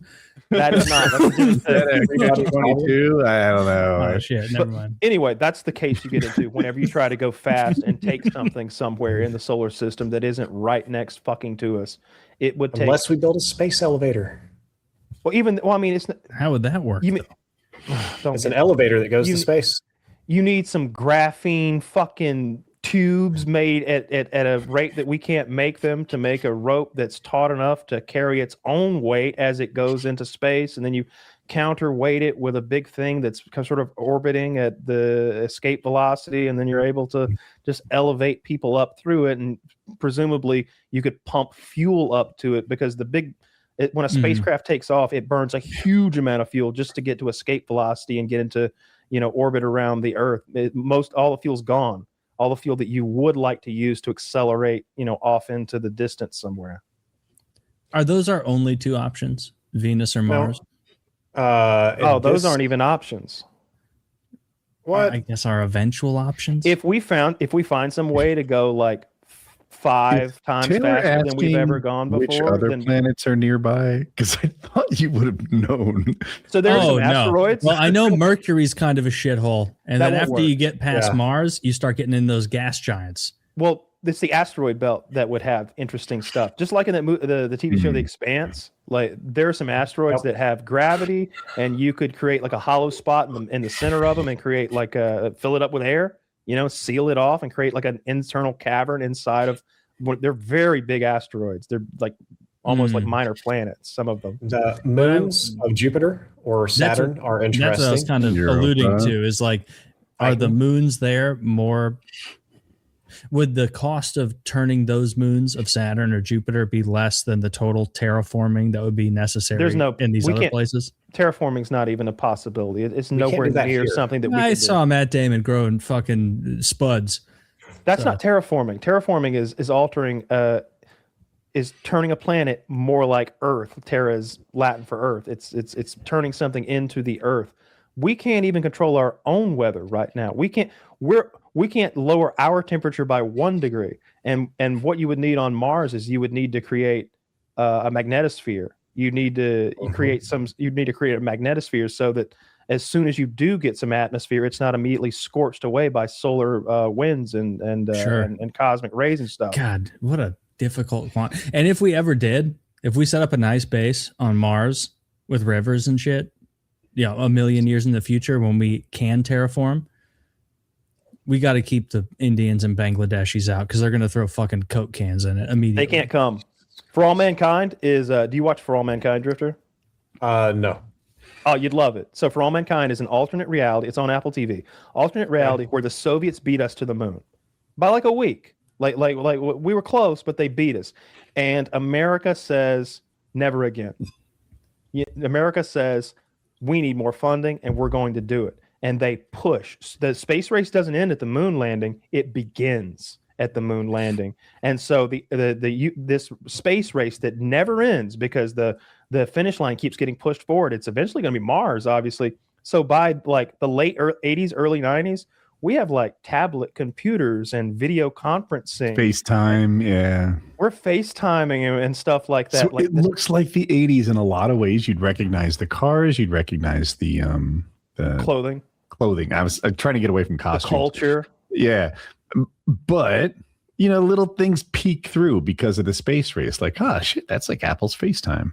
So you follow like this group of characters. One of them is this redheaded chick named Margot who works at early days NASA alongside Werner von Braun, and she's a character who like through the decades is continuously part of the space program. She's like a behind the scenes director type character, and then you have like the guy who was going to be the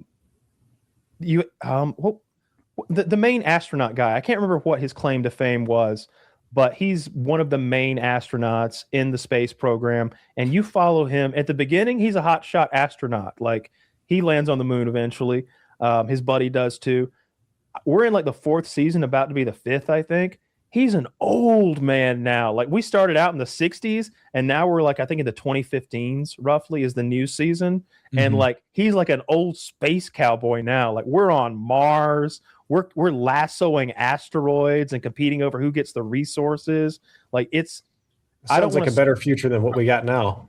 It totally is. The Mars space race, I would never spoil it, but it is awesome. Like because you don't know who's going to make it because the Soviets and the Americans and a private company all take off at roughly the same time. and they're kind of like neck and neck as you can be on a trip to Mars. But like stuff starts happening, and one ship breaks down a little, and who's going to help the ship that broke down a little? Or are they going to go for the like first man on Mars, or go for being a human being and like helping these guys who are a little broke down here? And there's a lot of controversy over that. It's a great show. I love it. Did you know the next season comes out in 8 days? Yeah, I knew it was right around the corner. I saw the trailer the other day. I didn't watch it. I saw a still of it. And I can't remember his name, but the main astronaut dude. He's old. Thank you for that recommendation. That sounds fascinating. I am going to go legally acquire digital copies of that and put it on my home server for viewing later. I can't recommend it. You will. I would just steal it. That's fine. Thanks for coming on. I appreciate it. Thank you for inviting me. Appreciate it. Yeah. We enjoy you as always. Y'all have a great rest of the show. And God willing, next time, 6 months, a year from now, maybe you'll have like some verticality. Spider lower body. Fingers crossed, man. Best of luck. I would take it over what I've got. So, me too. Hope it works out. Take care, man. I'd be freaked out by a mechanical spider lower body, though, if I'm being honest. It could be fun. I bet it'd be loud. Kind of. Right? Although you wouldn't be able to, that would be odd, because you wouldn't be able to feel your lower body.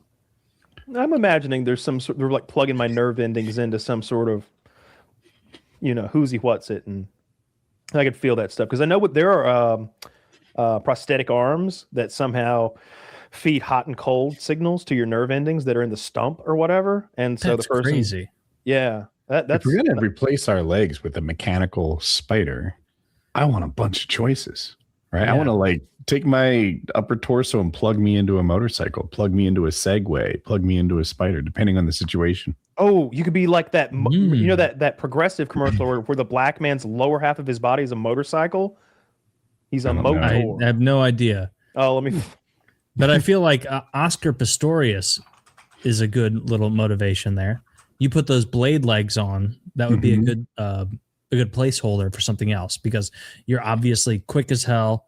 You can make the blades taller, so you can be taller. That's cool.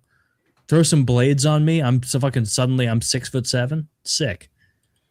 I'm gonna Kyle Link here. What do you got? Great. What do you got? The guy that's half motorcycle. This would be pretty sick.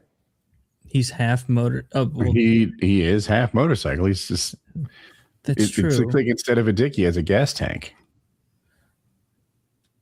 I always wonder when I see those people who have been like cut in half and they're just like a stump. Why did you link us a progressive commercial? It's what we're talking about. Yeah. But you see those stump people every now and then, and you like, I wonder how their plumbing is down there, because sometimes it seems like it depends on the degree of stumpification. Sometimes they're full on stumped out, where it's like a rib cage just like dragging across the ground, and I'm like, I don't think he has ass cheeks. Oh, I think they just like threaded his urethra through like a silly straw and like taped it off or something down there. Have you seen that guy who got crushed by like a fat woman? By a fat woman, this crushed guy, like some sort of construction machine fell on him, maybe a crane, and it destroyed his entire body below his navel.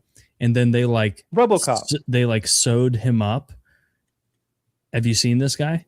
I've seen RoboCop. I need to find him. I know Zach has him. Dead or alive, you're coming with me. That's not what you're talking about, though, right? No. What are we talking about right now? RoboCop. They put him back together. Made him. I don't think we're talking about RoboCop, but we're kind of talking about RoboCop. He was in Detroit. He was fighting crime. Lauren Showers. He survived a 2019 forklift accident that Show me a picture necessitated a hemicorporectomy, removing the lower half of his body. At age 19, he fell 50 feet and was pinned by a 2,200-pound forklift, losing his legs, genitalia, pelvic bones. This guy. Yes, this guy. No. Have you never seen this? Stop the bleeding, you bastards. What are you doing? Guys, let me just say this. This is horrific. If you ever see me and I'm pinned beneath a forklift, smother me like Christopher at the end of The Sopranos. Spoilers. Just fucking pinch my nose, cover my mouth, and just whisper, it'll all be over soon. Hey, Tone, you want I should smother you? On the other hand, look at this guy. Is he doing a handstand? He's risen up these girls. Trying to crawl away. Well, he's off a balcony. Woody, I can tell you he's not doing a handstand. No. No, that's horrible. That's what's on his neck. Is that what he needs to breathe, or is that do they just rest medical equipment on his chest like a table? Like a shelf. Yeah, they just put the surgeons just put their grip test. Here, hang on to this. This is horrific. Losing everything. Taylor, if that ever navel. happens to you and your wife, she keeps you alive and like makes you live stream and stuff to like milk you for the last like bits of your soul or whatever she does to you, like don't worry, I'll come and I'll fucking put you down. I want you to come and put me down. You know what'd be funny is like I hang myself, but there's not enough body weight. Yeah, I'm swinging there like a light pole. Your head's so heavy you actually start tipping the other way. My God, that's horrible. Dude, I'll come put you the fuck down. I promise you. Chat would roast the fuck out of me if I streamed and I was that guy. Like it'd just be nonstop harassment. They'd be blown away by your gameplay. At least you just got one hand and no dick. Did you hear about that guy that got banned in Arc Raiders? Did I talk about this on here? I don't think so. He got banned for having illegal equipment. Like it all sort of auto detected. And Embark is the biggest piece of shit developer who never does a fucking thing, just goes on vacation. And they're not answering like any of their support cases. They just delete like 1 million of them without addressing them. Yikes. Anyway, this guy apparently had illegal equipment attached to his PC because he's a quadriplegic. He plays the game by blowing through some tubes. Fuck. And they banned him, and he opened a support case, and they went back and forth for a little bit, then closed it without helping him. Dude, I want this guy on Marathon. I could use some easy kills. Oh my goodness, they have a YouTube channel. Yeah, like whenever I see stuff like that, maybe my will to live is just less than some people's, or maybe people are just so religious that they can't see their way to, getting out, taking the easy way out. But my God, like I can't live like that, Woody. Look at that stumpy man. That stumpy man with one good hand. Like nothing is ever. He doesn't have a dick. Look at that. He's got a colostomy bag resting on his stomach.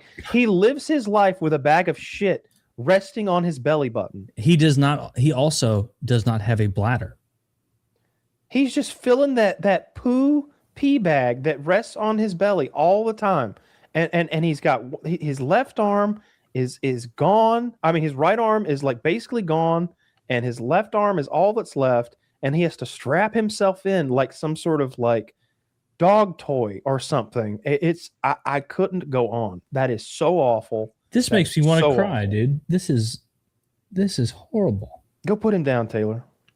I'm not going to go finish the job. His brain is completely intact. He's just like a normal dude getting around his disability. If my penis was blown off my body, I wouldn't go on. I wouldn't. You know what I would do? I'd probably go bananas. I'd probably do something crazy. We'd rob that bank. Both of our dicks got blue. Dude, if both of our dicks get blown off, we're gonna be the fucking sticky bandits. We're gonna be robbing banks all up and down the fucking East Coast. We're gonna hit up the Southwest. Banks. We'll go to the Southwest. You know what they call us? The Dust Devils. Yeah, but behind our backs, like that's what we want people to call us. But they'll call us the Dickless Bandits. Dickless Bandits. We'll be in the bank, and we'll like kick the doors into the bank, like everybody on the floor. The Dust Devils are in town, and you'll hear some old lady. That's the Dickless Bandits. Who said that? Who the son of a bitch said that?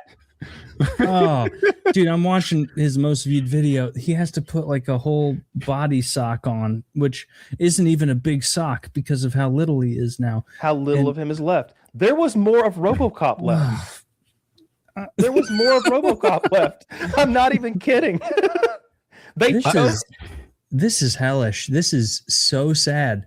Zach, can you find me a picture of RoboCop when he's like first when he's just the arm and like the nubby body? Because that'll cheer me right up after this darkness that you've cast upon me. You brought this out of your pocket like you were saving it to finish the show strong or something. This darkens my night. My God, Taylor. It's rough. It's a rough one. anything bright and like. See, this is like this is fun. See, nothing wrong with that. That's not exactly what I wanted. This is RoboCop 2, actually. But This is RoboCop. Hey, Kyle, I don't see a lot of there's less of him than there is of that other guy. Yeah, you can't see within the suit though. Like he did at first have I think the left arm, but they were like, we can save the left arm. And he's like, you kidding me? Fucking cut it off. And like because he's just a lump of meat to them. Yeah, it's so he has no sad. arms and no legs. All he has is a face and a chest. Yeah, that's correct. He has to like subsist on baby food because of his simplified digestive system. Most of his head is gone too. That face is just a skin mask on top of like a skull protecting metal thing. Yeah, it's real sad. I've spent the last 50 seconds watching him struggle to put a sock on his entire body. This is so ghastly, so terrible. What happened to this guy? Some sort of machine fell on him and it destroyed everything that would make you want to live. That must be the biggest machine ever. Because if a fucking F-350 fell on me, that wouldn't happen. It would maybe he just got the laziest surgeon in America. This is all bad. It's all rotted. Yeah, just this is chop all it bad. off. Oh my god. Well, goddamn, Taylor. Anyway, folks. Yeah, thanks, Taylor. thanks. I hope World War III doesn't happen. Ted Lasso now, you fucking monster. Go watch Ted Lasso, not this guy fucking struggling to put this other thing he's trying to put on and weaving his pee and poop tubes through. Anyway. Oh my god. Check out the show. Empty in the bag. Check out Blue Chew. Check out our merch. Check out Lock and Load. You will enjoy it. You'll be thankful. Enjoy every day you have with your lower body and penis. PKA 796.